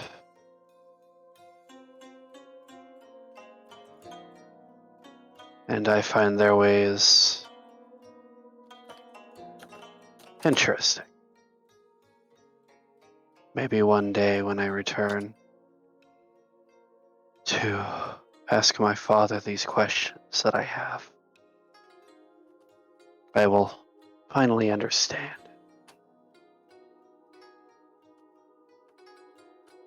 You intend to one day reassimilate yourself into the East, take on that role as heir to the Snake Clan. I'm not sure I want the responsibility, but whether I want it or not is little avail to me. If it is thrust upon me, then I may have to accept it. Sometimes there's no walking away from these things. Just as Fell has had to shoulder all of this weight of his clan, all of this responsibility, all of these secrets, all of this stress, I may one day as well have to take on my own burden, my own stress, my own strain. It's why I need to Oh. become stronger. I know it is a lot to ask, especially of somebody like yourself, who normally is free to travel as they please. But I think, especially given the relationship that you two have fostered, Fel would be grateful to have an ally in that specific respect. A fellow leader that he can work with. A friend.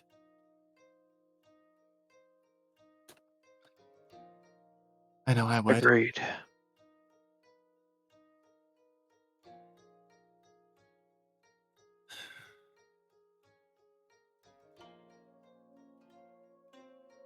If there's one thing that I have learned from all of you, that being alone in anything to, well, better words escape me, but as a lot of commoners would say, sucks.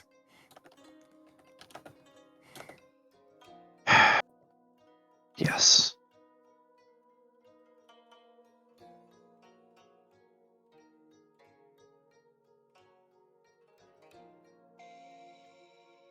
He says that we need to head back south eventually. What are your thoughts on this matter?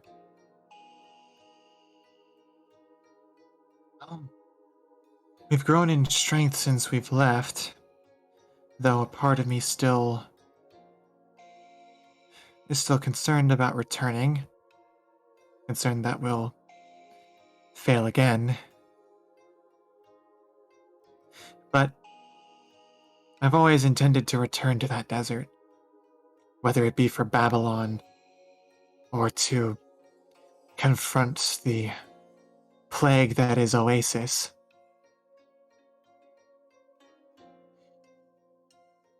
I have my sights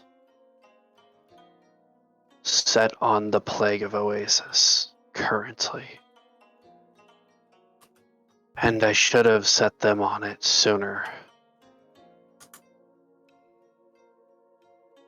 Hindsight is often 20/20, as they say. Indeed. Do you remember when I got that information? What I said? Which information are you specifically speaking about? About these vials, this cure. Right. That. The individual of which I was dealing with is the one poisoning and is needing to be dealt with. They rally the sick, the masses, and they just take what they want.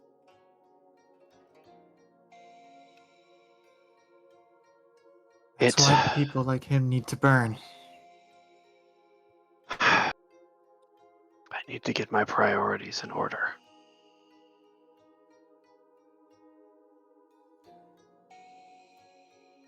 That needs to be a lesson that I learn. There's nothing wrong with having personal goals.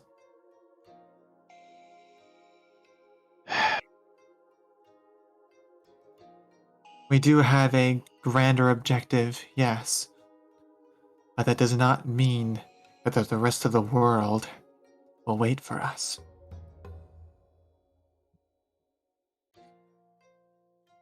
So, then with what time we do have, we must act in accordance. No?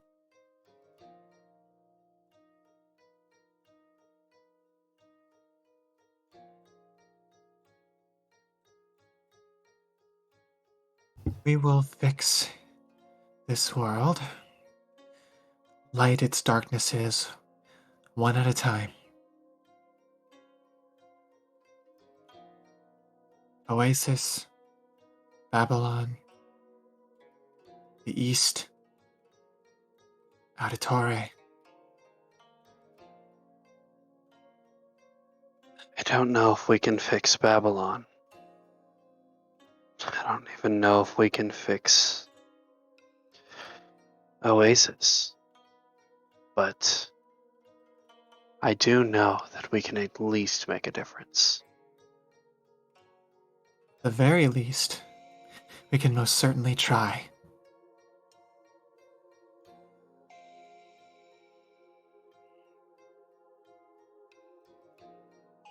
But I'd be lying if I said I wasn't going to do more than just try.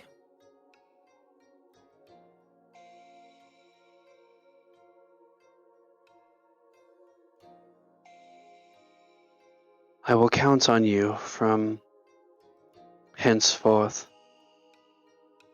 and rely on you as though you were family. Do your best, okay?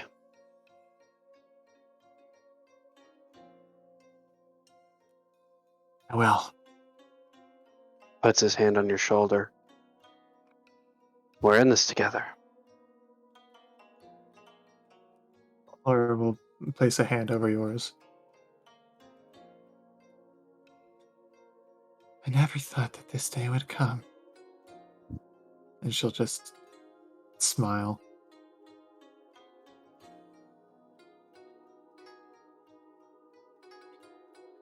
That I would care about something else again. And she'll let her hand drop from her shoulder.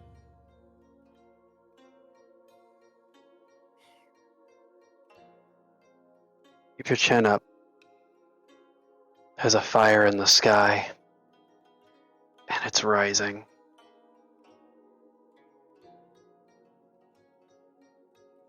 It'll be nothing before mine.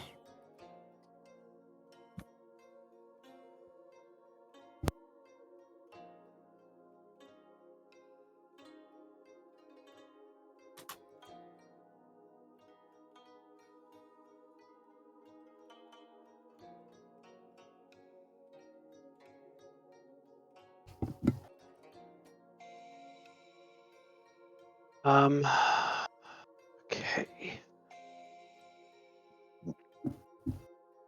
Shadow will go back to the room and gather his belongings. Gloria will remain and continue looking out towards the shore. Is anybody else Not in the water. in the water? Not in the water. Anyone else needing to speak with anyone? I was gonna speak to Lori as well, All right. but I'll wait if anyone else was gonna talk. I don't think so. Gloria. Hmm? Here, put your hand out. Stone will put his hand out. Fist closed. Gloria will place her hand palm up.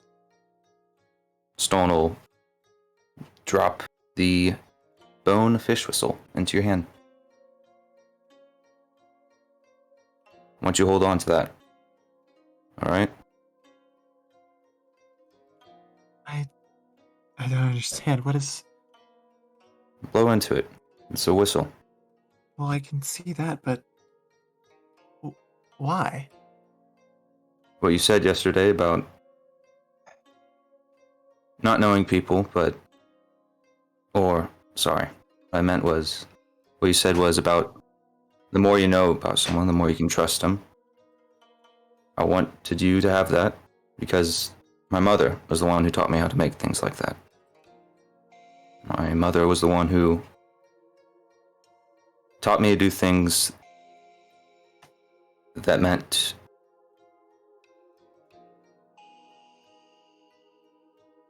to other people as well. My father, he taught me how to do this, and Stone will manifest his echo. But from what my father and my mother taught me, and he'll point to the whistle, what she taught me is much more important to me. And so, with that whistle, you can do a lot of things. You can keep an eye on us and let us know if there's danger, or come up with some sort of code to let us know if there's danger or something. I don't know, but I want you to have it and know that that whistle means a lot to me. It's more than just a whistle. Gloria will close her hand around it. Thank you, Stolen.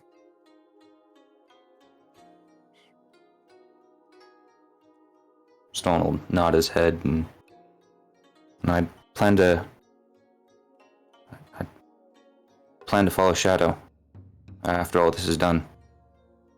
about what he said about trying to cleanse Oasis. It appealed to me. So I just hope you know I trust and care about everyone on our team as just as much as I care and trust you. So Well, whenever you two do end up going to Oasis, you can count on me to be there. I have my own personal troubles with that place as well. I think all of us do now.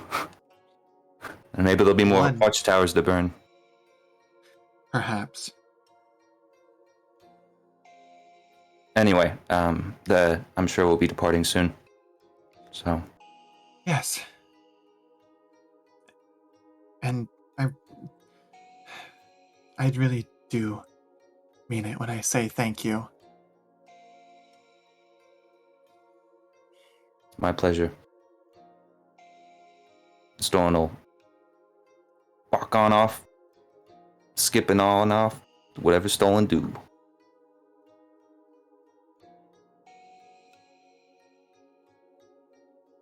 Gloria is going to place that whistle into a pouch on her belt. All right. And she is going to walk on down.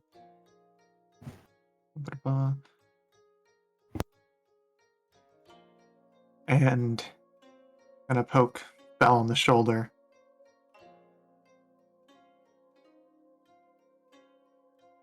Yes. Hey. Whenever we make landfall and end up taking camp somewhere, or if we end up staying somewhere in the capital, would you mind sharing with me some of your, I guess, whatever you do to meditate, clear your mind? Because, I mean, when I meditate, it's more so I'm reaching out to what's around me rather than what's inside. So,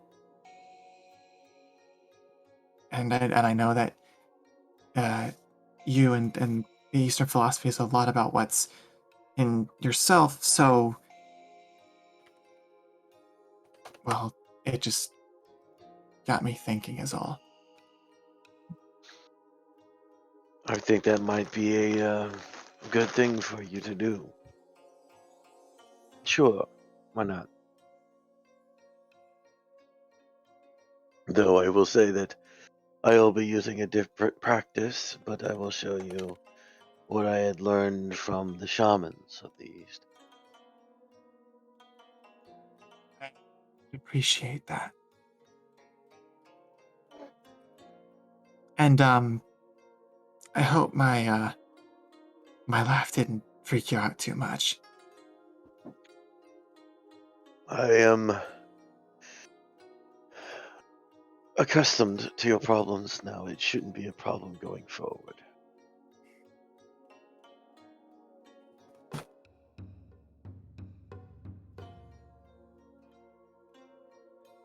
I know it's probably foolish of me to ask this, but what you were saying earlier about redeeming yourself with Arya and doing it the Western way, but you would still, to an extent, go your way. I don't know exactly what it is you meant by that. And, well, I'm not going to ask. But can you at least try to not do something self-destructive? Your attempt is admirable, though you're approaching a subject with half understanding. Just as I am wholly unaccustomed to the West, though not entirely unfamiliar with it, it does not necessarily mean I know everything about the customs of the West. You have seen some of the customs of the East, however, you do not wholly understand the customs that lie therein. It is nothing to be um, remorseful about or guilty about. However, that is my home. It is where my people and my family derive from. And I will follow those traditions. It has nothing to do with self-destructiveness. Just as you have a belief in the natural cycle of things, I have a belief in a warrior's way. One does not necessarily have to be greater than the other or be right or wrong. It has nothing to do with that. I do not see it as a self-destructive way.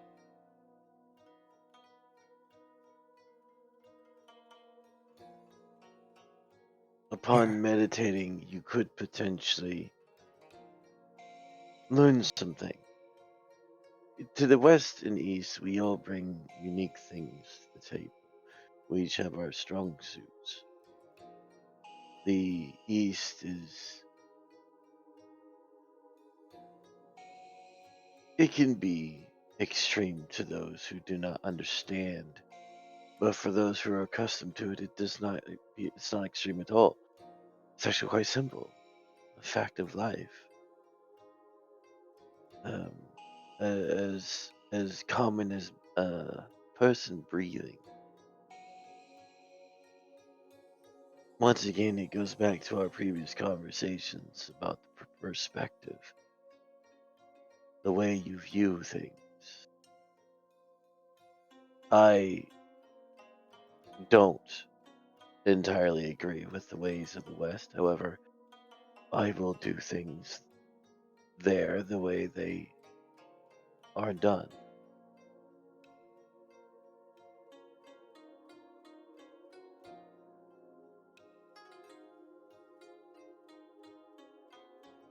I I understand. And and I know you're right. It's like I said before, and it doesn't just apply to you, but to everyone. I'd like to see you all make it through this. Survival as a druid is something that your instincts are honed on. Survival for a warrior is somewhat different.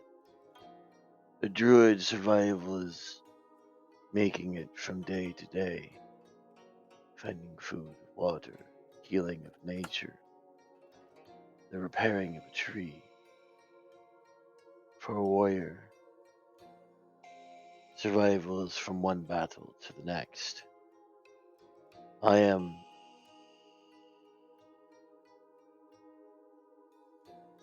by no means going to delude myself with illusions of surviving all of my battle. It is a physical impossibility. No. I know one day I will fail and I will fall. However, I will go into each of my battles with my head held high. And when that moment I feel the day is upon me, I will not shed a tear.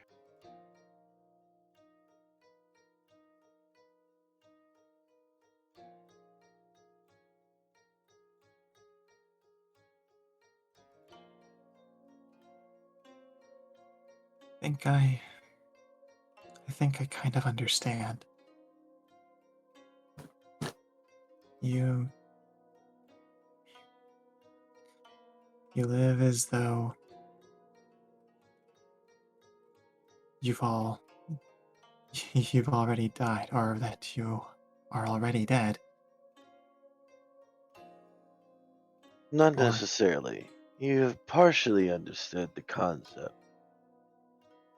Think of it this way. If one does not fear death, what is there to fear? not a whole hell of a lot. Exactly. And for a warrior, it's key to understand that. A warrior who gives himself upon fear will always fail. However, there is nothing truly more terrifying than a warrior with nothing left to lose.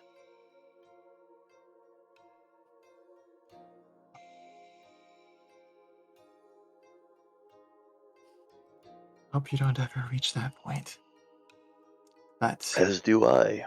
It is why I put myself on the front line, why I chose this path for myself, so that I may be that blade that stands in front of my allies. I take the hits because I know this is where I shine. This is where I am strongest. I did not see myself doing what you do. If I did, I would have become a shaman.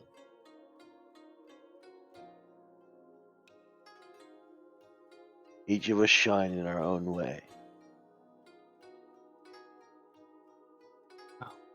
next time we face a dragon, I'll be sure to devise a way to bring it down for you. That would be appreciated. I can only jump so high. You did jump pretty high, though, if I recall. Yes, it's not due to a lack of effort. I am, once again, unaccustomed to battling creatures of that nature. Perhaps we use one of Stolen's nets.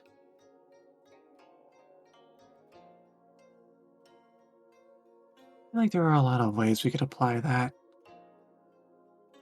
I have been talking with him about a idea.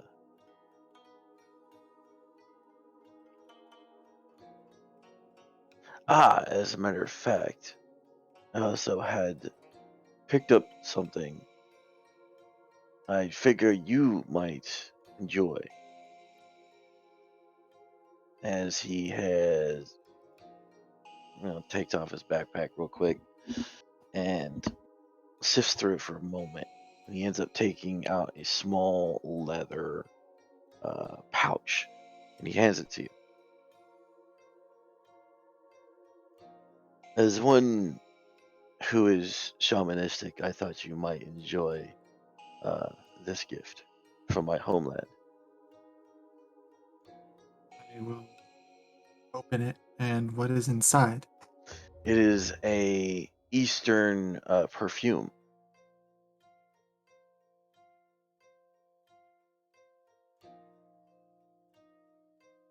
If I could spell it, it'd be great.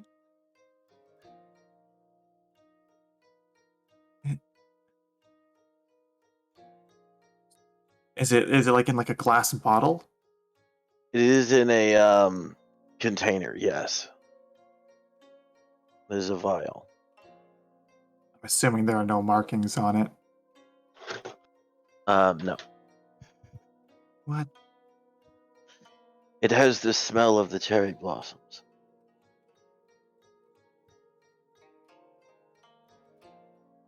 Is this your way of telling me I smell bad? No. As one with close to nature, I'd figure of all people, you would have a want to remember the sights you're unaccustomed to. Oh, Being well, still close. I was kidding. Thank you. Oh. I see I'm still not quite used to the Western customs.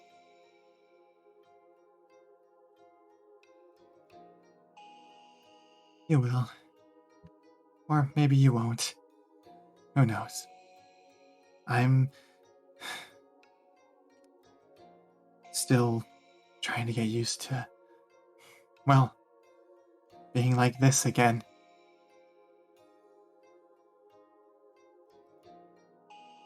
It's been a while. Well, we're going back towards your home. Well, not exactly. My home was on the far west side of the kingdoms.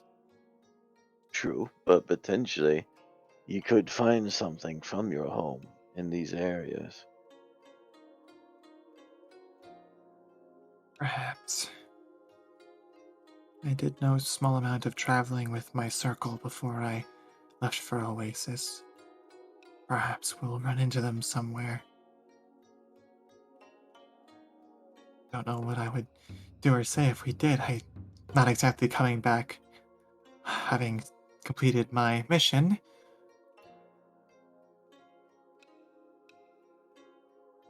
But, thank you for this. When did you get this? When we were at my home, as we prepared to leave for the final time, I bought a few things for our friends, as well as stored some things from my home for myself.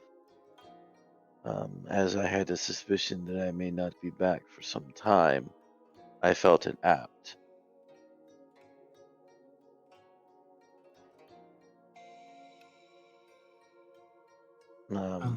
Again, thank you.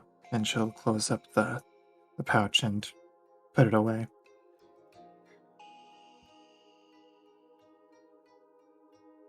Also bought a lot of alcohol. Of course you did. Well, don't expect me to be drinking any of it. More for you, though, I guess. Yes. I still have to give the rest of our friends their gifts at some point. Right.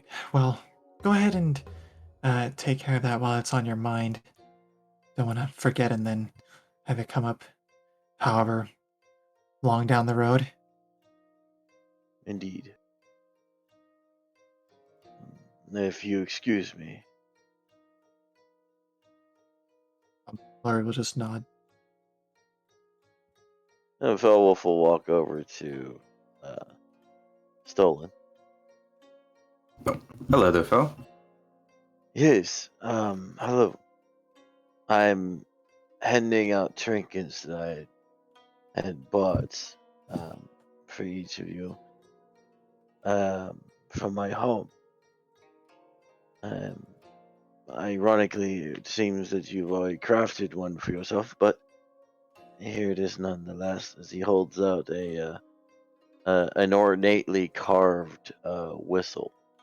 No way. Oh my god! So get a whistle. Dude, that's awesome. Yeah, it is a signal whistle, yeah. Oh, thank you, Phil. You honestly didn't have to. I will. Stone will. Is it like a whistle that you like can change notes on, or is it just like a? That's really up to DM's preference. I know it's ornate, but Oh, almighty DM. What? The whistle. Yeah, the whistle that Phil's giving me, is it like a whistle that can play different notes on, or is it just like a one-hit whistle? So it's a signal whistle. It's one tone. there you go. Perfect. If it did different notes, that wouldn't be a whistle. That'd be a flute.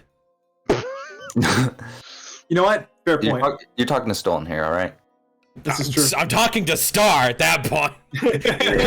Very true. Well, I mean, they're not one and the same. Yeah. Not entirely. Anyway, thank you, Phil. I really do appreciate that. Honestly, it's beautiful. I'm going to hand the rest out before we meet landfall to the others. For sure. I will prepare myself for a journey. So, thank you, friend. Yes, you are quite welcome. Yeah. As he'll walk over I'm assuming he sees Arya just chilling out and Albert, right? Yeah. Okay. Stone will blow into the whistle. How loud is Whistle it? noises. Whistle noises. It's pretty loud. Okay. As he walks over to Arya, he says, "Once again, I'm handing out trinkets from my home that I purchased for everybody. I did grab something for you as well. Huh? You were arguably the hardest one to shop for. But I did settle upon an option. She'll kind of tilt her head and As nod. he reaches to his bag, he pulls out a what seems to be gilded metal object as he hands it towards you. She'll take it. As you take it, it is a steel mirror. Huh. Thank you. Oh, can't see yourself in it. Kidding. Oh, that'd be fucked up if you gave her a mirror and she couldn't see herself. Like, yeah, thanks. A reminder every time she clicks. Damn. You want a Yeah, DM, it's still useful. you want the DM paranoia right here. You're looking in it and you can't see the vampire approaching from behind you. Oh, dude. I'd be very concerned because we're in open water. Yeah. Looks in it, feels like, oh no, nothing's behind you because no, I'm kidding. There's flying vampire. Seems legit. Do I see my reflection in it though?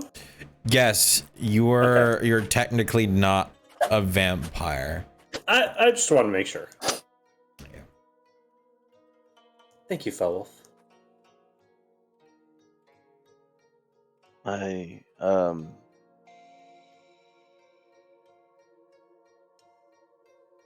will attempt to keep learning. But you are welcome. I will attempt to be more open then. As he turns to Albert, Yes.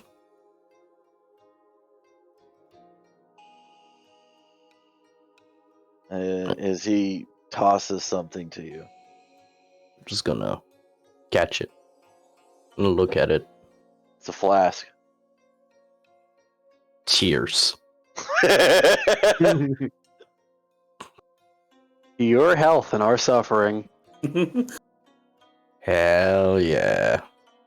It has my favorite drink within it. Ooh. I'll make sure to drink on a good occasion then. Okay. It is a steel flask. Ooh. Alright. That's a badass whistle.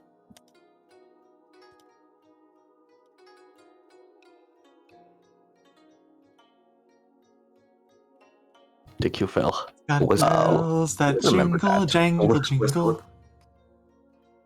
Sorry, I don't have anything to offer to you. Not a problem. I still have to give Shadow his gift as well. Albert just gonna nod. Do I see where Shadow is? Mm-hmm. Okay. Walked past you earlier. And you watch him go to the rear of the vessel. Okay, cool. I like it. I was talking about the whistle, sorry. I forgot I was unmuted. I like it. I like it.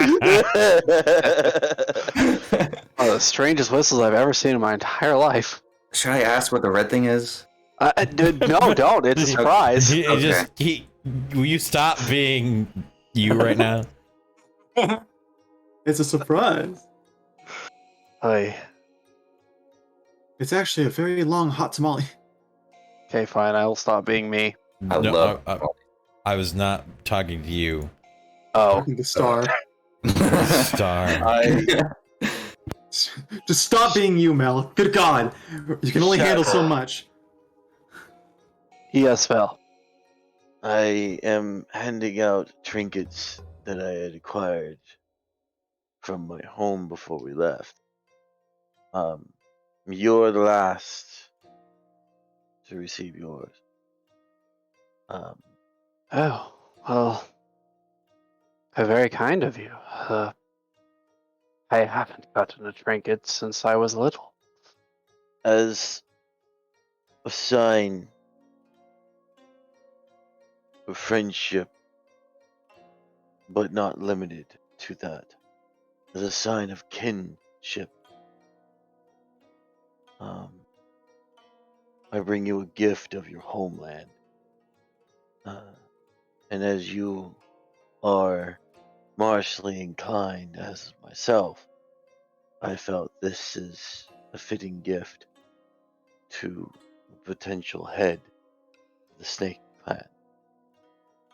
As he unbuttons something from his bag, as he pulls out his Kusarigama and hands it to you.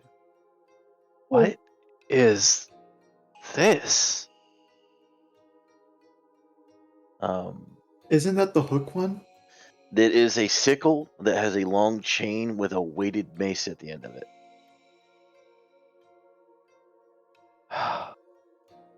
Now, this is a weapon I've never seen used before. It is referred to as a Kusarigama. Obviously, it is a improvised weapon that is turned into a martial weapon. One part sickle, one part mace, connected via a chain. You could potentially restrain targets, as well as attempted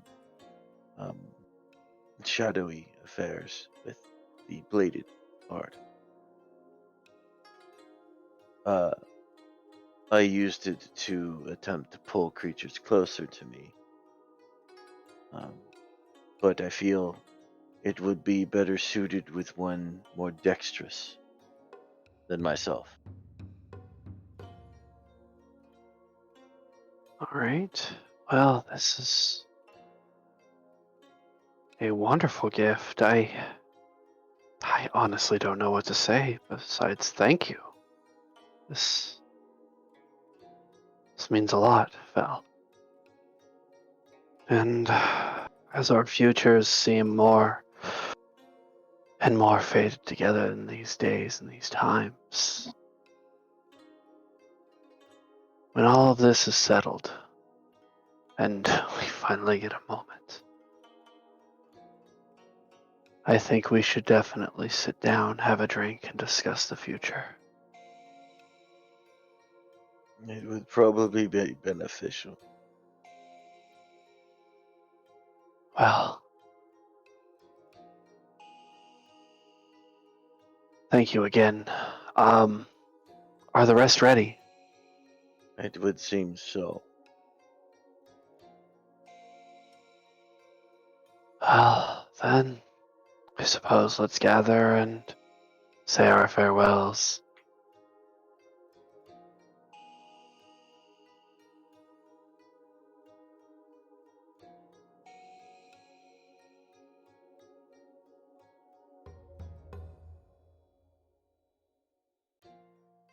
There are a lot of Dragonborn over here. I did, Yeah. I did post the picture of it in the chat. Oh my god, there are a lot of Dragonborn over here. Oh. The whole damn crew. You see it in Discord? Yeah, I see that. Arch or Doom, Fell, whoever doom. has the stats. I'm gonna need the stats Yeah. when you get a moment. I can I'm do not that. in a rush. I could do that. I have it on my character sheet anyway.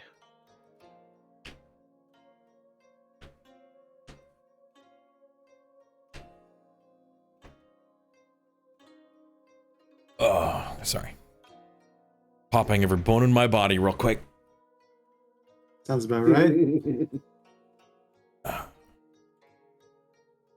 Well, the landing craft is ready.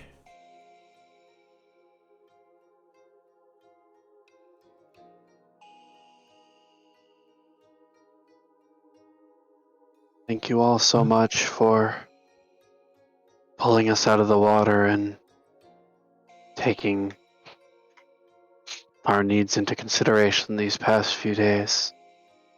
It has been an honor sailing with you all.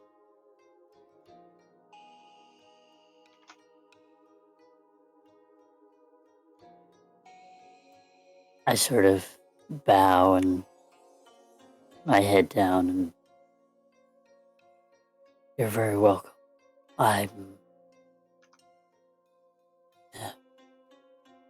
You're just at the right place at the right time, and I'm glad you took our hospitality. It was a fateful day for all of us, I should say. It was. Flurry's gonna roll her eyes at the fate.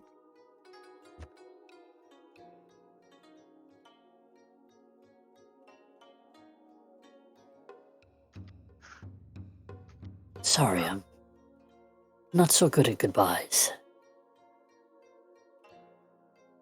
Well, how about see you another time? I'll look at you and nod. Very well. See you another time.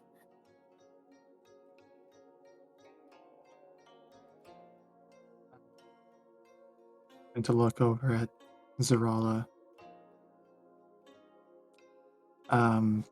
I'm gonna walk up to her. How tall is she? She's about, I think I said, what, 5'3". Yeah, 5'3", Yeah, 5'3", 5'4", around there. As I walk up to her, I'll look down at her. You helped me in more ways than you know. And I am grateful for your words and for the time that you shared with me. You opened my eyes to a lot.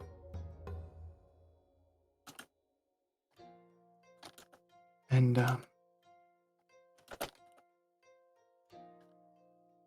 well, I've got a lot further to go, but you gave me a push.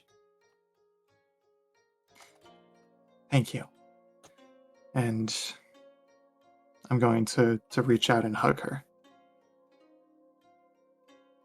For a moment, it's awkward as you hug her. Your arms go around her upper arms.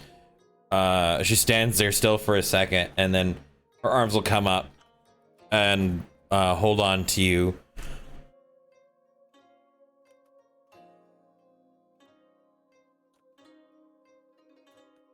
Hope to see you again. She'll reach up and put both of her hands on your face. Pull you slightly towards her. Turn your head to the side. Mwah! And get on the boat.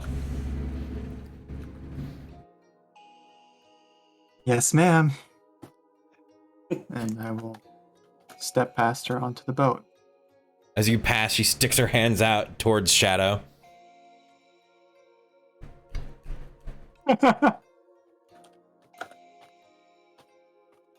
Yes, Solara? her arms don't reach all the way, but she's like grabbing towards your head. I lower my head. She turns your head. Mwah, get on the boat. Fellow sees where this is going and puts his face mask on and his helmet on. There's. I'm in the boat. Just don't worry about that.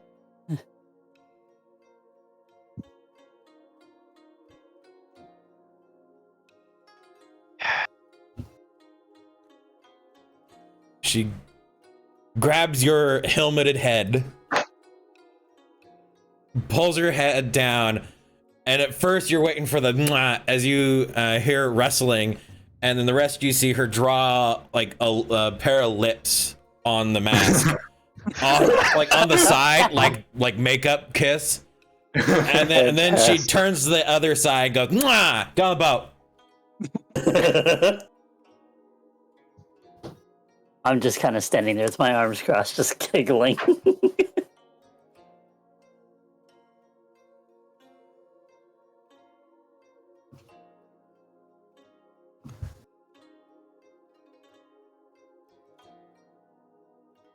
She'll stand there with her arms at her sides, staring at you like knuckles on her hips kind of thing. And then she'll turn to Klasdak, go, my stool! And then he'll slide over a stool, and she'll pick it up and hand it to you. Sit. Oh. I'll take a seat. Oh no! She tries to like turn you around so your back is toward her. I'll turn around. Can I roll listening so I can just bypass could all try. that and straight up? You can Alright, certainly can try. Stealth, With everybody let's go. staring at you. Go ahead. Stealth, let's go. Watch this nat 20. Ah, shit. Never mind. It was that close. Hold on. Uh-oh. She as you attempt to walk around, you get a hand up towards your collar as you're pulled down suddenly and go, mwah, go about. And she's starting to mess with Arya's hair. Yes. Well, that was fast. A few minutes pass as all of her, like almost all of her attention goes towards braiding and stylizing Arya's hair. As when once it's finished, she tries to spin Arya around. I'll spin around. My stool, as she'll put her hand out for the stool. I'll stand up and give the stool back to her. She, without looking, hands it to Klasdak, like, violently, and as he fumbles and takes it. Jeez, calm down. She'll put her hands towards your face and grab your face, turn, mwah! Get in the mouth. Yeah, I have to lean down in order for her to do that, by the way. Yeah, she pulls you towards her. If her hands can reach your face, she jerks your face down. Could she reach my face? I'm 6'1". Yeah, her arms are Really? at least longer than a foot. Let's No. give her that, all right? Okay. Holy shit! I didn't realize you were that tall. Arya's tall. Oh, that Yeah, changes things. I think Yeah, I think your 5 foot person character's can reach just up that high. small. Not that small. A 5'3" like- trying to reach up to a 6'1". Yeah. Yeah. Trust me, She could still reach. she can still reach. Our Elf arms is have length. 6'4". Yeah, the only person whose face I would definitely be unsure of is Shadow. Yeah. He is too tall. Like 7 something. 7'2". With his ear. With the ear. With the ears. That's the best part. Get on the boat. After she kisses you, then her arms will go out towards Stolen. Stolen will approach. And he'll put his arms out.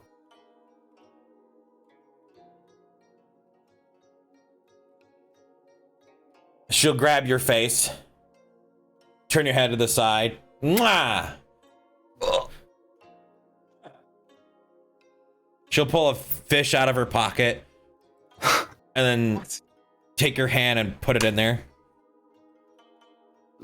In the fish? No, the she'll fish in put your the hand. fish in your hand. Oh, okay. Didn't you Jesus notice something Christ. that's ever so slightly possibly disturbing? The fish is still alive. What? As the rest of you begin to realize her bag on her side has also been full of water. Fish. Get in the boat. I love that. Get in the boat. All right, holding one fish in one hand, Stolen will reach up to his hat and pluck the peacock feather, and he'll present it to Zariah. I want you to hold on to this until I see you again, okay? I would have given you my hat, but I kind of like this hat. And this feather means a lot to me. And so I'd like you to hold on to it until I return. With the fish flopping in his other hand.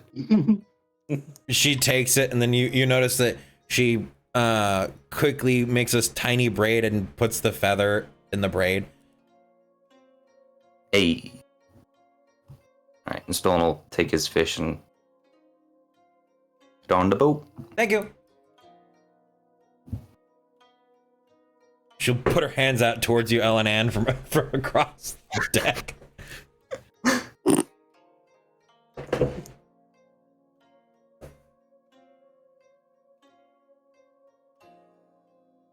We're kind of like crammed into this boat. Oh yeah, definitely. Yep.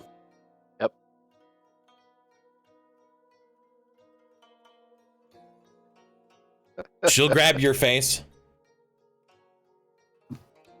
turn it to the side. Mwah! Get on the boat. Ah. Yeah, you hit every spot that isn't free. What the fuck? Ow! Oh my god. I was trying to hit the button, but nope. That's Eladan for you. Let's say we're about a dragonborn shy of capsizing on this boat. Well, it's a good thing none of us are joining you. All right, Zarla, we're supposed to let him down easy. As he'll undo the ropes. Oh, Kleztek, do you have the dragon piss? Yes, it's in there. As he points that there's a small crate of 6 bottles. Oh, my man! Thank you, I Kleztek. swear. Thank you. My pleasure. As he pulls up the rope, you notice that it's attached to nothing as he looks at it, and just his eyes widen, and he looks over to Zarala, who's sitting there holding the rope. Bye, friends! As she lets it go, as the boat drops. Oh my god. I knew it. Oh my god. No. Fucking legend. As it plummets to the water, it doesn't tip, doesn't break, but you're all left there just almost bouncing your heads off of the boat itself. Fucking give us a heart attack. And she's just I wasn't scared. I laying wore over my helmet. She's laying over. Yeah. He's wearing, Remember to wearing always his wear a protection. helmet, children. PPE, everybody. Personal protective PPE, equipment. yeah. And she's laying over the railing, like waist over, like waving at you all. As you see Commander Nimtan's hand come and grab the collar and pull her back. Stolen waves with a fish in his hand. So who's rowing? Strong people to do it. But Oh, stolen, thanks, stolen and guy. fell. Stolen and fell. You guys are up. Stolen will Yeah, sure. Okay. Stolen will hold the fish into the water and Stolen and Albert are gonna have to swap though. slowly let it swim The away fish immediately gets eaten. to freedom. To freedom, let's I see. boost me and Stolen's rowing speed with my fleeting wind stance. Yeah! It's Oh, hell yeah. rowing is not movements. It's a strength. You're come giving him false. No, fleeting wind stance the boat. Fleeting wind stance the You boat. can't- No. I still got one more. It's not. Gotta move through water faster. That'll work. It's not a creature. The boat is not a creature. I'm Damn sorry. it. You know what? Hang If it- on. I have this. Oh, I will give if you said them. yes, it worked. I will give them the aid action by saying row. Oh my god. No! They can have advantage. Okay. Row. Row. Row. Both of you roll with advantage, I guess. All There right. you freaking go. Oh my god. No. It's that 15 barely pulling it through. I'm like, oh shit. Oh my god. There you go. Nice. There we go. For a moment, you lurch in one direction mostly, as in Stolen. I was like, okay, well, not that hard. All right, there we go. As it straightens out, as you guys begin to row across, and almost like you see in all the Hollywood movies, Zarala is running across the deck at the railing, waving. As you see her get to the staircase, as you guys go around, as for a second it looks like she is about to tumble as she cartwheels off the step, lands on her feet, and starts to run, then falls. And shoots back up, just kind of jumping in place as you guys are now rowing further away. Gloria's Just going to waving. wave.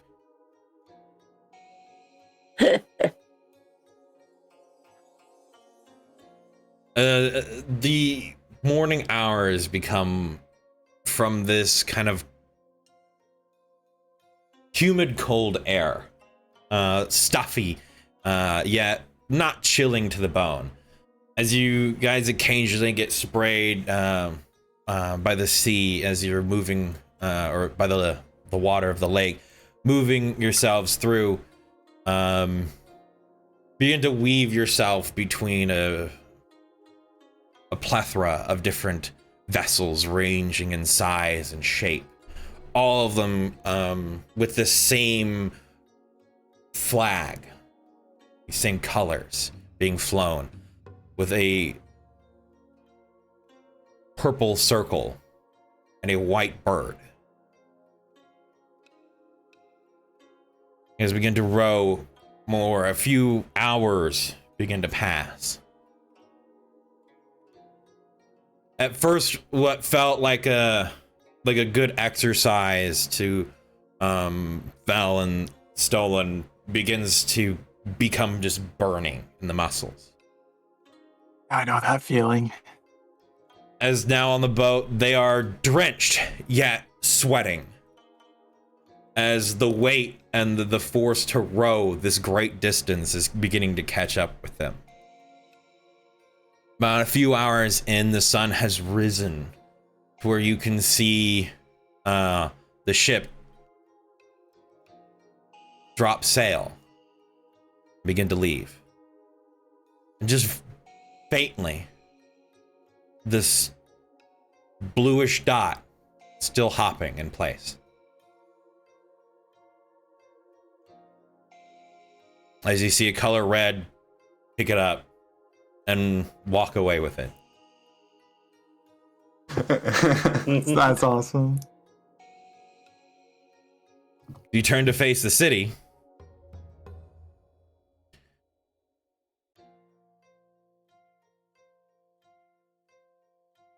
You're met with a sight.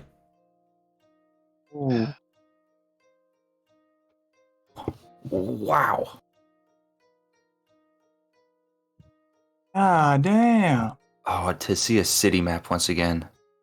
Oh, Dude, and after all the wilderness, it's like, wow. There's nature Oh out my there. goodness. Civilization. It exists. Hmm. I'm just glad it's not And it's fucking just huge. blue anymore. Yeah, It's not just blue. there's a little bit of green and red, but still mostly blue. There's a lot of really good color in there. It's great. Some green, some yellow, some red. Shadow, as you pull out the map, as the other two are rowing, you know that you are being pulled straight into the harbor, which is the only landable area that you can see. Which would be on the 14. south end of the map down there. Okay. It's known as Mariner's Harbor. Yep.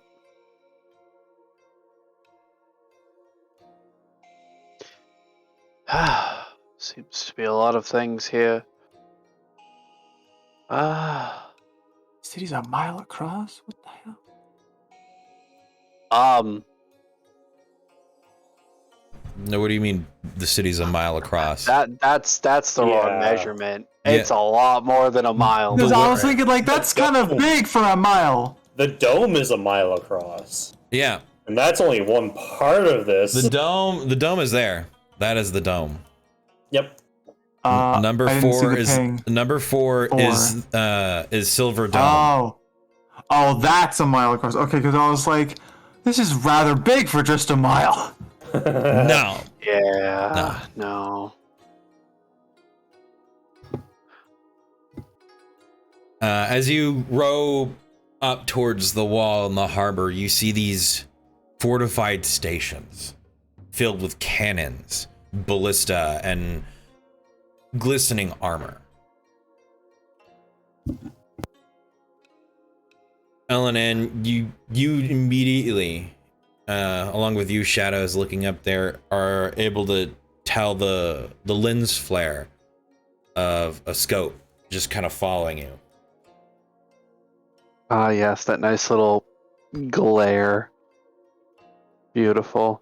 I feel like this is gonna go downhill very quickly because I Oh, didn't even this ought to think we're be gonna great. have to explain why the fuck we're here. As you row up to the harbor, as expected, there are a group of well-armored individuals standing there. Though one individual is out of place, a shorter fellow, you assume probably a gnome with a scraggly beard, fuzzy hair, though mushed down with this kind of floppy hat. And he has this book in front of him with a large quill. And he's just almost mean mugging, but it's more of like a what? As you roll up to the dock.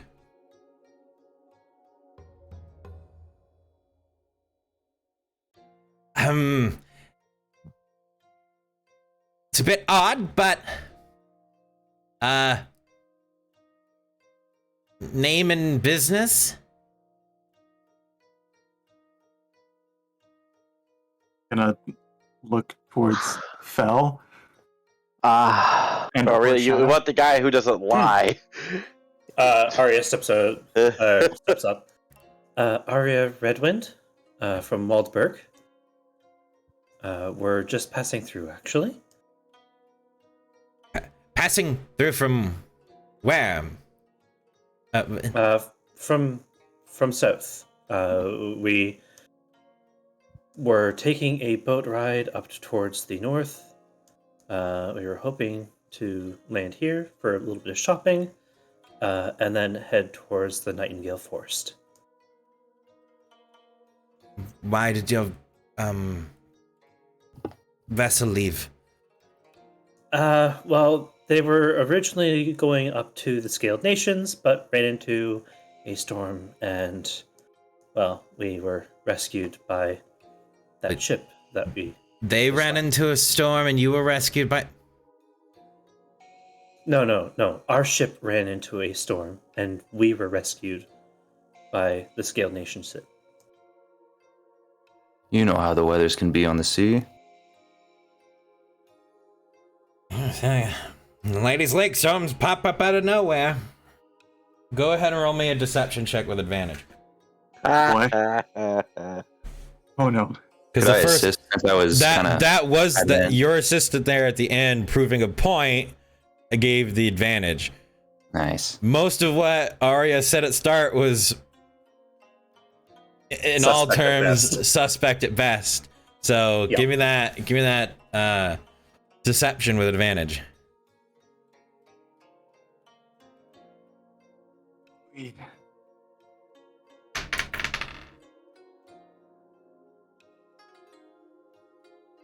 Well, Arya Redwind, there's two options for docking at the harbor. Will you be... He just kind of looks at the rowboat. Renting your stall, or will you be selling your craft? We will be selling it.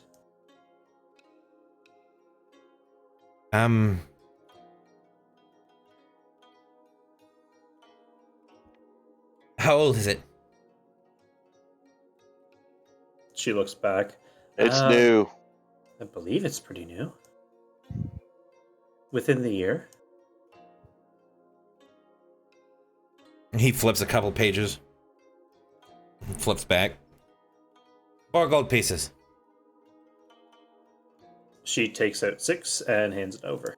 No, I'm paying you. No, he's Okay. paying for it. For I'm God. pushing Okay, Ari sorry. out the way. You don't know. No. the I misunderstood what was Oh, okay. happening. I thought he was asking for payment for the fees, but No, I'll buy it for 4. 4 sounds good. No, you can Just do sign better. here. As he'll hand you the quill and the book. She takes it and signs. Man, we They're are back. really eager to part with this. Really? And Pulls out 4 gold coins and hands them to you. Well, I mean, Thank you. if a new fucking rowboat to them is worth 4 gold pieces, I don't think it would be too difficult to get another one. We didn't even persuade to try to get higher. Is what I'm saying. Oh, Really? well, it's like, we have Fucking money. a whole ass carved wood boat for 4 gold. Say, gentlemen, no dangers come from the waters. There's nothing east of here. What? The knights kind of mutter to themselves and shift and walk off the deck. Welcome to Auditore. Hope you find your way around. As he kind of just puts his hand up, closes the book, and turns and walks off. And then you see him raise his hand and start running towards somebody carrying a crate. Stone will start collecting the bottles of this Yeah. and she'll start helping such that we were everybody given. out. I'm gonna help them and speak to Arya in a hushed tone. Maybe we come up with the cover story before we hit shore. That was the best I could think of on the fly, so That's why I'm suggesting planning next time. I know. My best option would be to say that we're adventurers traveling through, if need be. Which technically isn't wrong, but I guess we wouldn't be lying, yeah. But just a hint, by the way. The West does not believe in the East, yeah, I kind of got that. so keep mention of that to the minimum. Propaganda, most likely, but why? She shrugs. No sense talking about it now. From here, I believe there was a place we needed to head to. The owl's nest, was it? The owl's house. House, yes. If we follow this wall, we should be able to find it here. All right. Lead the way, navigator. As we would then cut through and then swerve around to, excuse me, the owl's house.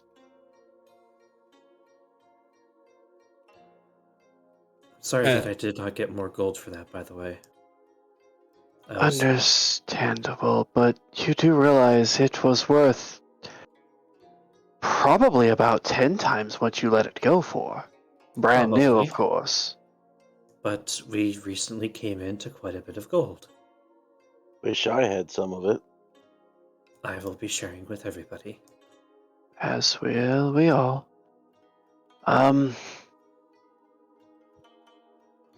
Are there any particular stops that we need to make here? There are a bunch of amenities that we could look into before leaving. Although the longer we stay here and linger, the worse off we could probably be. Most So we will likely. have to make our trips quick. It would be good to run to a blacksmith if we can find one, but honestly, I kind of wanted to go to the prison. See if they had any.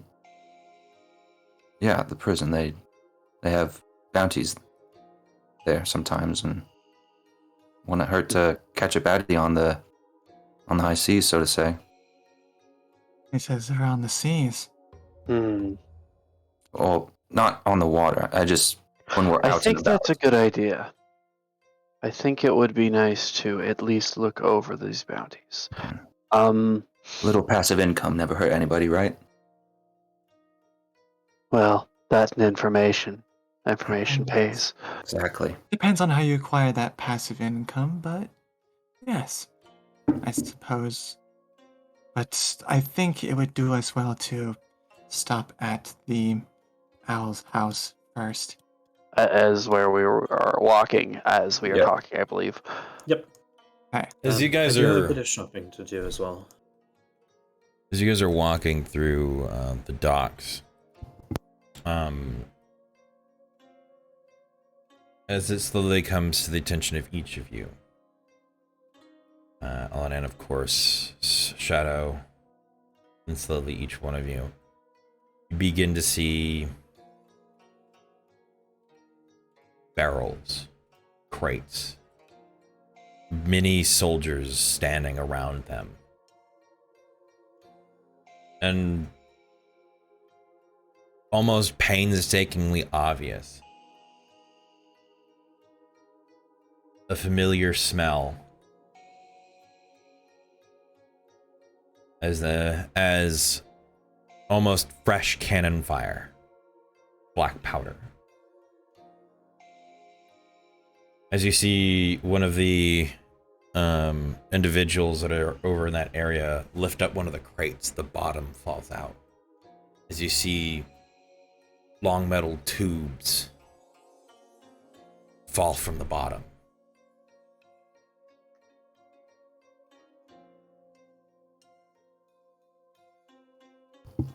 What are the guards' reactions to when it dropped from the bottom?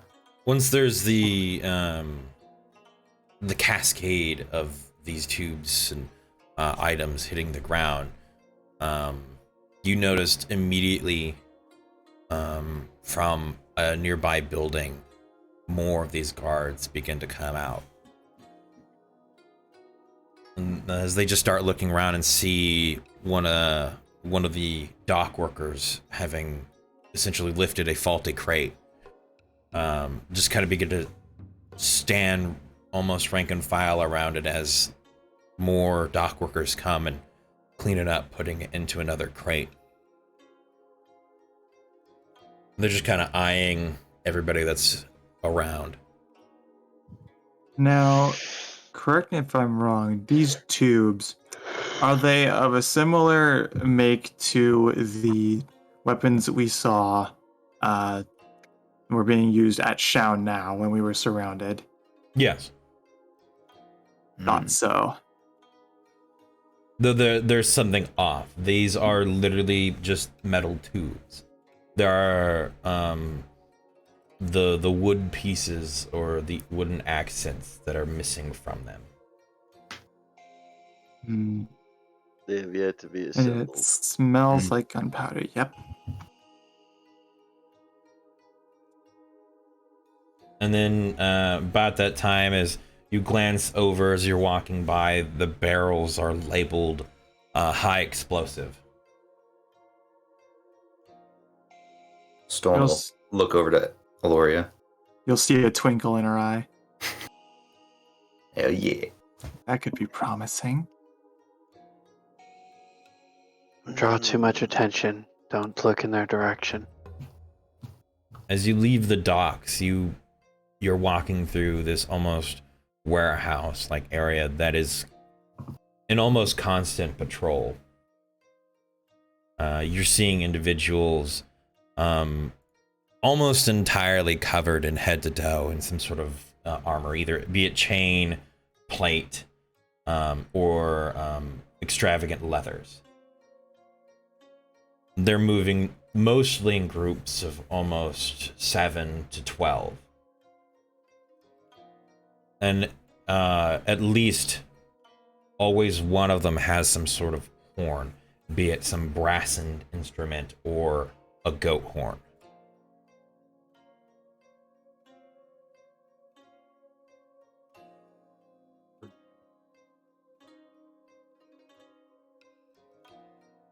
Interesting.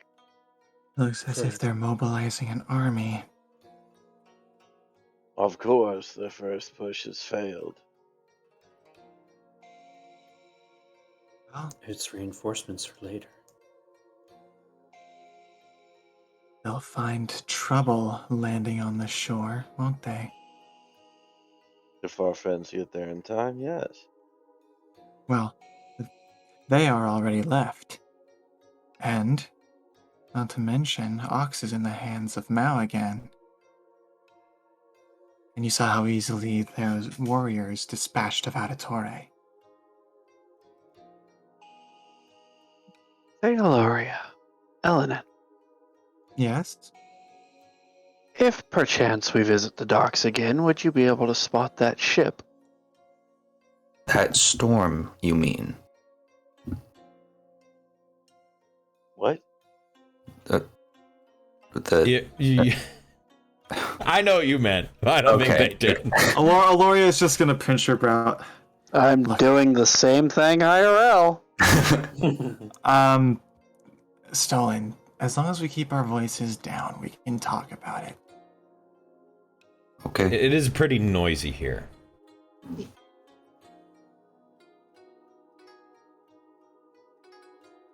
But would you be able to identify it?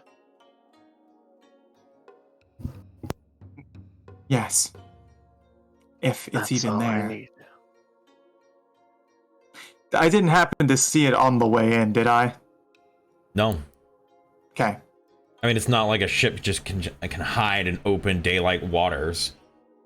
Well, right. Unless they but it's sunk like- it. Yeah, we didn't actively look for it though. I guess. Well, you can hide a ship among ships.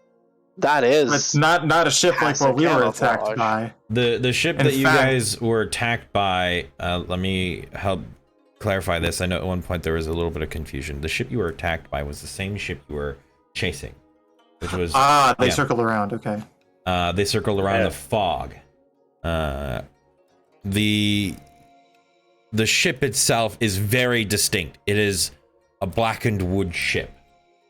Right. I remember you describing it as that. So. But all the ships out there, as you saw rowing in the long period of time in which it took, you had a pretty good look around. Most of them seem standardized vessels, either something that can carry cargo, something that can be used as a warship, or something as a slightly large fishing vessel. There were some smaller ships, but most of them seemed like stationary warships of some kind. Most of them seem almost manufactured to look the same. Okay. Well, that ship was not here upon our arrival, and it's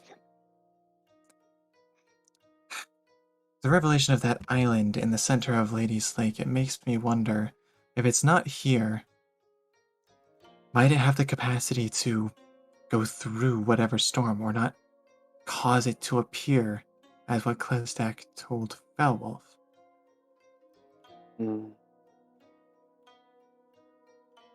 I am unsure. as I was unable to see which direction the ship headed out in. Hmm. Well, keep the possibility in mind. Definitely will. I certainly wouldn't like it if we were dealing with some kind of ghost ship. True.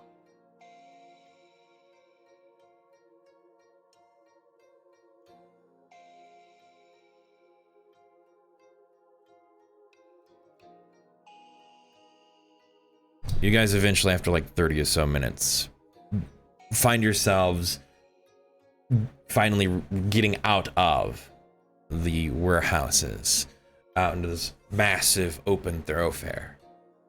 You see carts, people on horses, people just walking, this congestion of people moving about. Some people yelling and shouting, trying to sell things. Others seem just to be walking along. There are a huge number of people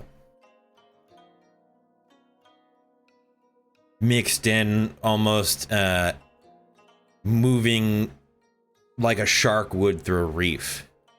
Are large groups of soldiers moving through.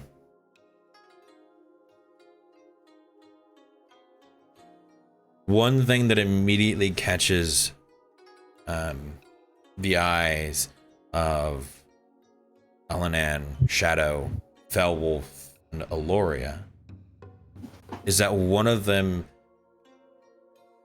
has this thick leathered glove and then raises their hand up as you hear this whistling or this screeching as a falcon lands on their arm as they begin to walk. And at that point, you all begin to look up and see birds scouring all across the town.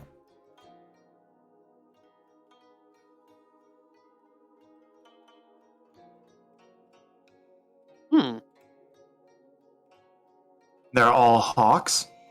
They are all massive hawks or falcons, birds of prey. First of you are gonna see as L'Oreal looks up at the sky, her eyes kind of go wide in kind of admiration.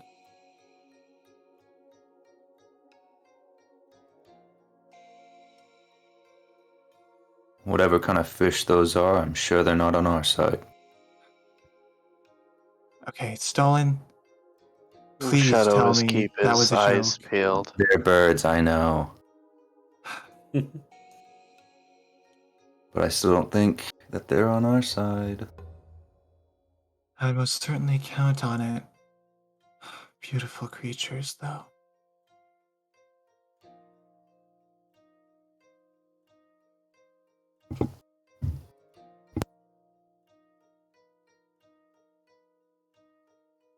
You begin to move through this large thoroughfare, trying to dodge sections where these guardsmen are moving through. It takes you a little while of meandering through.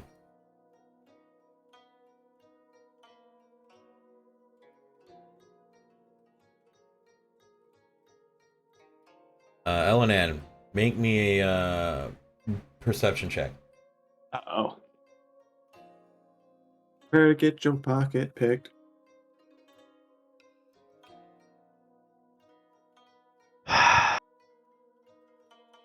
Three. You notice someone slips something into your pocket.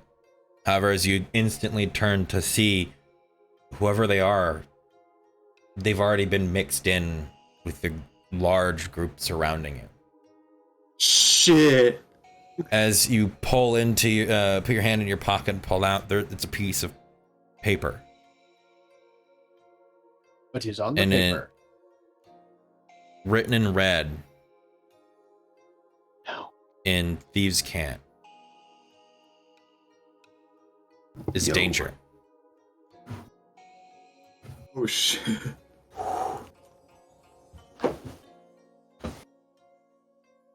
As you quickly turn back in that direction, almost like that of a fever dream, you glance across and you see what seems to be something familiar, and you look back and whoever it was isn't there.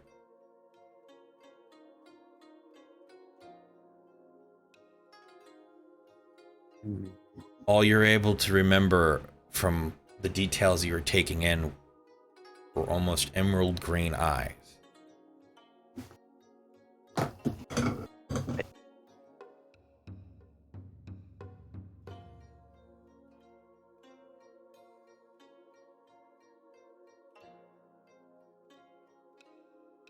Okay. That you're still moving with your group, trying to not get parted from them. After a good bit, you finally get out of this massive thoroughfare into one of the more narrowed carriageways. As carriages and horses pass you with people kind of pushed towards the buildings, you can see this 4-story tall building with red tiles across the roof. This almost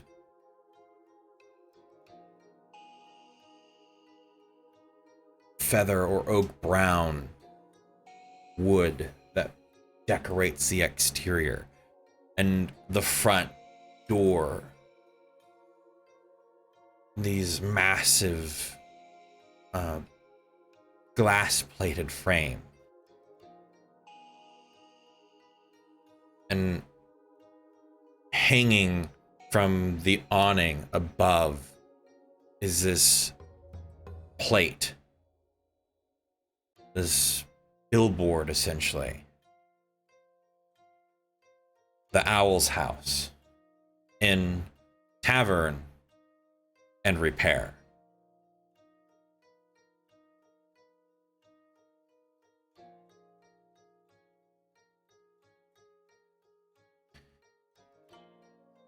Party walks up to the doors and pushes it open, and is immediately, you are all hit with the smell of warm cinnamon and the sound of music. And that's where we're in this week's episode. All right. At the end Well, we're here. of Finally. the Sleeping Tale. Yep. Fantastic. Episode 19. At the end of a seething tale. Get it? Wow. Seething. Shut up. Silence, heretic. I just Love want it. to say before we get into anything else, fucking thank you, Arco, for sitting through all of this with us. Hell and yeah. Absolutely. Playing Nimtan, fucking amazing. Yeah. Like, I tried. It was a bit rough, but you know, I had fun. well, when DM doesn't give you critical information, that kind of happens. I said I'll fill in gaps when they appear. Yeah. He's He a did spot, fill in gaps. he's a spot That cleaner. He's little- not a deep cleaner. Yeah, there let- were some gaps. I let guest stars guest star roll, and that means rolls and history checks are a thing. Yep.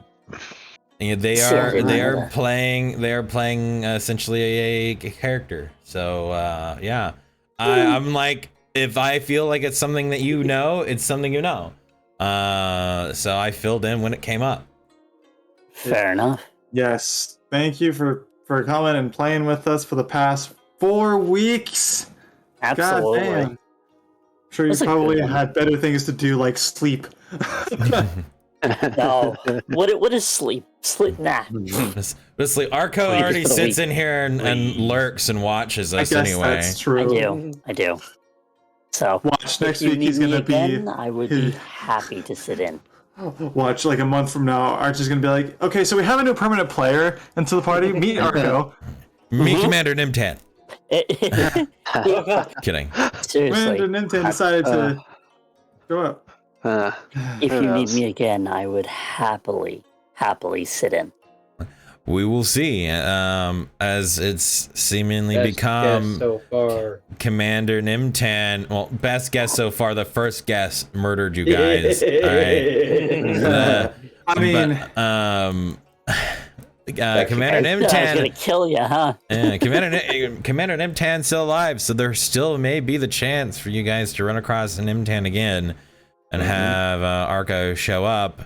Though, if you guys meet with Nimtan in a limited experience or a limited degree, I may not have the ability to just be like, "Hey, Arco, cancel your plans. Show up for 15 minutes." No, okay, goodbye, thank you.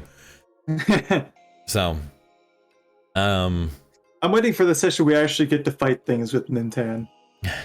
I feel like that'll be a thing. I'd be maybe. happy to be there. That'd be awesome. maybe if all things go well, we get artwork for Nimtan and all sorts of stuff for our guest stars, so that they're not a white block moving around the battle map. That would be balling. Yeah.